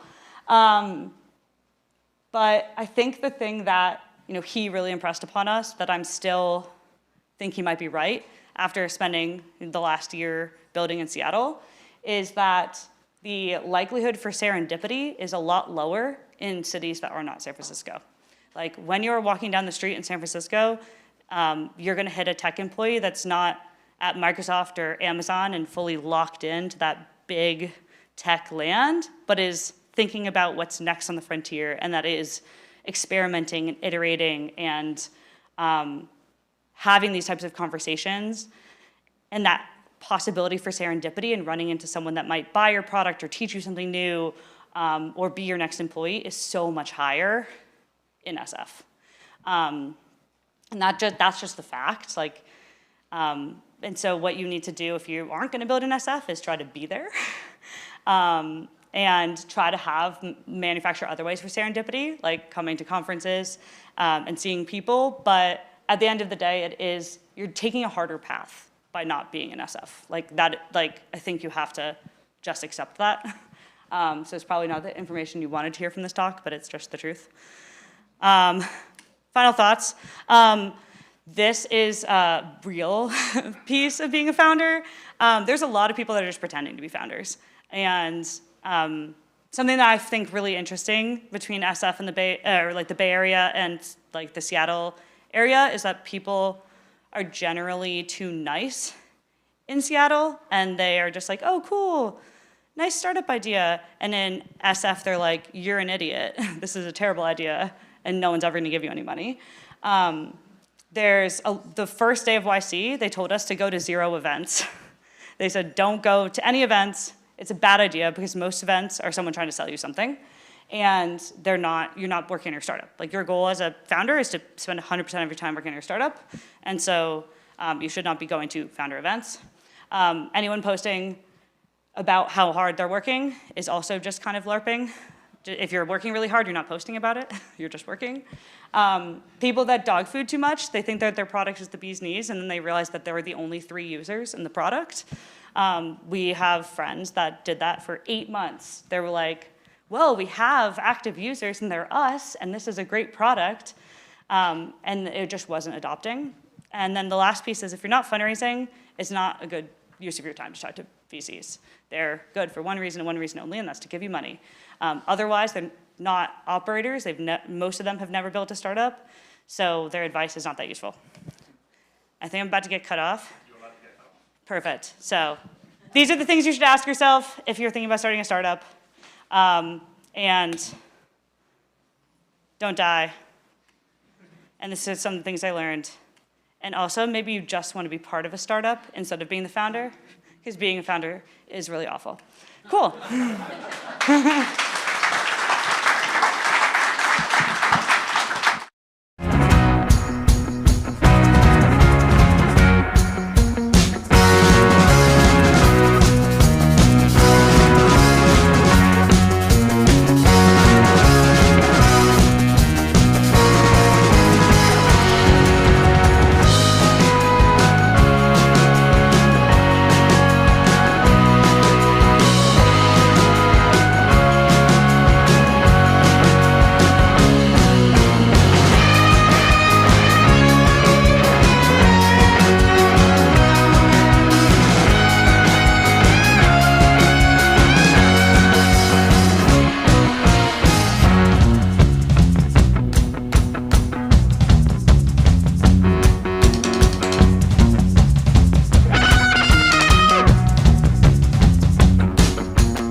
us.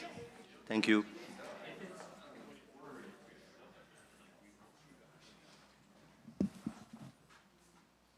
All right.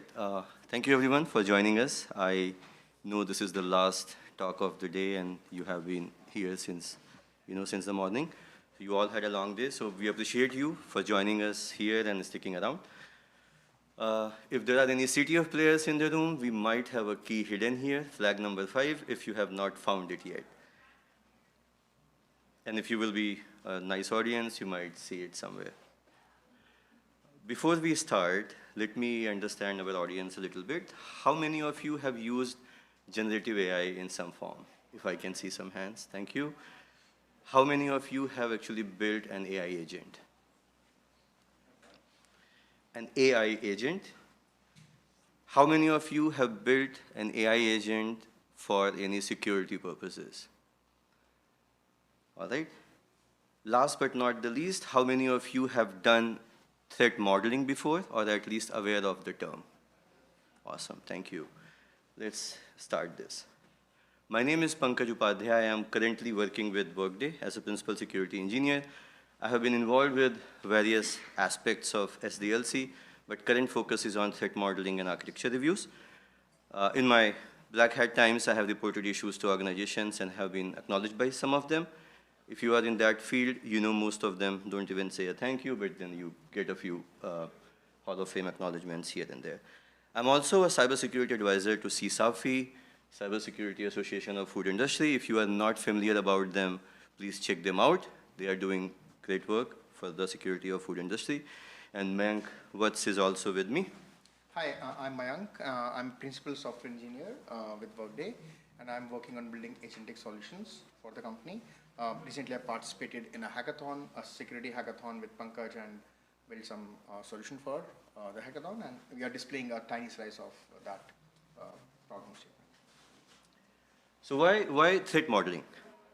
Before actually starting the development of your house, you must be defining a layout where rooms are going to be, kitchen, the doors, the windows. Same time, you also think about the safety, the door locks, cameras, security systems, doorbell cameras, carbon monoxide detectors, sprinklers, water leakage detectors, etc. Threat modeling is doing the same while building the software, while designing your application. Now, what is threat modeling? Threat modeling can sound intimidating. There are many detailed frameworks for threat modeling. You don't have to memorize Stride or other frameworks to get started. I feel these 3-question framework works for a lot of us. So the 3 questions are: what are we building? What can go wrong? And what are we going to do about it? It's a great way to start the conversation with the developers and other stakeholders, because everyone can answer these 3, and you are already doing threat modeling. It doesn't need to be complicated to be useful.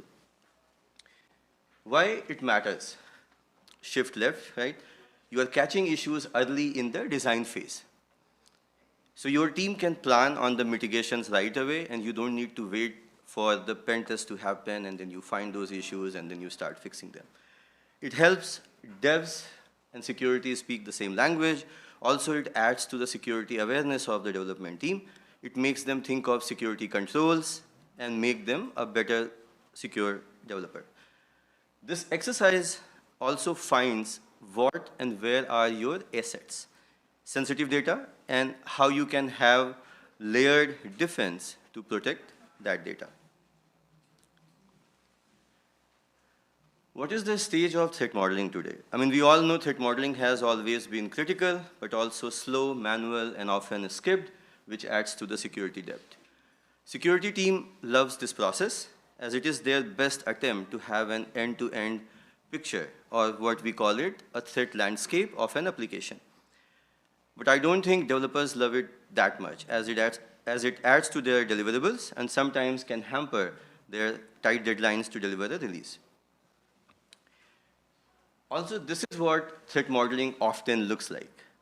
Hardly we get an end-to-end picture, and also skills of individuals involved in the process can be limited to a specific domain. Someone can be good with mobile security, someone can be good with web security, someone may have good knowledge around OT security. So everyone has their own bias and partial understanding of the risk. Now, can vision models help?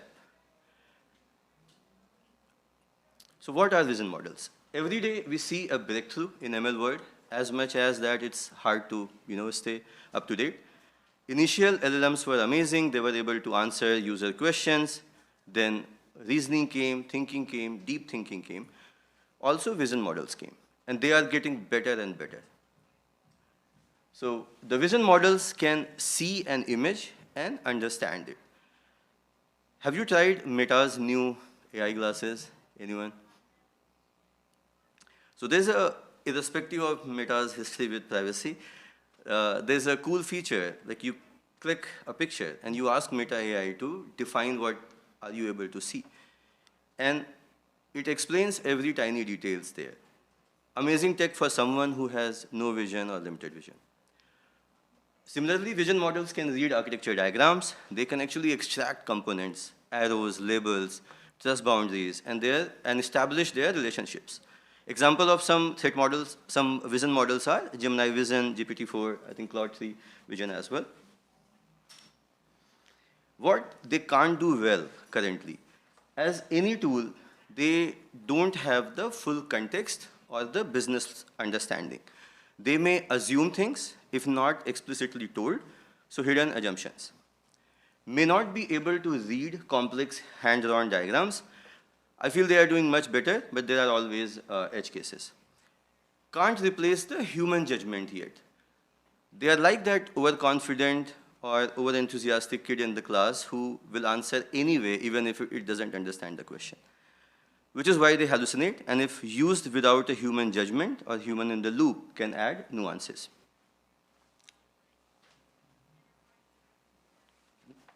Yeah, so let's go through all the steps which we did for our solution. So we start by uploading the diagram or any architecture diagram or something in the format. So we can upload it in a C format and any other format as well. Then the model identifies what are the key components of that diagram.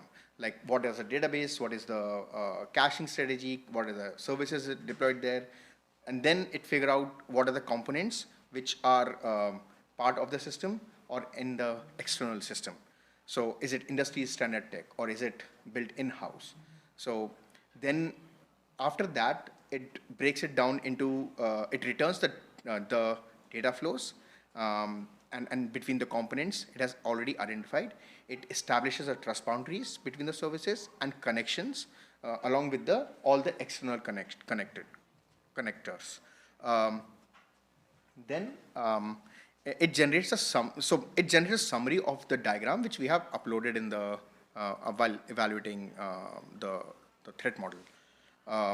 So it responds by asking the clarifying questions basically around the context of what the services and components are doing, how do they interact with each other, and how are the various paradigm of security are implemented in that solution.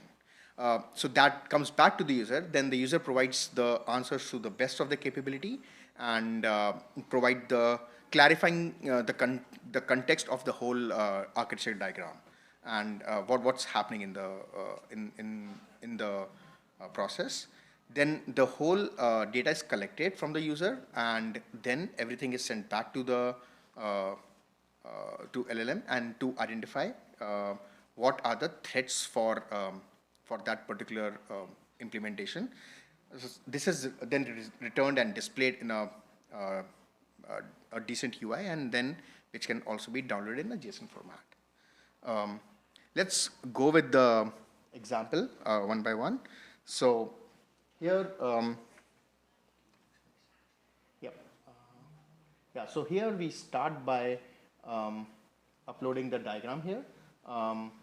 So in this example, we are using a plagiarism detection service using AWS step functions, Lambda, SageMaker AI, and also the OpenSearch service. This diagram we got from the reference architecture from AWS. So after the image is uploaded, we select the model here. So once we select the image, and then we select the vision model we want to use. In this case, we are using Gemini Vision. It sends the image to LLM for evaluation, and it will generate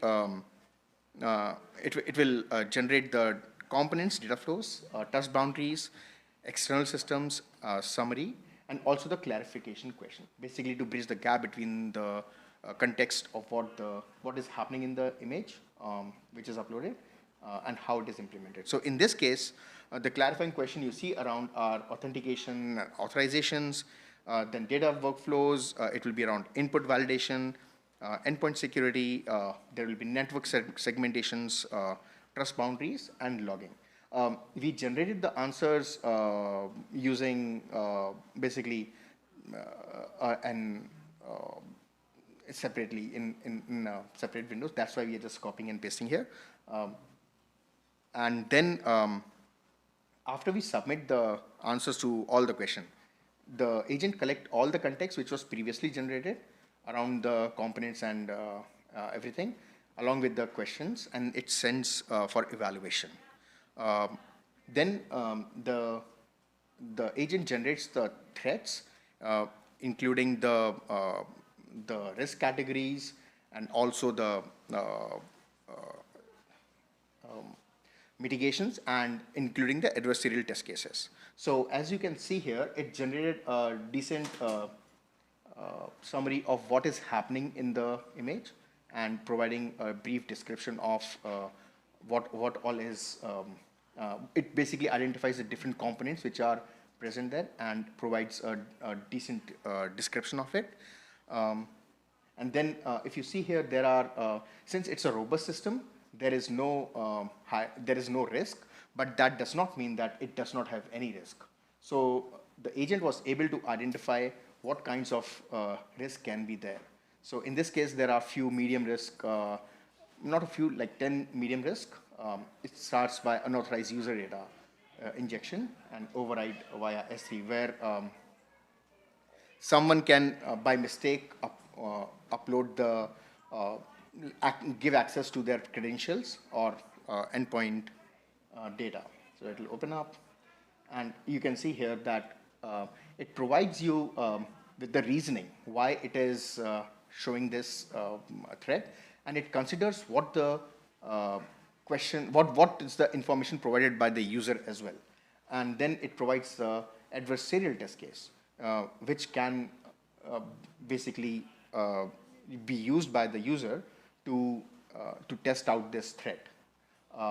There are, so as you can see, this is all generated based on the diagram, the understanding, and the details given by the user.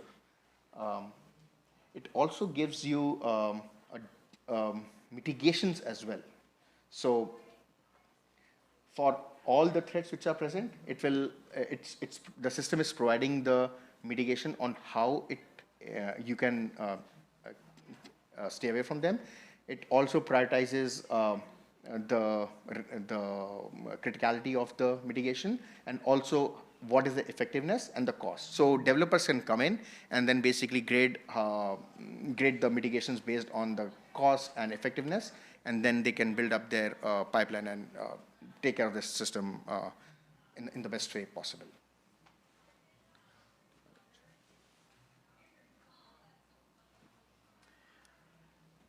So what Mayank was trying to explain is when we ask a model to provide its reasoning, hallucination can go away, because then someone who has understanding of what's going on can understand why LLM is thinking in that way by reading that reasoning. So it gives an executive summary, it generates the threat, every threat has AI reasoning, as well as adversarial test case, so the testers or pen testers can pick them up and start testing them whenever it is available. Now we saw an example of a traditional architecture.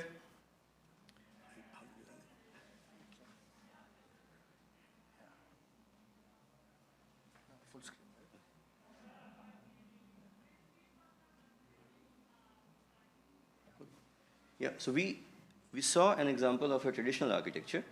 Now let's see if our AI agent can do a threat modeling of another AI agent.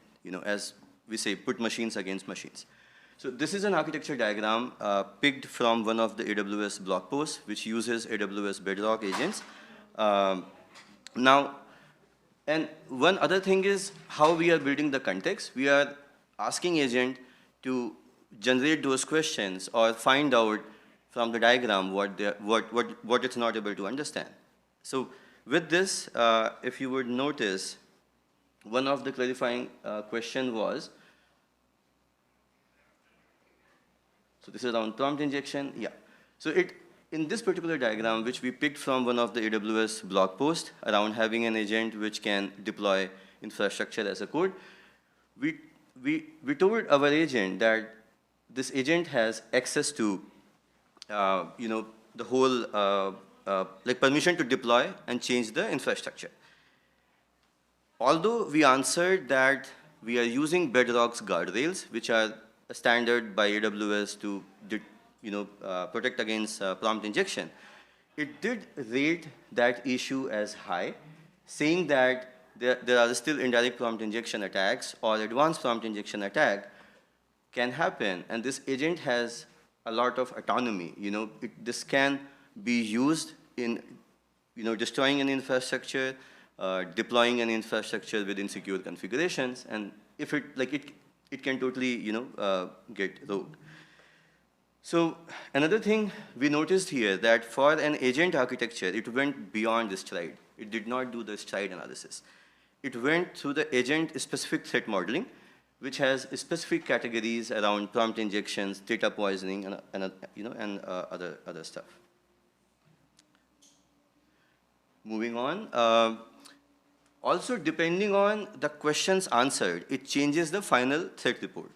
So left side is an example of a company which follows good security practices and maybe very mature in security controls. The right side is maybe a startup which got a good funding, but security is not a priority for now, and maybe an afterthought. If you would notice, the organization which followed good security hygienes, depending on this, using the same AWS reference architecture, we had total threats 10, but high risk was 0. And the other organization which used the same reference architecture, but they were not following the security controls properly, they had 8 threats, but 7 of them were high risk. Just comparing side by side, depending on the questions, the AI agent was able to determine which had better control. So if you look at this image, the right side is a public S3 bucket, and that bucket is used for decision making. So it has rated it high, gave its reasoning, like anyone can upload data there, and that will be used in, kind of modifying the reasoning of the agent. And on the other side, where we said that we are using username and password, it said, what if those credits are compromised? There's still an avenue. So it rated that as a medium, but it still highlighted the potential where AWS access keys or pre-signed URL, if they get exposed, they can still cause damage here. So what were some lessons from this? What works today? We felt like we found extremely positive results for common known architectural patterns. We tested this agent on around 50 plus reference architectures provided by AWS and GCP and on many internal applications. And with this interactive feedback loop, the conversation which it was able to do, the results have been outstanding. So it acts like a security architect would do or a security reviewer would do and ask those questions and deepen their understanding of the system which is coming to us. Our data set was not very big, so if someone wants to extend it to their research and test it against a larger data set, please reach out to us. But in our opinion and testing, we felt it was catching security issues, was also highlighting security best practices for the components used. And as we call threat modeling as a collaborative exercise, to that we feel it's a great conversation starter because in most of the companies, threat modeling is not done by the security team. It starts with the dev team. They create the first draft of the threat model. So this is a great conversation starter with people in the room, and they can also test out their assumptions with those, answering those questions, and see, like it adds to their security awareness as well. What doesn't work? As any tool, they don't understand context and need to be told, explicitly. Also, we notice that when it comes to subtle business logic flaws, as it requires understanding of the business context, this was still not great in identifying them. But a back and forth conversation around that particular business logic helped it developing that understanding, and we saw it kind of understanding that particular problem as well. Human in the loop always needed. Going back to the blindfolded people and the elephant problem, I would not say the agent gets end-to-end picture, but a human with this AI agent as a pair programmer or a partner does come very close in identifying the elephant. So with that, we will close our presentation. That was all from us today. Thanks once again, and City of Players, as promised, here is your key. Thank you, everyone.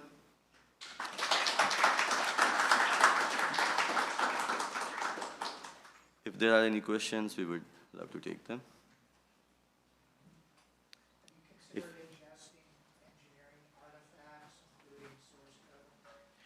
We are planning to open source it. As it was a result of an internal hackathon, we had to remove some internal stuff. I think but his please question reach was out. around, rather than just architecture diagram, if we have done this with source code as well. So we have done that, and one part of that was using the C4 diagrams, where we generated a C4 diagram for a code base, and then different sets of C4 diagrams, we were able to combine the results. Right, and there's a little bit of nuance there, depending on how many tokens we are planning to use. If we are making it do like deep thinking, very deep thinking, it does go into that loop, and it tends to generate more than what we are expecting. So that particular value, I guess everyone has to figure out what works best for them. Yes. How did you, or did you validate the results of the threat model? Did you have a security expert look it over? Yeah. So He's a security expert, yeah. No, great question, first of all. Even then, security experts, I think, evaluating any AI agent, we need the baseline. We need that data set. And that data set is not available currently. Only yesterday I saw that 3 months ago, AWS security team, they have released an initial data set of their reference architecture diagrams and the expert who set modeled it, and that data set is out there. So the data set was not available, but as we do the threat modeling day to day, we reviewed it from our expertise and we saw how it is doing it. But I think that data set can be used if we want to extend it to GCP or some other services.